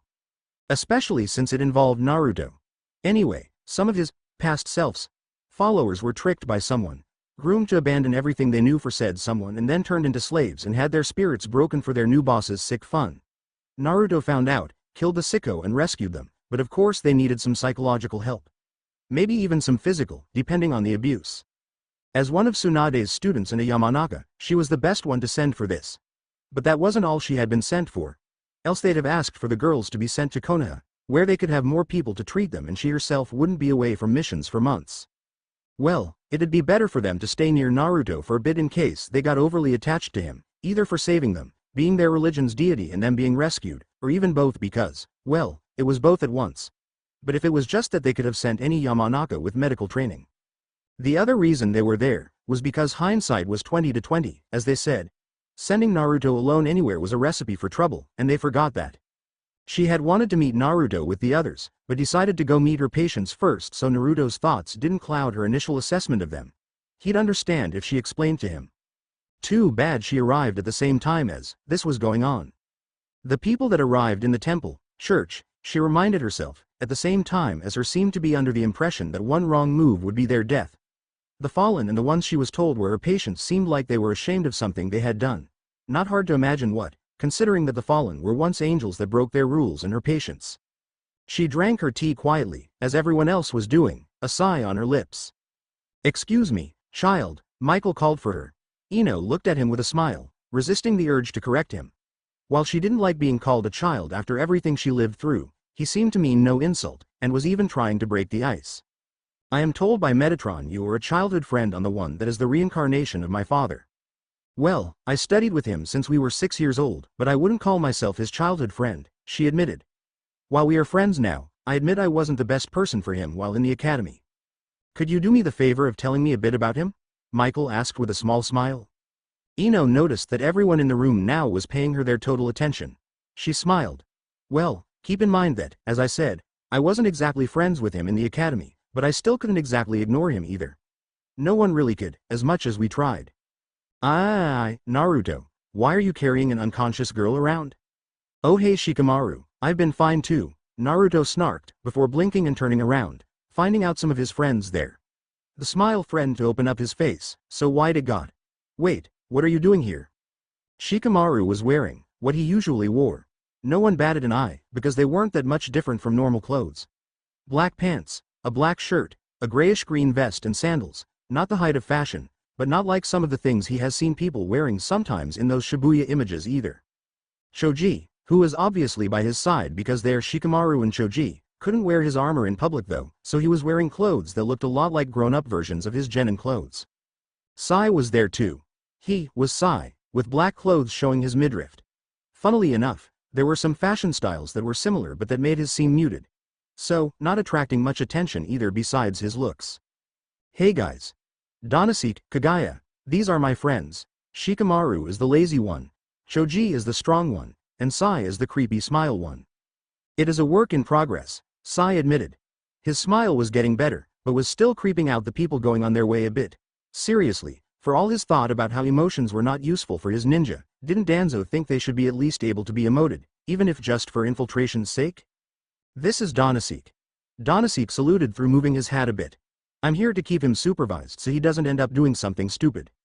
"What a coincidence," Shikamaru said. "We are officially here as Ino's support since Naruto asked for her to help some people, but..." Naruto's eye twitched a bit, but he decided to ignore the jab. "And where is she?" he asked, looking around. "She went to do her job," Shikamaru shrugged. "Something about wanting to analyze her patient's state without being contaminated with your thoughts on them. I have no idea what that means, but it sounds like a doctor's thing." Shikamaru just grunted. "Basically, she wants to know what to think of them without you saying something like, 'they are nice,' to color her opinion." Naruto nodded, finally getting it. "And who are you, miss?" Choji asked, not wanting the lady to feel excluded since Naruto didn't present her yet. "Kagaya Otsutsuki. And you must know this one as Black Zetsu," she said, lifting the white bunny. Donasek was confused. The other three looked in Naruto's direction, eyes wide. Naruto," Choji began cautiously, "I remember Black Zetsu, and isn't Kagaya Otsutsuki the name of—" "Don't worry guys, she is saner and sober now. Also weaker," Kagaya pointed out. "Why, sober?" Shikamaru started, before closing his eyes and sighing and muttering something that sounded like, "because Naruto, of course." "And this one is Gabriel," Naruto finished, lifting the girl on his back a bit. "She hit her head trying to jump on me as a greeting, I think. We are taking her to someone who can heal her right now." "I thought the hospital was to the other side?" Choji asked. "Oh, not the hospital. Asia, she is a girl that has a sacred gear that heals."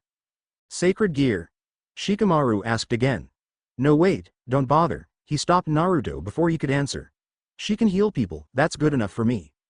Naruto rolled his eyes but shrugged, which moved Gabriel on his back a bit, making Naruto have to readjust her. Want me to carry her for you for a bit?" Choji offered. "Well, before Naruto could finish, Gabriel's grip tightened considerably, choking him. I think, from what I remember of Lady Gabriel, separating them isn't a good idea."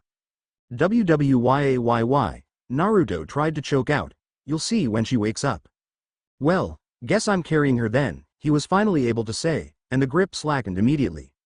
The two Team 10 ninjas sighed. Sai smiled. Kagaya ate popcorn. The doors to the church opened loudly, but no one noticed, so engrossed they were into Ino's story. And I swear, as much as it annoyed us, it made us girls even more jealous. I still didn't meet a better-looking woman than that transformation. And to make it worse for us, from what we were told, he used this to get the opening needed to save everyone later.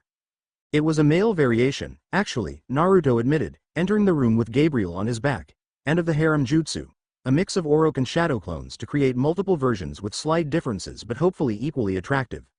That I remember, Kagaya admitted with a blush. Even Zetsu released an approving hum.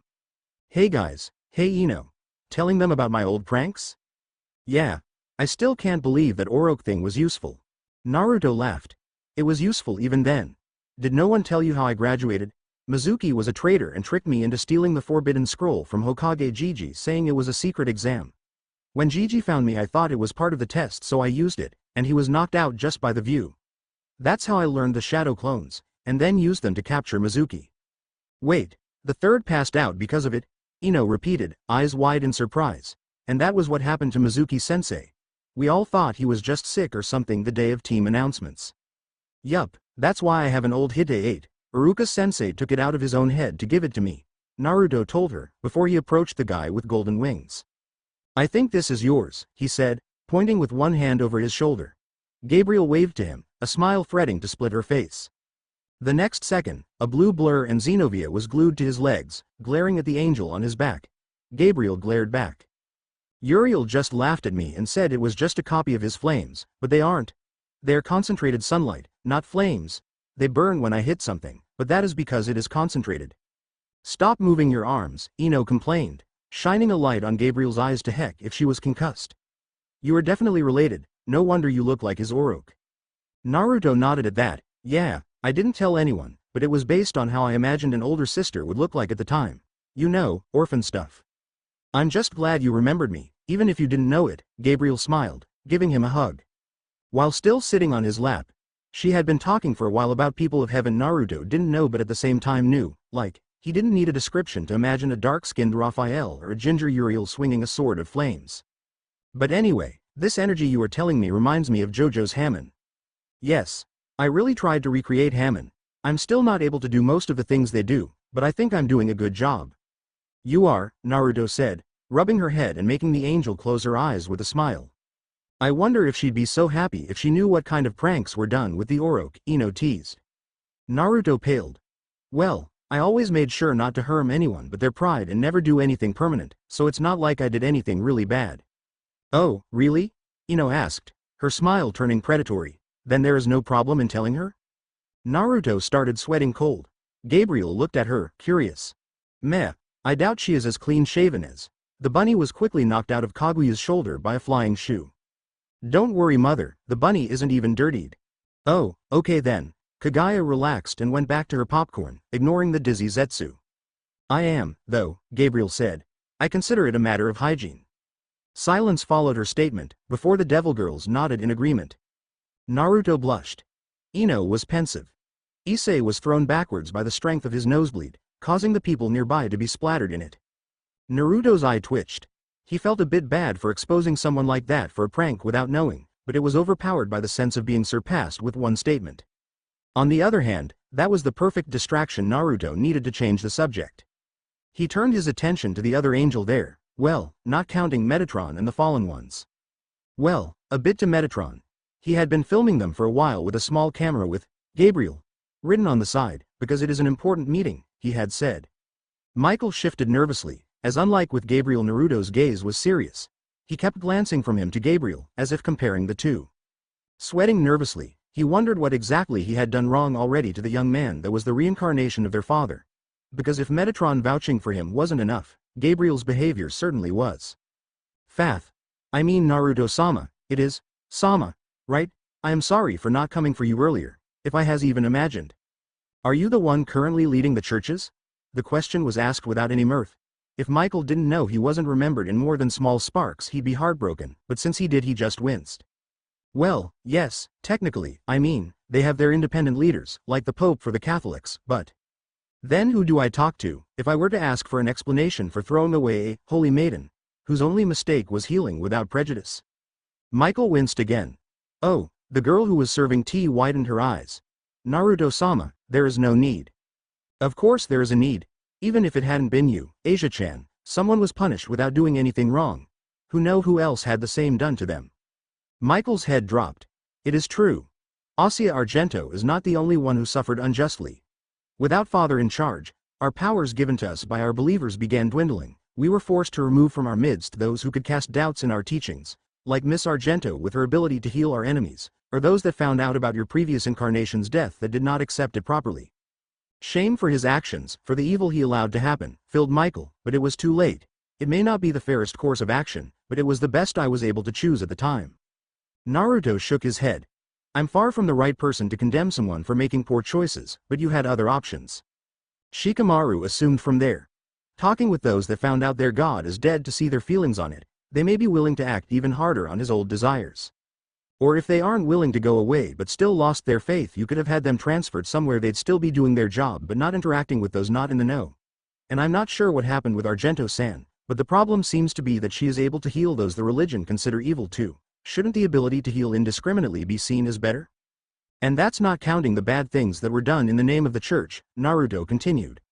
I admit I didn't research much, but the Crusades, or Pope Boniface VIII, or the burning of Joan of Arc, or of William Tyndale, the witch hunts, indulgences, the Holy Sword Project, these just some examples.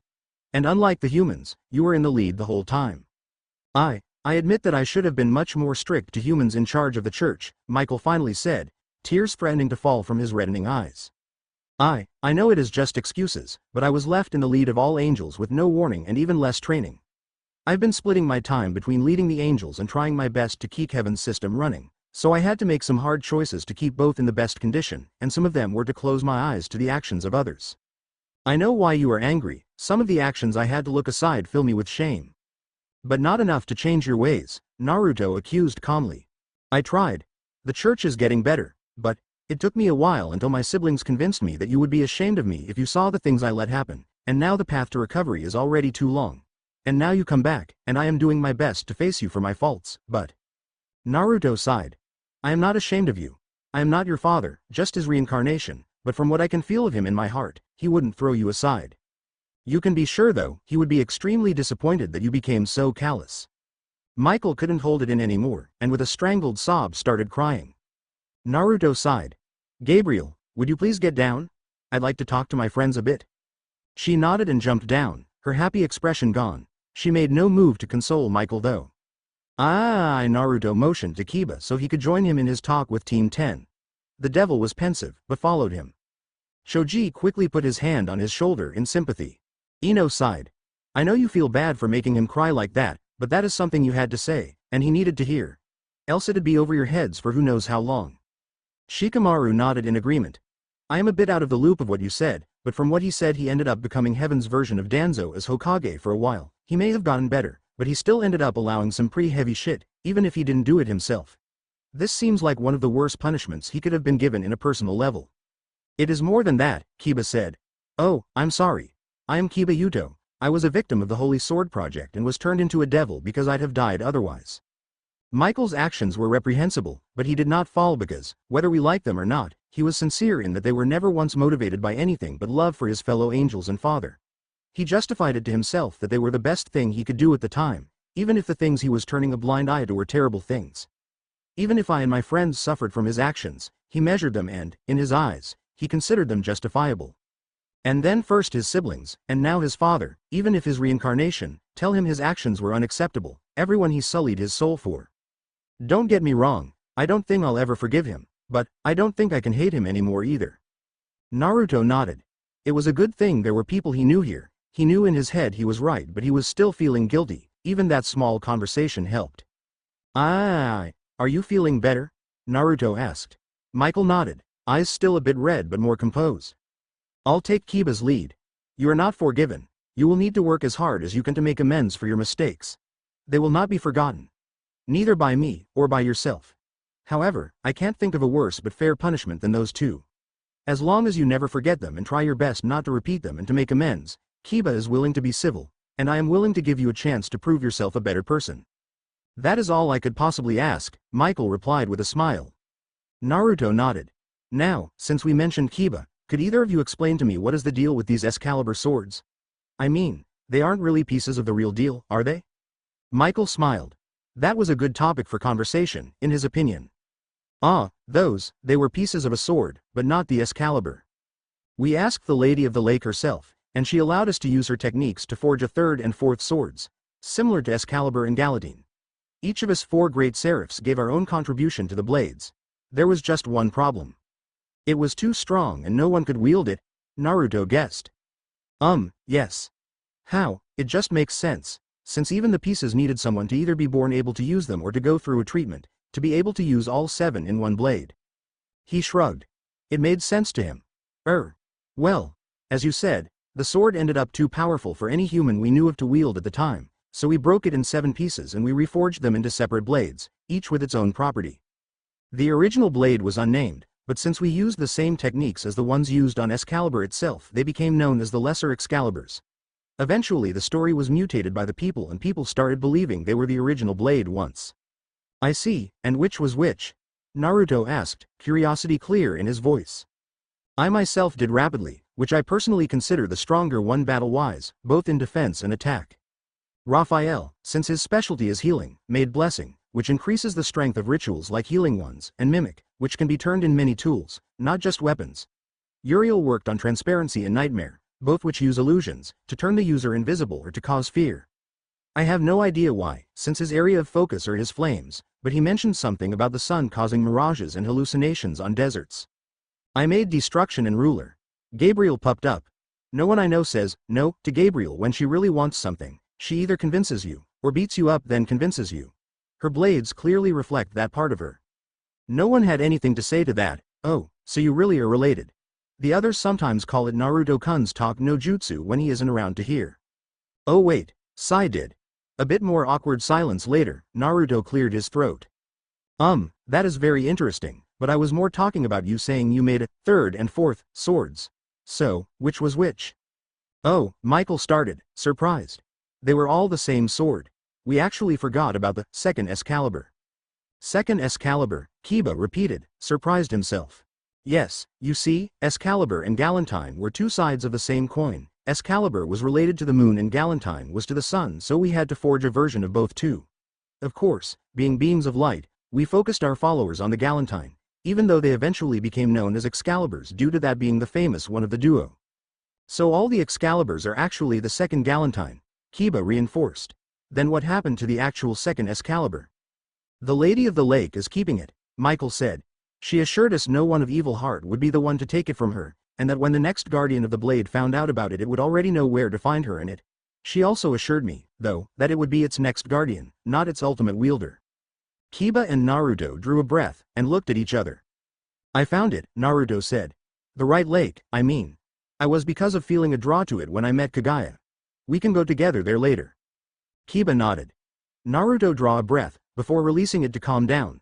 Things were moving pretty fast, but he was used to it, just not out of pranks, running from retribution for his pranks, or battle. We have 2 more things to deal with, and by then the dinner will be ready. Please tell me it is not ramen, Ino complained. You could live your whole life with just the stuff, but not everyone else feels like you. Well, excuse me for them being my best recipes. I didn't expect Choji to be here to teach me other things, and when we met I had already bought all the material. Excuse me Choji, I've heard about arguments like this. Am I supposed to feel threatened since I'm dating her? Sai asked the closest person he knew. To be honest, I have no idea, Choji answered. Fine, we'll eat your ramen this time.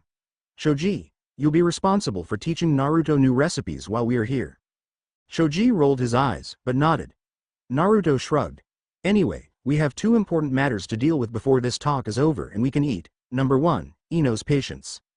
Ino blinked, before looking at him seriously. Be careful what you say, Naruto. I wasn't able to talk to them yet. He nodded, before continuing. Not saying too much, Ino's patients were tricked by a devil, turned, and abused. I rescued them, but that's all I was able to do for now. If they wish, is there a way to make them stop being devils? Michael looked at him pensive. Rias and Sona looked at each other with wide eyes. Who was it? Sona asked, anger clear in her voice, her cold tone promising suffering. Someone I already took care of.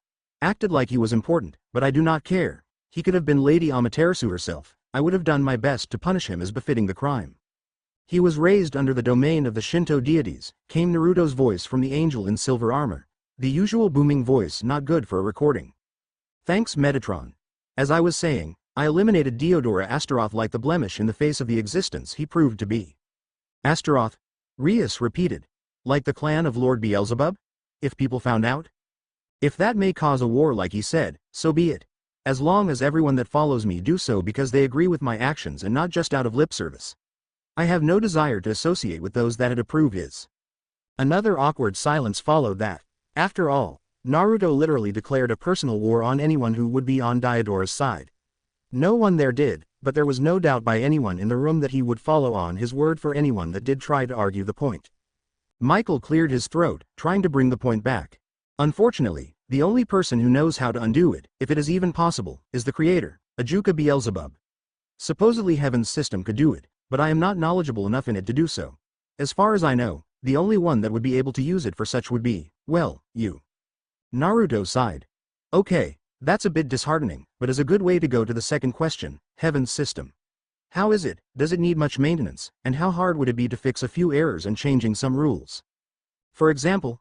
Michael asked, thinking. Changing the rules for angels falling to not be so rigid, changing the rules about them going back to normal so it becomes easier, changing the rules so humans with sacred gears revived as devils from then on don't keep them. What? The two devil kings exclaimed. Naruto waved a hand. Don't worry, just the new ones. The ones already turned will keep them, since it is already a part of their sense of self. You can't do that, Sona tried to argue. That'd change completely the state of recruiting for peerages from now on, and not in a good way. Though, Naruto argued back, from what I gathered, sacred gears were given to humans to protect them and put them in equal footing to the other races. You devils used a loophole by turning them into devils and taking the weapons of humanity for yourselves. I am closing a loophole that was never supposed to be there. That is non-negotiable. Be glad I am willing to let those already turned keep them. But that's not fair, Rias tried to argue. Naruto glared at her. Rias felt a heavy weight bearing down on her, as if a wrong move could mean her end, and it was completely unrelated to him being the reincarnation of the God of the Bible. Do you want to know what else is not fair? Devils are stronger. Devils live longer. Devils can use magic easily. Humans only have sacred gears, and then devils came and took them for themselves without even giving them a choice in some cases. No sacred gears or weapons made for humans, and for humans they will stay. No one will get one who isn't a human anymore. And by that I mean that even if I can eventually do like was done to Enoch when he became the angel Metatron, the angel also loses it. That was how they were supposed to be, and so that is how I will make them be. Treasure the ones you have with sacred gears. Soon they'll be the only ones. Maybe, not so soon, Michael said with a wince. You see, I have no idea how it works to do those changes, and since you don't seem to recall, neither do you right now, so you will probably need someone who could help you analyze the system and teach you to do those. And you don't have anyone who could help, right? Naruto continued with a sigh. Well, not still on our faction, Naruto sighed, then made a face like having an idea that he disliked, then got frustrated, then angry. Damn it Naruto, say something. Making faces won't help anyone here, Ino shouted. It helps me, Kagaya said while eating her popcorn, but was ignored. Shikamaru. Naruto said, eyes wide. Hey man, great thing you were here. I just had an idea, but it is a bad idea. Such a bad idea even I can tell it is a bad idea. That is a bad idea, Ino agreed. See, so please Shika, say something, anything I could do besides. Call Orochimaru. Damn it Shika, you had one job. Shikamaru sighed. First, don't call me Shika, and second, he is the only people we know that could do it properly. As much as the title of genius is just thrown around in our land, he deserves it, and proved time and time again, for good or for ill. Damn it. Naruto threw his hands in the air, the arms following and keeping them in range because he wasn't Kakuzu that could just detach them. Well, he could the right one but, that was my only idea, but even I can tell it is a terrible one. Well, I don't have a better one either, Shikamaru countered. Yeah, we already established that. Since when can you say, established? I don't know, Okami, this is happening, I am going to ask Orochimaru for help. I can already feel Tenzo's stare and Anko's hands trying to strangle me. That is the feeling of being a leader, Choji said sagely. Naruto just glared at him. Kaneko looked at Naruto out of the corner of her eye. As much as he was the reincarnation of a god, and now that she paid attention she could feel a few fluctuations of holy energy coming from him from time to time, sometimes in an uncontrolled stronger wave. His body was definitively of a human, besides the capacity of using chakra, but the other 4 humans also had that, so she surmised it was not that. But then, why could he use senjutsu so well, on the level of her sister at the least, and that's including any remaining hero worship, yet seemed to feel none of the berserker rage? Even the food was a second place to these thoughts, which is why she could be excused for almost jumping when a hand touched her shoulder. When you are done, meet me outside, the second Naruto told her in a low voice, hearable but not disruptive of the rest of the dinner. We need to talk. She nodded nervously, and left as soon as she was done. Rias looked at the original Naruto. What was that about? It is something I noticed about her. It may be personal to her, so I'll let her tell you later. Rias frowned. She is my friend since we were young. We have no secrets from each other. Then you won't have a problem with her telling you later, Naruto finished. Only to then notice something. Hey, you clothes look a bit like the nuns today. What gives? More like a porn version of them, Middle muttered, but everyone heard. Naruto shrugged, though. It doesn't show up that much, as long as she isn't cold, I guess. No, I mean it is a porn version of a nun's clothes. She even admitted it earlier. Naruto looked at Middle. Looked at Rias. Looked at Xenovia and Irina. Looked at Middle again and pointed at Xenovia and Irina. It is for fighting, Irina said, suddenly embarrassed of how form-fitting her bodysuit was. Then Naruto pointed to Ino. She smiled at that and waved her hand to the others watching. Well, Middle started. Naruto then pointed at Sai. What? He asked when the others looked at his clothes and his exposed midriff. Everyone got Naruto's point by then. Rias pouted at that. So it'd take more than showing her skin to get him. Oh well, he wouldn't be worth it if it didn't. It was no problem. She had the time. So focused they were in their conversation, they didn't notice a third Naruto leave with Kiba. Hey Kaneko-chan, can I call you Kaneko-chan? The Naruto clone asked. Kaneko nodded while looking around. They were in a clearing surrounded by trees, surrounded by nature. She could feel the nature energy that saturated the place. You can feel it too, can't you? Naruto asked, serious. I can feel you drawing it without even trying, but throwing it away and keeping it out. Kaneko nodded. I'm a Nekosho. It is a kind of Nekomata that is able to draw nature energy easily, but when my sister tried using it to strengthen herself with senjutsu, she pulled a Jugo. Naruto asked. Seeing the confusion in her face, he explained. Jugo is someone who is a friend of a friend. He has the natural ability of drawing nature energy easily, and all the time. The problem is that he doesn't know how to use it, and thus he sometimes has some attacks of, well, murderous fury. Kaneko absorbed the information, and nodded. Do you mean, it is not because they are using senjutsu, but because they are doing it wrong? Naruto nodded, then sat down on the ground, tapping beside him. So, you must have been holding the fear of going their way for a while, She hesitated, but sat down beside him. Flinched a bit when his hand fell on her head, but then had to resist purring at the small massage it did. You see, anyone can use a bit of nature energy to strengthen themselves if they can draw the energy. Well, at least everyone with chakra, not sure about the ones without. The problem is, how to explain. Ever heard of sweet iced tea? It is made by making tea, adding sugar while it is hot, and then letting it cool. The whole process is important. You need hot water to make tea, but if you let it cool down before adding the sugar, it won't dissolve properly because the tea isn't hot. So you are saying the problem is that they aren't absorbing the nature energy properly?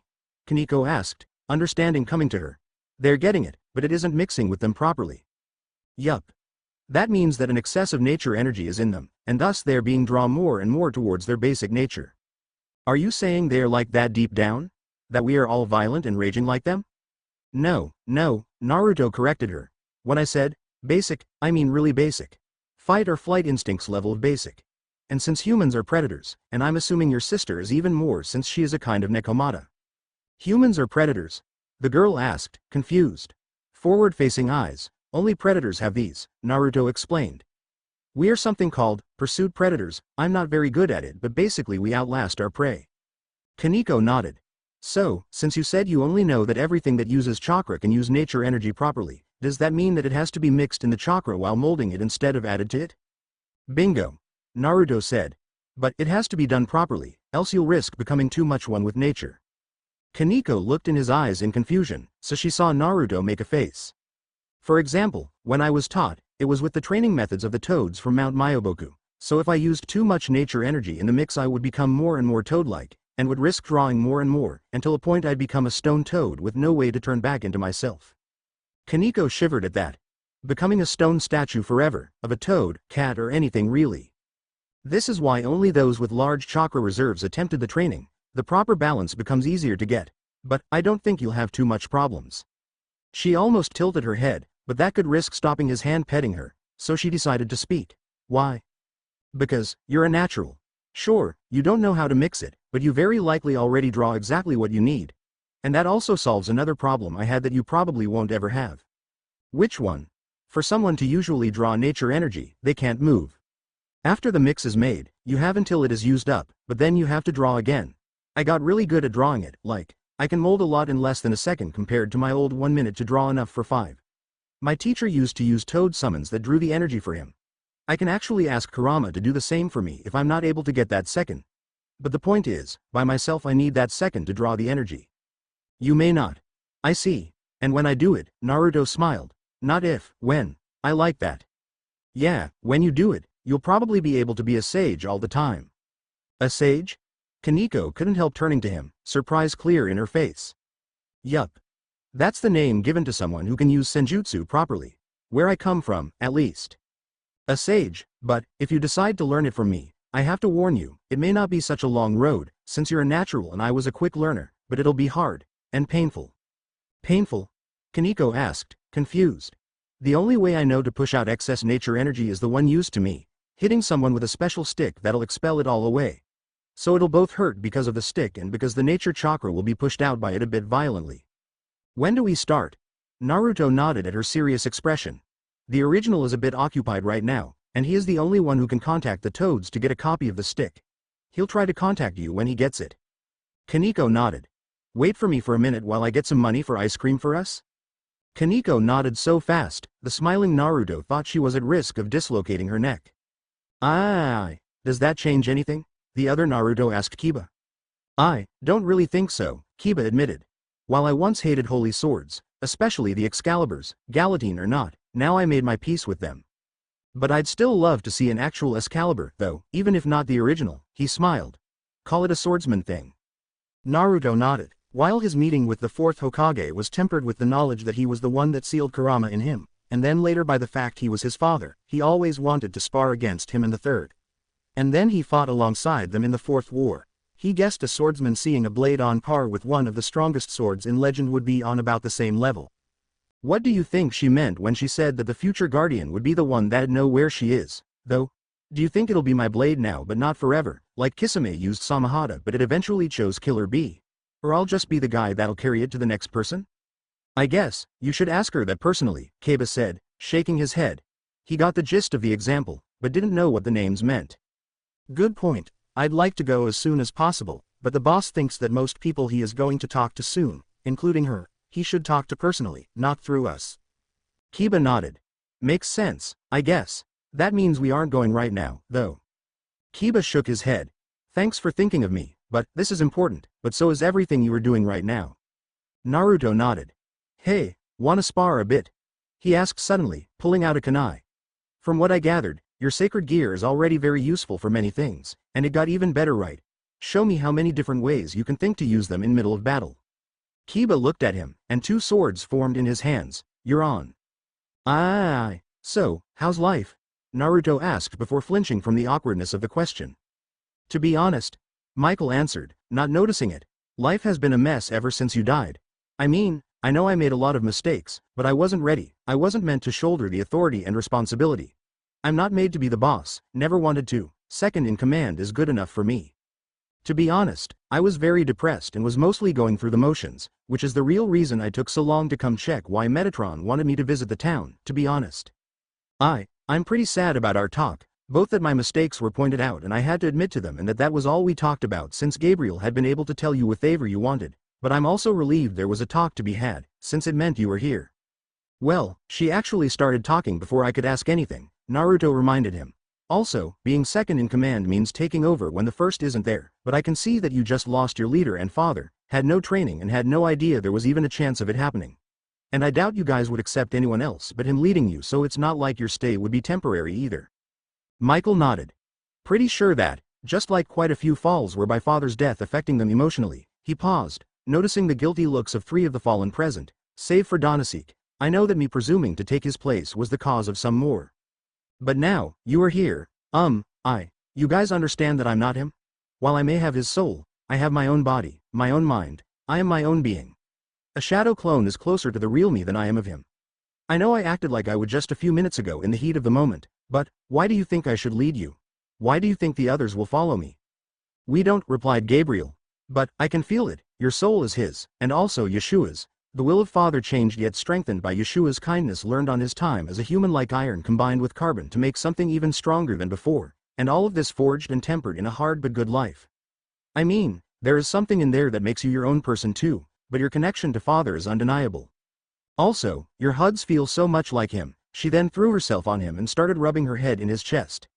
Instinctively Naruto petted her, and she smiled peacefully.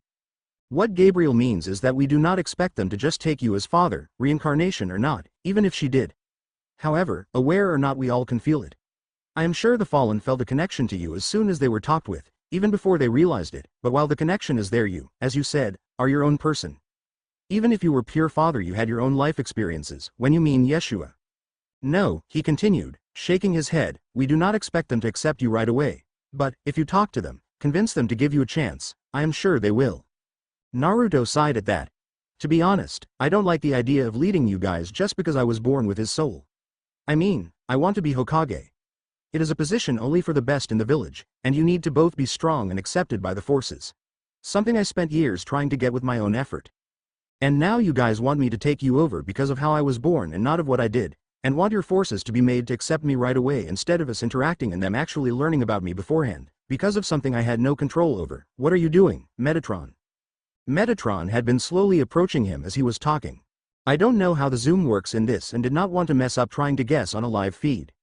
Oh, that makes sense. Live feed?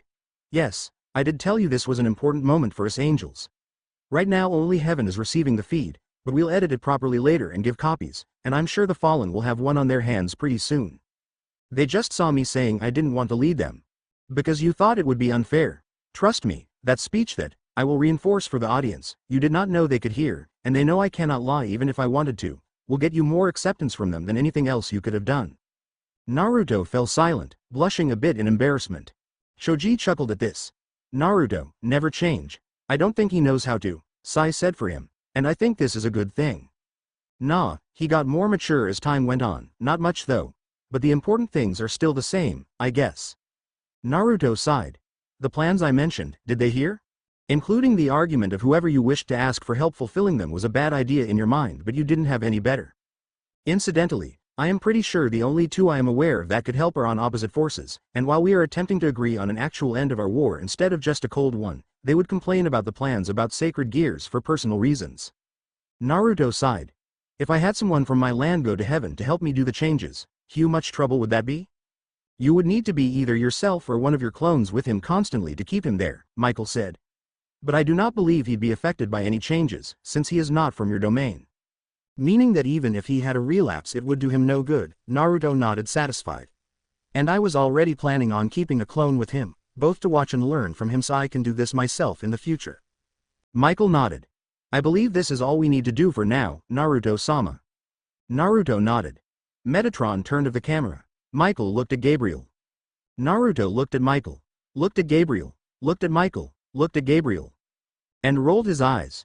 You know, I grew up an orphan, so I never got many people to give me hugs, but you are a grown-up man, Michael. I am sorry, Naruto-san. If you want one, just ask first. Michael looked at Naruto, and threw himself on the side Gabriel was not. This is weird, Naruto thought, but not really bad. Is this how being a father really feels? He looked around, and sighed. Anyone else? The question wasn't even finished when he was dogpiled by everyone but the shinobi, Kagaya, who just ate her popcorn and laughed, her plushie, Sona, her queen, and Issei, who just looked in jealously. Hey, who pinched my butt? Era, hey Akano, not fair. Naruto resisted the urge to sigh, as the group hug extended. No one seemed to want to let go. He kind of liked it. He had been starved for positive attention for long, so he liked to bask in any that he got even nowadays. But for some reason it also irked him. So you noticed, came the voice of Kurama in his mind, finally. While his face was still holding a small smile, Naruto sent to Kurama an image of him frowning in confusion. Are you tired of playing God yet? What do you mean? This felt good at first, didn't it? The people treating you well because of who you are. Even if you do not recall it, people calling you family, happy for you just being there. You wanted it for a while, right? But now you noticed, it feels wrong, not fitting. Undeserved. Like empty praise. Naruto resisted the urge to frown at that. And there we go, the second problem. Or, well, kind of the result. A second problem. As if a switch had been turned on, Naruto understood. I see. Naruto said back. I spent so long working for being accepted, losing sweat, tears, blood, an arm. To be accepted. To have someone tell me they're happy to see me. To prove to the village I was worthy, until I finally saw that the people that deserved that work were those that I thought so back. And then I fought hard to prove myself deserving of the respect they gave me back, not to them now but to myself. Even the Oroke, at first an attempt of imagining an older sister, then turned into a prank, then I made it a fighting technique that was good enough to give us the opening we needed to fight back against Kagaya. Yes, that actually happened. No one would believe it coming from anyone else, but Uzumaki Naruto was able to do it. Now I got it from these people, this worship. But just for being the reincarnation of someone. It is not something I worked for. Empty praise, it is for someone else. It is being given through me, not for me. It is the opposite of what I worked for. It is something I despised, seeing it happen to others, how they were praised for things outside their control instead of for what they worked for and deserved. And I think I've been trying to change myself to deserve it. Yes. You've been trying to be this God for them, because you are his reincarnation. Naruto. You are the transmigrant of Ashura, but I barely gave him the time of the day, and he did the same to all of us as far as I recall. Hashirama was the transmigrant of Ashura too, but none of us saw him with good eyes after his actions. We did not become your friends because of who you were in another life. We became your friends because of who you were in this one. These people. They do not know Uzumaki Naruto.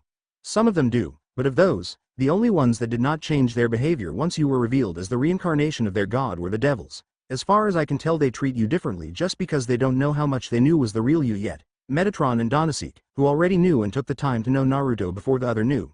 Asia, who already looked up to you anyway, and Irina, who, judging from how she treated Metatron during breakfast, and I liked so much being treated well by them because of that, I started acting more like I thought he would do instead of as myself. Naruto understood. He wasn't acting like himself. They were not treating him like himself either, but as their father or god, and he was changing himself trying to match their expectations. Thanks for watching. Also remember to subscribe and like this video. See you in the next video.